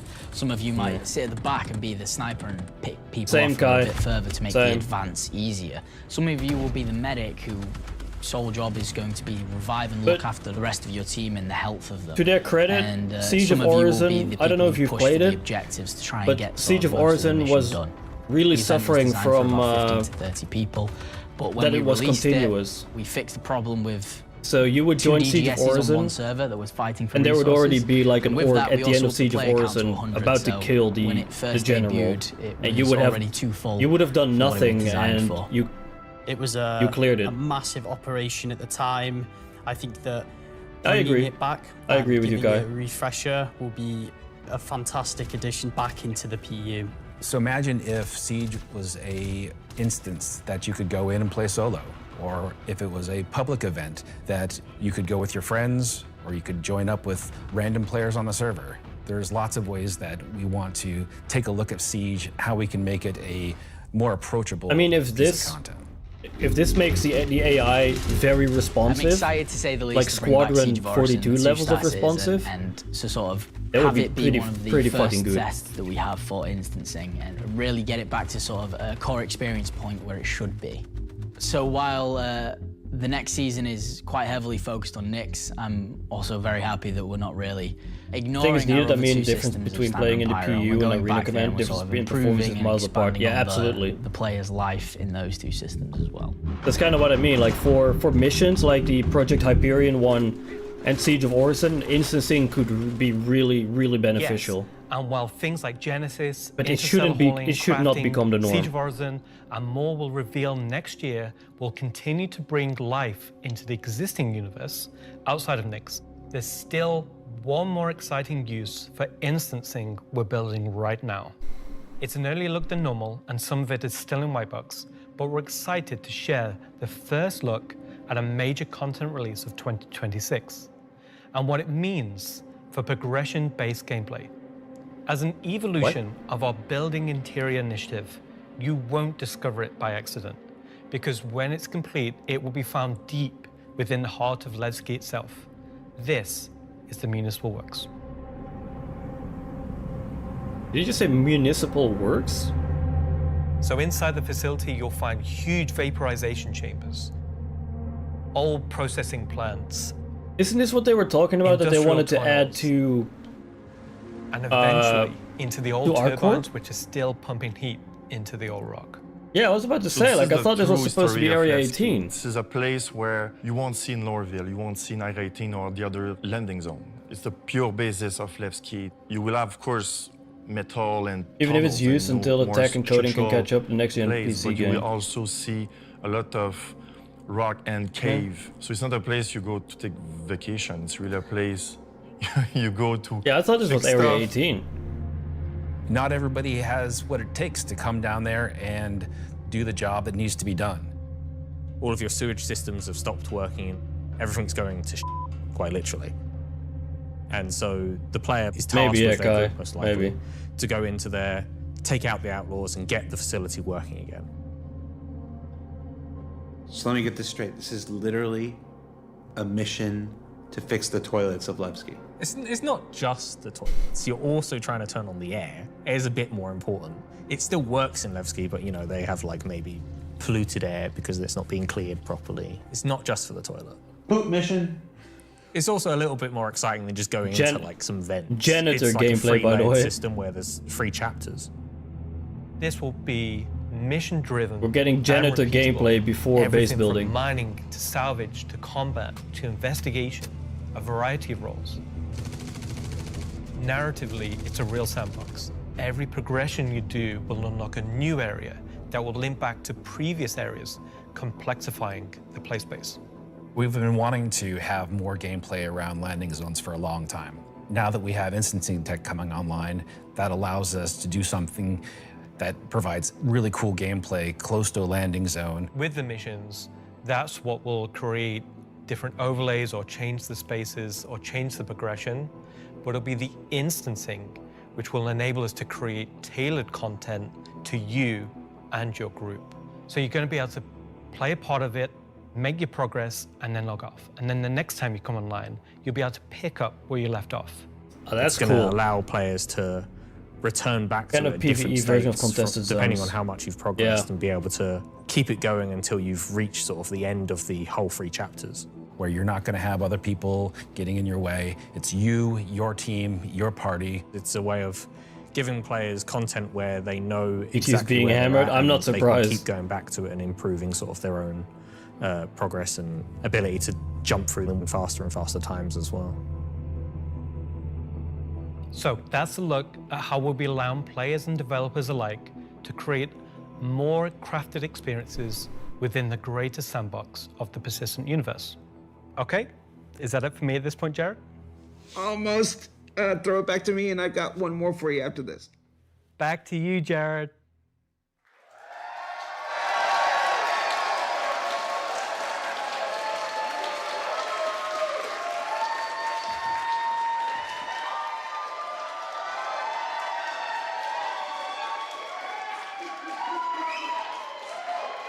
What the fuck? Everybody's really excited about the year ahead. So that's a brief look at some of the ways in which we're allowing you and our developers to craft a more curated Star Citizen experience. Now, at this point in the show, we are in the home stretch. We've got only one more segment to go. But before we do that, 15 minutes we left. wanted to check out. We said earlier in the show that we would look at what you were saying during the show. We looked at how to put YouTube comments on the stream, and it was immediately apparent that we were going to lose our broadcast license. So we're not going to do that. We did find some social media stuff on I'm not Twitch, surprised. though, or not Twitter, X. What is it called now? Let's see what this says. Let's see. We've got welcome back, Levski from. I'm not wearing my glasses. Oh no. Oh, time to suit up. Let's go get them, says Ubu. I really should have worn my glasses. Cue the bagpipes. That's the other game, Charlie Oscar. Let's see. Nice to see you live, Jared. Mom? Let's see. First CitizenCon after playing for almost a decade in Austin. Oh, nice. Straight out of I'm Klesher, friends on back to Twitter the with like Hex. half of these Photos people. from Leicestershire. How do you say it? Is that Leicestershire? Leicester? Leicester? I've only been in the UK for 3.5 years. At San Jose Bar Citizen Watch Party. Oh, somebody created a lovely Vandal mask there. Sean Tracy, can we get that in game? Just that, exactly. Just scan that, put that in game. All right, so that's a few reactions we're seeing on social media right now. Before we get to our big finale, or the thing we're going to wrap up the show with today, I did want to talk a little bit about big CitizenCon versus digital CitizenCon versus what we're doing today, which is CitizenCon Direct. Every year, CitizenCon is a monumental task for any number of people, whether that's development, marketing, the support teams, the platform teams. Everybody comes together to make this thing happen and go off, hopefully without a hitch. And so far, we've been doing all right, other than some stuff in the room here. You know who you are. They had to know. But doing CitizenCon is not always the easiest thing for our developers. You might not assume this, but most game developers are not social butterflies. They That's tend what I to was they tend talking to about like earlier to sit this quietly stream. in the dark at their computers, Most people are like most devs are virtual worlds huge like this. introverts. And then I come in all happy and like, hey, you want to be on video? And they're like, no. No. And I'm like, it's in your contract. And they're like, oh yeah. And then they're like, so fuck. we thought we usually do it behind the scenes afterwards, but we thought we'd do a little bit of it here. The folks in the editorial department put together a brief montage of some of the more candid moments from the filming of CitizenCon over the last couple of weeks. So we're going to spend 2 minutes and take a look at that. Let's see what they put together. How many CitizenCons have you performed in now? Performed? Just the one. Nope, my first one. One last year. 2. A few. 8 or 9? Maybe 9 or 10? Never. Man, I don't know, man. Did you like doing it? Yes, I was completely terrified. It was good, a bit stressful. The first live one, I was a mess. Weird combination of going from insane highs to insane lows. Live ones. Because? It's over. The live ones are pretty special. Pre-samp's always fun, but the live events are special, aren't they? Remember we were at that weird crack house in Anco's? Right. I like the live ones. Oh, I mean, I love these digital ones. These are the best. Every time I've done it, it has been a digital one, and I'd like to do one on stage. Is it because you have a restraining order against you? Didn't know if I was going to be sick, if I was going to lose my stomach. How hard is it to keep your eyes open on stage? That's another problem with the lights. They're kind of, I'm realizing through this sentence that I'm closing my eyes as I speak. Do I do that a lot? I am a very shy individual, so this is me just trying to get out of my shell. Getting the crowd to react to the ideas that we've been working on for so long. We can react. Watch. Everybody. Yay! Yay! I can feel your passion from here. Cut the camera. This is amazing. 30 seconds, I'm like, do I stand up? Do I sit down? Do I drink? Do I not? Do I talk? This will be the best one yet. That's right. Because it's nice and short. Is this all supposed to be usable content? Because I can be different. No. Of all your nicknames, why is Moist Master your favorite? Moist I think Master. you mean least favorite, and because it has the word moist in it. I mean, come on. Why do people hate the word moist? Sounds good. Could do All with right. one. Let's get started. Why do people hate the word moist? I don't get it. So for those of you watching at home or at the watch parties, you're like, why are we showing that? I put that in there because I'm eternally grateful for all of the CIG staff and developers who take the time to appear on these things, whether it's ISC, SCL, CitizenCon, walk on stage, be pre-recorded. It's not the easiest thing for everybody. And on behalf of the community, if I can speak for them in this regard, I want to say thank you for participating in these things each and every year that we have them. Now, let's wrap things up here. So, let's see, how do I want to do this? At this point, we've only got one major story left to tell. But before we do that, we wanted to do one more check-in on something we started last year. Last year, Rich Tyler took the stage and presented his roadmap to 1.0. And we didn't want to go an entire year without talking to the senior game director himself to get his update on that 1 year later. So we're going to throw it to him, and we're going to go to our last segment, and when we come back, we'll say our goodbyes. And if you're at a watch party, it's time to get... I was going to say... that's not a word I can say on the camera. Let's just go. Let's just throw it back to me. Go to me from 1 week ago.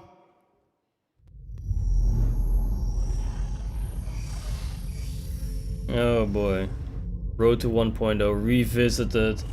Oh, I don't know what to feel about this. Last year, Senior Game Director Rich Tyler took to the stage and revealed our plan for 1.0. I don't know. Now, before we end this year's CitizenCon Direct, we wanted to take a few moments and follow up on that reveal from last year, to do as we've done today and look at the year ahead. So, Rich, thanks for taking the time to join us. Well, you're welcome. All right, so we're going to jump right into it.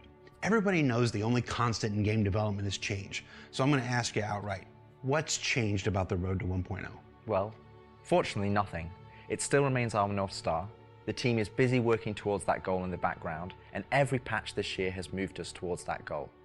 And if you haven't watched the Star Citizen 1.0 presentation from last year, I highly recommend you do so, because everything in it is still relevant as of today. You mentioned every patch this year has moved us towards that goal, so I want to dig deeper into that. We've done, at this point, 9 releases in this year, more than any year but no prior. features. How does each one of these not just sit as their own moment in time, but move us forward on this road to 1.0? Well, last year 33 I discussed the power. framework of 1.0, how all those complex systems can tie together. That's And one of the crazy. core aspects Yeah, of that was shit's the gonna main get story, nerfed which into the became the spine ground. of the universe, which brought all of the locations, mission givers, guilds, and all the different areas of the game to the players.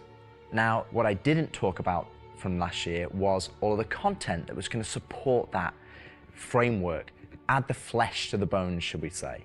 And I think has one that's pip where left. this year has moved us towards that goal. If you think about previous events of previous years, they've generally been That's locations ridiculous. that we've put into the verse, but they've That been shit transient. needs to be We've nerfed taken then. away, like Siege of Orison or Zenithreat. We've added them to game and then they've been moved away.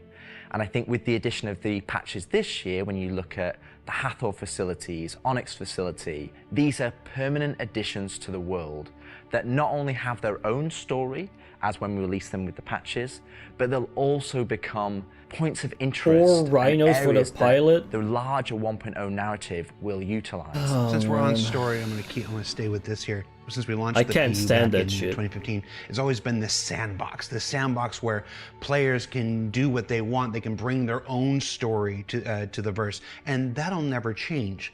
But how important is it that we also build this concurrent narrative of our own, this crafted experience, if you will, alongside that? Well, we're trying to create a living, breathing universe. And that includes both the player stories that you mentioned, that they can go and enjoy and create their own memories together. But it also means that we want to have a universe that gives back. We want areas and locations to feel like they're believable and real life locations. And if you look throughout this year and the patches that we've worked towards, we've had an overarching story that's moved from patch to patch, and we're going through some of those cycles right 5 now. minutes left. Let's see if they announce something We've also last been minute. introducing mission content I don't know, that Kai. has I doubt fully it. voiced dialogue and facial animation, which allows us to inject some of the meaning and the why to what I don't we're think they're doing going to be as a announcing player. anything big And I at the think end, Kai. story is integral to Star Citizen as a connective tissue that ties all of these different complex systems together, because it takes players on that journey throughout the game. To see this big turn this year to start injecting story into the verse, I think Richmond people are really coming responding to 2015. it. So everybody knows, and you mentioned just now that this year we changed a whole lot about how we operate and how we release things. How do you think that's gone? I think it's gone very well. Downloading I PT think to test the if boat. The mantra that I've always been pushing this year at the beginning of I haven't even looked at the patch notes yet. I don't even know what the patch notes are. Is And I it think just the this ships, year or is has there more seen to it? A different development strategy for how we've been moving the game forward. That's where this different strategy has allowed us to really take a wider approach. And we also have to remember that Star Citizen is played by tens of thousands of players every day.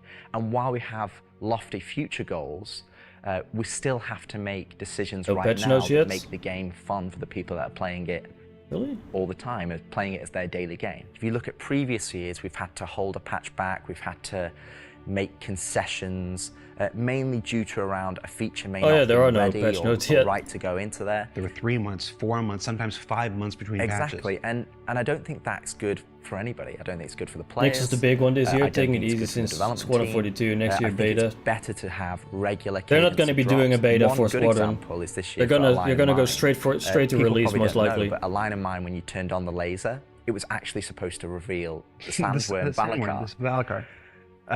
and I played it, and it didn't hit the quality that I wanted to go into the game.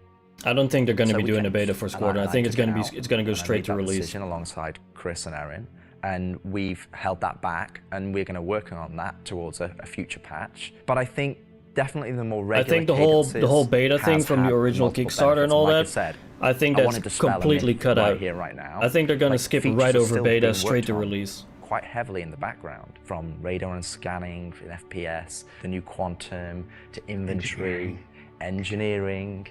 Where is engineering? We didn't see anything about engineering. Are going to be coming very, very soon for players to get their hands on. And you know, I'm going to be They honest. I'm said not going that to sit here and that say crafting that is going to if I go was to back the tech start of the year, preview I would hope that we would have released at the end of more this year. features, But I also think every decision we've made then this Ben year what? Like 2 has months been through ago. the lens of making the live experience as Said stable that and as good as engineering is going to possible. be on tech preview All at right, the so end of that's this a bit year. about the year before, and the year before has been. Which way are we I've going? said this before. I've said it internally. I've said it out there. I'm going to say it right now again on camera. I think this has been the best year of Star Citizen ever, and I'm willing to look right into the camera and say that. The player numbers are up, engagement numbers are up, the length of the play sessions are up, bug numbers are down, 30K is gone. It's been a solid year. But CitizenCon isn't CitizenCon without talking about the future, so I want to move us to the future. We've talked about story, we've talked about this more diegetic, immersive universe and adding voice lines and stuff like this. This year has been the best year for Star Citizen. Where do we go from here? Obviously that continues. I mean, 4.0 is a game changer. To make this universe seem alive and real and breathing. I think the biggest thing is to start having that conversation be two-way. So if you think about this year, like you mentioned, we've been having fully voiced NPCs, but a lot of those missions and those NPCs, they're Two tech previews simultaneously at the end of the year. It's kind of what they're leading on to. Now, obviously, you get to interact with them through your actions. You get to go and do their mission. Kind of what they're leading on to, because Benoit said that engineering was going to be in the tech preview at the end of the year. And then here at CitizenCon, they said that crafting is going to be the next part would tech be preview at the end of the year. Mission givers. That's something that we're going to be working towards very soon, with Battaglia being the first one coming back in the verse. And just to be clear, we will be bringing all the mission givers eventually back, and we want them to be an integral part of the verse and the story that players go and enjoy. We want the locations to be brought to life, and as we mentioned last year, we want to have the Vulcan tech preview is already ongoing, so and obviously the full end goal is towards, you know, to have cinematic stories. And Benoit said game, that engineering was going to be on the tech preview after Vulcan is pushed to live. We make so is through the lens of moving us closer to 1.0. It might sometimes be difficult to see why those decisions have been made at the time they've been made, but rest assured that Star Citizen 1.0 is still our North Star. That's what we're still aiming towards, and that's what we're going to be moving forward with every patch next year as well. And remembering when mission givers were first introduced, they sometimes became a bottleneck. Is there a role in instancing, which we learned about earlier today? Is there a role for instancing in that, in helping with mission givers? Yes, partially. It will be one mechanism that will allow us to have players go to their own individual area of the verse, have that conversation, and then go and continue on into the open world environment. I really hope that instancing is not gonna become the norm. One tool that allows us to remove that bottleneck and provide a more seamless experience. I feel like instancing is going to be that's one of our last topics I want to get to. More and more of the norm. How we reconcile instancing with the persistent universe. Like, for the last 10 years now, we've been building this giant, seamless, persistent universe where everybody can come in and play together. And it would be easy to have a first instinct reaction to the idea of instancing and say that's antithetical to everything that Star Citizen is. But you mentioned last year these three pillars of building Star Citizen in the PU, and I want to, you said nothing changed, but I want to ask you about this specifically.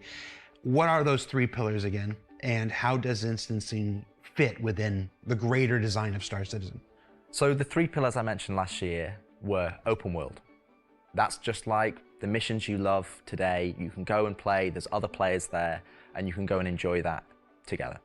Then we have instancing, which I'll talk a bit about more, but similar to municipal works that we've talked about previously. And then the third pillar was dynamic content, which would be content that's generated by the activities of the players.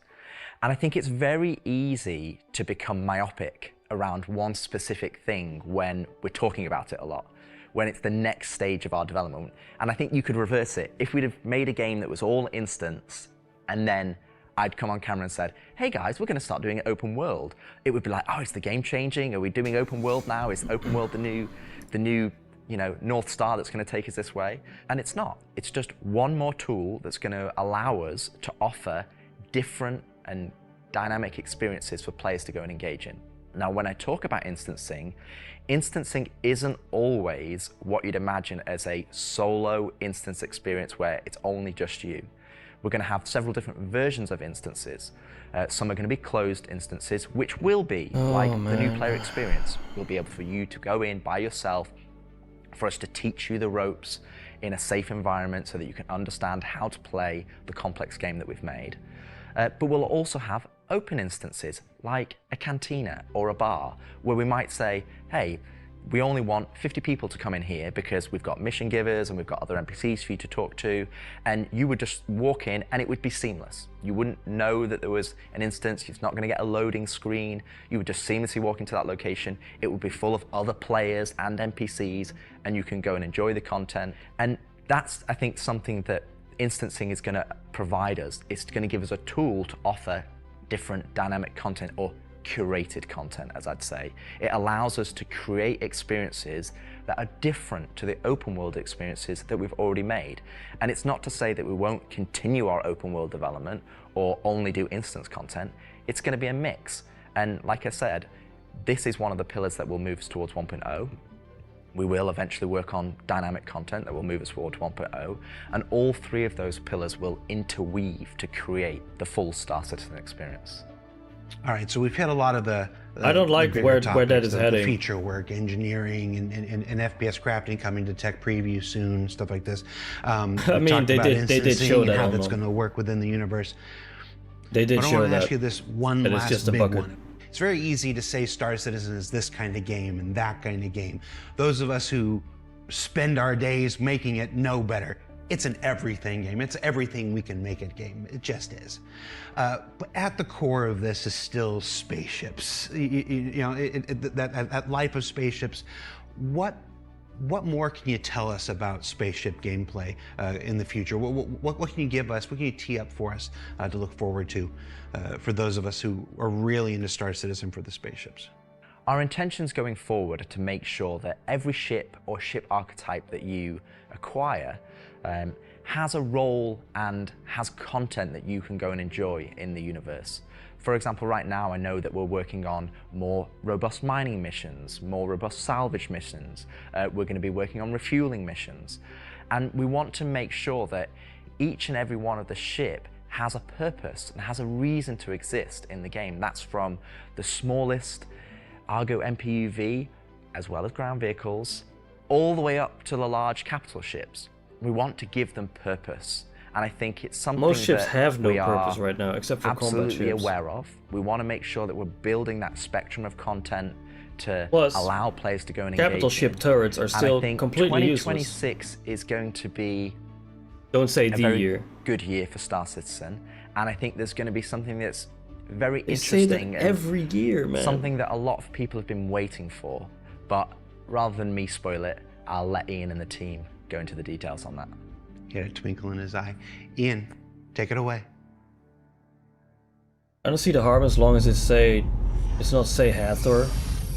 Yeah, exactly. But stuff like the ASD facilities, Onyx, So the I'm persistent okay with universe has instancing. existed for over 10 years now. During Like that time, we've story-driven created stuff? lots of gameplay Sure, systems, absolutely. we've Make that added instancing. Hundreds of locations, we've added Like story-driven lots of stuff, mission I'm all for activities instancing. different purposes, combat, cargo, So you can take your mining, sweet salvaging. time But for exploring and combat all that ships, stuff. The only thing you've been able to do But for is fight open world other stuff, combat ships. In 2026, this changes. We're going to be delivering a spaceship-focused activity space which incentivizes the use Fleet? of different gameplay roles. Fleet? These are going to be scenarios where you're going to have to plan and strategize and Fleet create gameplay? operational tactics to overcome your objective. So what you're going to see is very early. It's early in the pilot process. I and heard it's gonna come operational alive tactics. about That's the next me. year. That's me. But I we're do that really shit. excited about the content we're creating. So we want to share with you a super early look at what we're building in a space we're calling Tactical Strike Groups.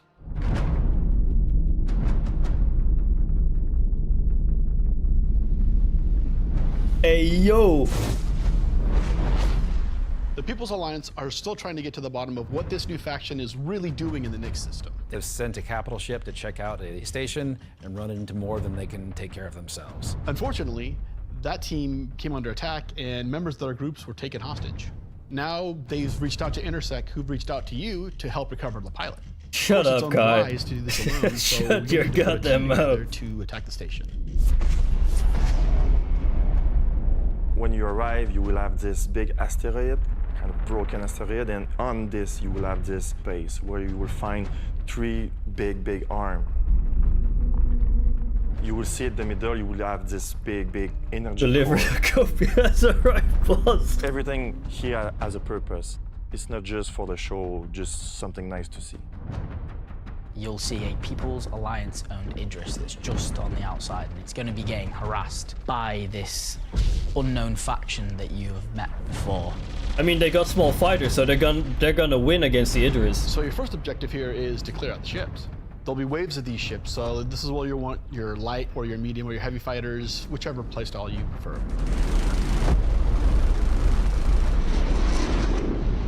So while one part of your group is dealing with Yeah, the blow up fighters, that Drake ship. now it's time to actually Get some. assault the station.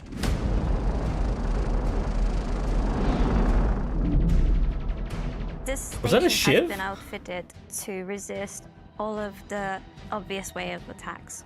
Somehow they've incorporated Vanduul capital ship killing turrets. These turrets ignore small fighters, and they have the firepower to destroy even the biggest capital ships. Your Polaris and your Idris, if you get it close, it will get shredded. The idea of these is so we can sort of make it so we can mix up that ship combat, and not everyone can just bring the biggest ship and win just because they have the biggest ship. Give me the fucking rock, paper, scissors gameplay. Give me that shit.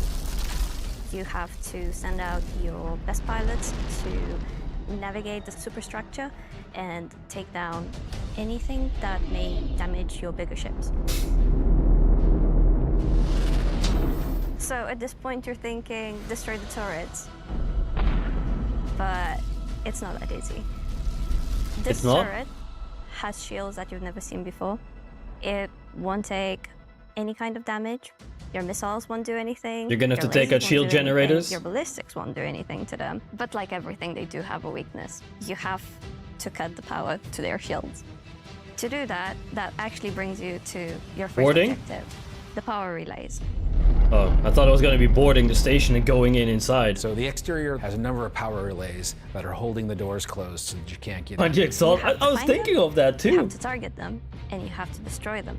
But it may not be as easy as it seems. Here's our first wrinkle. The power relays have their own shields that are resistant to energy-based attacks. We know how much you like Ballistics. using laser repeaters, but so do these guys. Capital ship can't get close enough because of the turrets. So ships with explosive or ballistic ordnance will be needed here. That's I torpedo ships love like that. your Retaliator or Gladiator, or even another fighter with ballistics loadout. That's going to take you a while. Yes! Finally! Once the power relays have been taken down, the station opens up. And this is where things get really cool. Wait, can't I just... No, I can't bring my Polaris because it's gonna get... Yeah. Gonna get blown up. You, in your ship, fly into Hold the up. superstructure of this station. How cool is that? We going Death Like Star? this is a proud dad moment. We going Death Star 2 on this bitch? We're just going to call it what it is. It's a trench run. Yes! Oh, we going So as you in! enter the structure, you'll see cooling units along the sides that you'll need to take out. Oh my god, we're going Death Star 2 on this There's bitch. 3 arms to the station that have these trenches. Nah. You'll fly into one, and then there'll be a core in the center, and then you'll move out No. of the trench. You're either gonna do it multiple times, or you need to bring friends. At this point, the core is still protected, so these are essentially strafing runs. There are objects to avoid. You're going to have to be able to dodge. You're going to have to move quickly. You need an agile ship.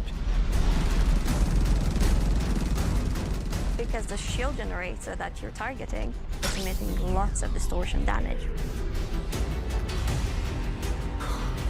So once the cooling units are out, that exposes the core to overheat, which means that you can attack it from the inside and also from exhaust ports on the outside of the station. I have no words. This core is armored and just takes a whole lot of damage.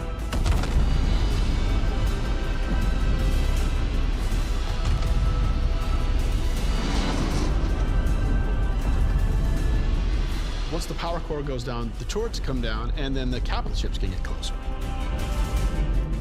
Why is that important? Because during all of this, you spend a lot of ammo and munitions and ballistics, and you're going to want to top up. This is where we're going to get our new feature in, ship hangar refueling and rearming. You're going to be able to land in the hangar of select ships and be able to use the same interface as you are right now at stations to refuel and rearm. It's specifically for ships like the Idris and the Polaris and other ships that are designed to have other ships land inside them. Of course, it'll be more than just those two ships, and you'll find out more once we get closer to release. But this is a really important feature that we're really excited to get out. If you're not bringing your own Idris, the People's Alliance has an Idris there that can provide a Oh safe my port in a storm, God. allow you to set back up and head back out. And it's a good thing that you've rearmed and refueled too, because now another group of ships is coming to attack the People's Alliance Idris. Everyone who's on the PTU and not watching this shit, they're missing the best stuff from this CitizenCon. So while the fighters are protecting the Idris, what's happening at the station? Well, that's where the dropships come in. Oh my God, we now boarding? You've got to take a fire team in. You've got to land. You've got to fight through an onslaught of FPS enemies that belong to this unknown faction. I want a And you've got Marine to Raptor open a ready in hack 5 door, minutes. which will allow you to release captives from the station.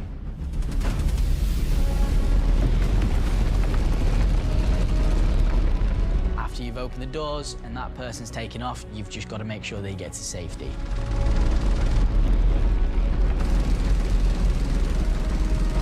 So at this point, all of this sounds pretty simple, but there's an additional complication. So up until this point, it's just been you versus the enemies in the station. But the enemies in the station have their own enemies.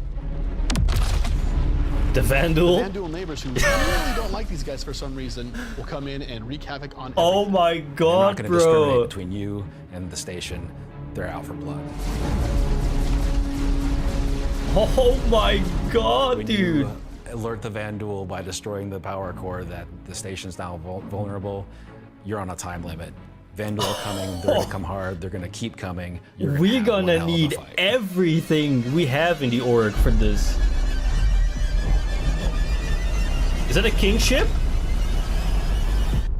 Nah, don't tell me it's a Vandal king ship.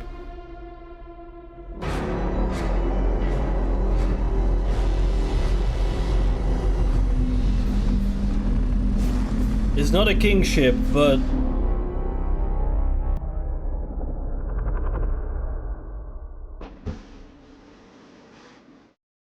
Tactical strike groups. I'm personally so invested in this. So throughout 2025, we created a variety of content. Some of it was very focused on FPS combat. So personally, driving a more vehicle-based experience was very important to me. This is a defining statement that I want to do in 2026. We're a spaceship game. There are prized possessions to the objects I am we so fall in love with. fucking wet right This now. is the content we want to create. I think which my desk creates just scenarios raised a and couple roles inches. to use those spaceships. We won't get to all roles initially, but we should see this as a landmark, a position where we can see a gameplay space which Holy incentivizes the use shit. of different ships and scenarios to clear objectives and complete missions in a variety of roles. And in the future, I want a Marine strike team ready in 5 minutes. so I hope you're all just as excited as I am for tactical strike groups. Belgium's gonna be They're fun to gonna find be into that fantastic. clusterfuck. It's gonna be nerfed to shit by the time this stuff comes out.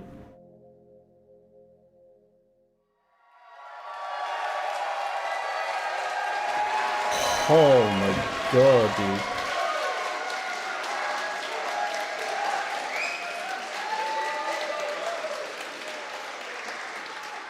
Okay.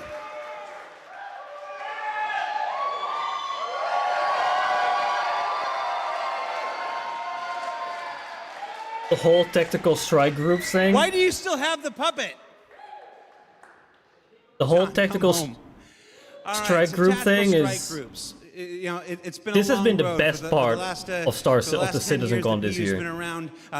We've done lots to build stuff for mining ships and Nyx for is salvage cool. ships, and as Rich Don't said, get me we're wrong, but currently building out that- even more for those, and our first refueling missions coming online in 2026. But combat missions. Oh, hi, Aaron Roberts. Aaron Roberts. But finally having enough of the foundation in place that we can begin to build real spaceship operations, hesitate, in any other MMO they'd call my dungeons. God. It's really exciting for me, and that's why we're ending the show this year with that. So yeah, that's been CitizenCon Direct. Bravo Thank Cap you is gonna be for taking busy. the time to But not share as much this as with the us. Hangar crew on the Again, this is Idris, just yeah. a glimpse at some of what's coming in 2026. I've seen the Twitch chat and the YouTube chat like, oh, you're spoiling everything. I promise, we ain't. So before we let you go, that's it for me. Thank you so much for tuning in. How long before And someone as attempts with to steal every that Vandal CitizenCon, ship? The last word Probably shouldn't the first be second mine. it comes should out. belong to our founders and CEO. So take it away, Chris Roberts. I hope you enjoyed this glimpse into some of what the team is cooking for the near future. Of course, we're not going to spoil everything that's currently in progress, and many features we haven't discussed today are in active development, like base building, social, and trade tools that are very much a priority. These, along with bringing the final polished features from Squadron 42 into the persistent universe, will make next year the most exciting yet for Star Citizen. Finally, I want to extend a heartfelt thank you to everyone at CIG for working so tirelessly and with I so think much they're gonna passion wait to with deliver releasing something that that's mission already until the new special, Idris and comes will out get with more so Squadron. as we continue. And of course, to all of you for making all this possible with your support and feedback. We couldn't do this without all of you, something that I and the team appreciate every day. We are very lucky to be allowed the time and the money to build a game of all of our dreams. I'm gonna be Something honest, that I is was only more this apparent as close, the video game business becomes this more close monolithic. to We are shedding one a of the few tear large independents left with the standing, tactical strike, and there is no way tactical we strike will be allowed groups to dream thing. as big as we are on an original game and take the time to achieve that dream if we were part or funded by any of the few remaining mega game companies. So thank you, and I look forward to seeing you all in the verse this coming year.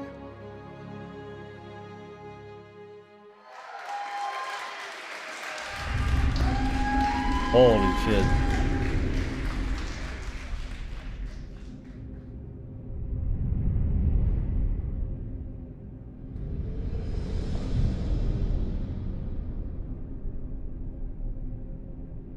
Well, that was something.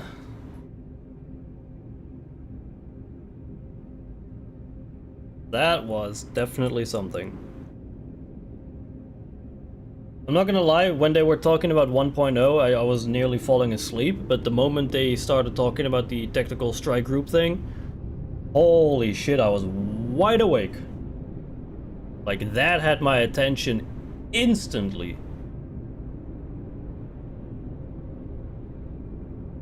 Well, CitizenCon Direct is over. I am probably going to, well, not head to bed, but I'm gonna calm down a little bit because my blood is, well, not my blood, but my heart rate is pretty, yeah, my heart rate is pretty high up.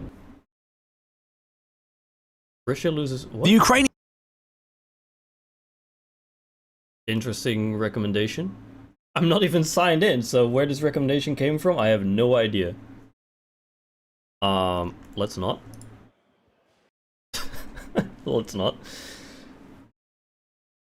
Every year, just genuinely astounded at the state of the game. Yeah, we don't get things, but my god, is the eye candy worth it? Yeah. Here's me going realistic again. I'm super excited for tactical strike groups. Are we gonna get it next year? Or in the same way they showed it just now? I don't know. I doubt it. I think there's gonna be a lot of tweaking and tinkering before we get that. But yeah, that was something. Holy shit. I'd give it a week before the tactical strike groups is completed by an org of only shivs. Yeah.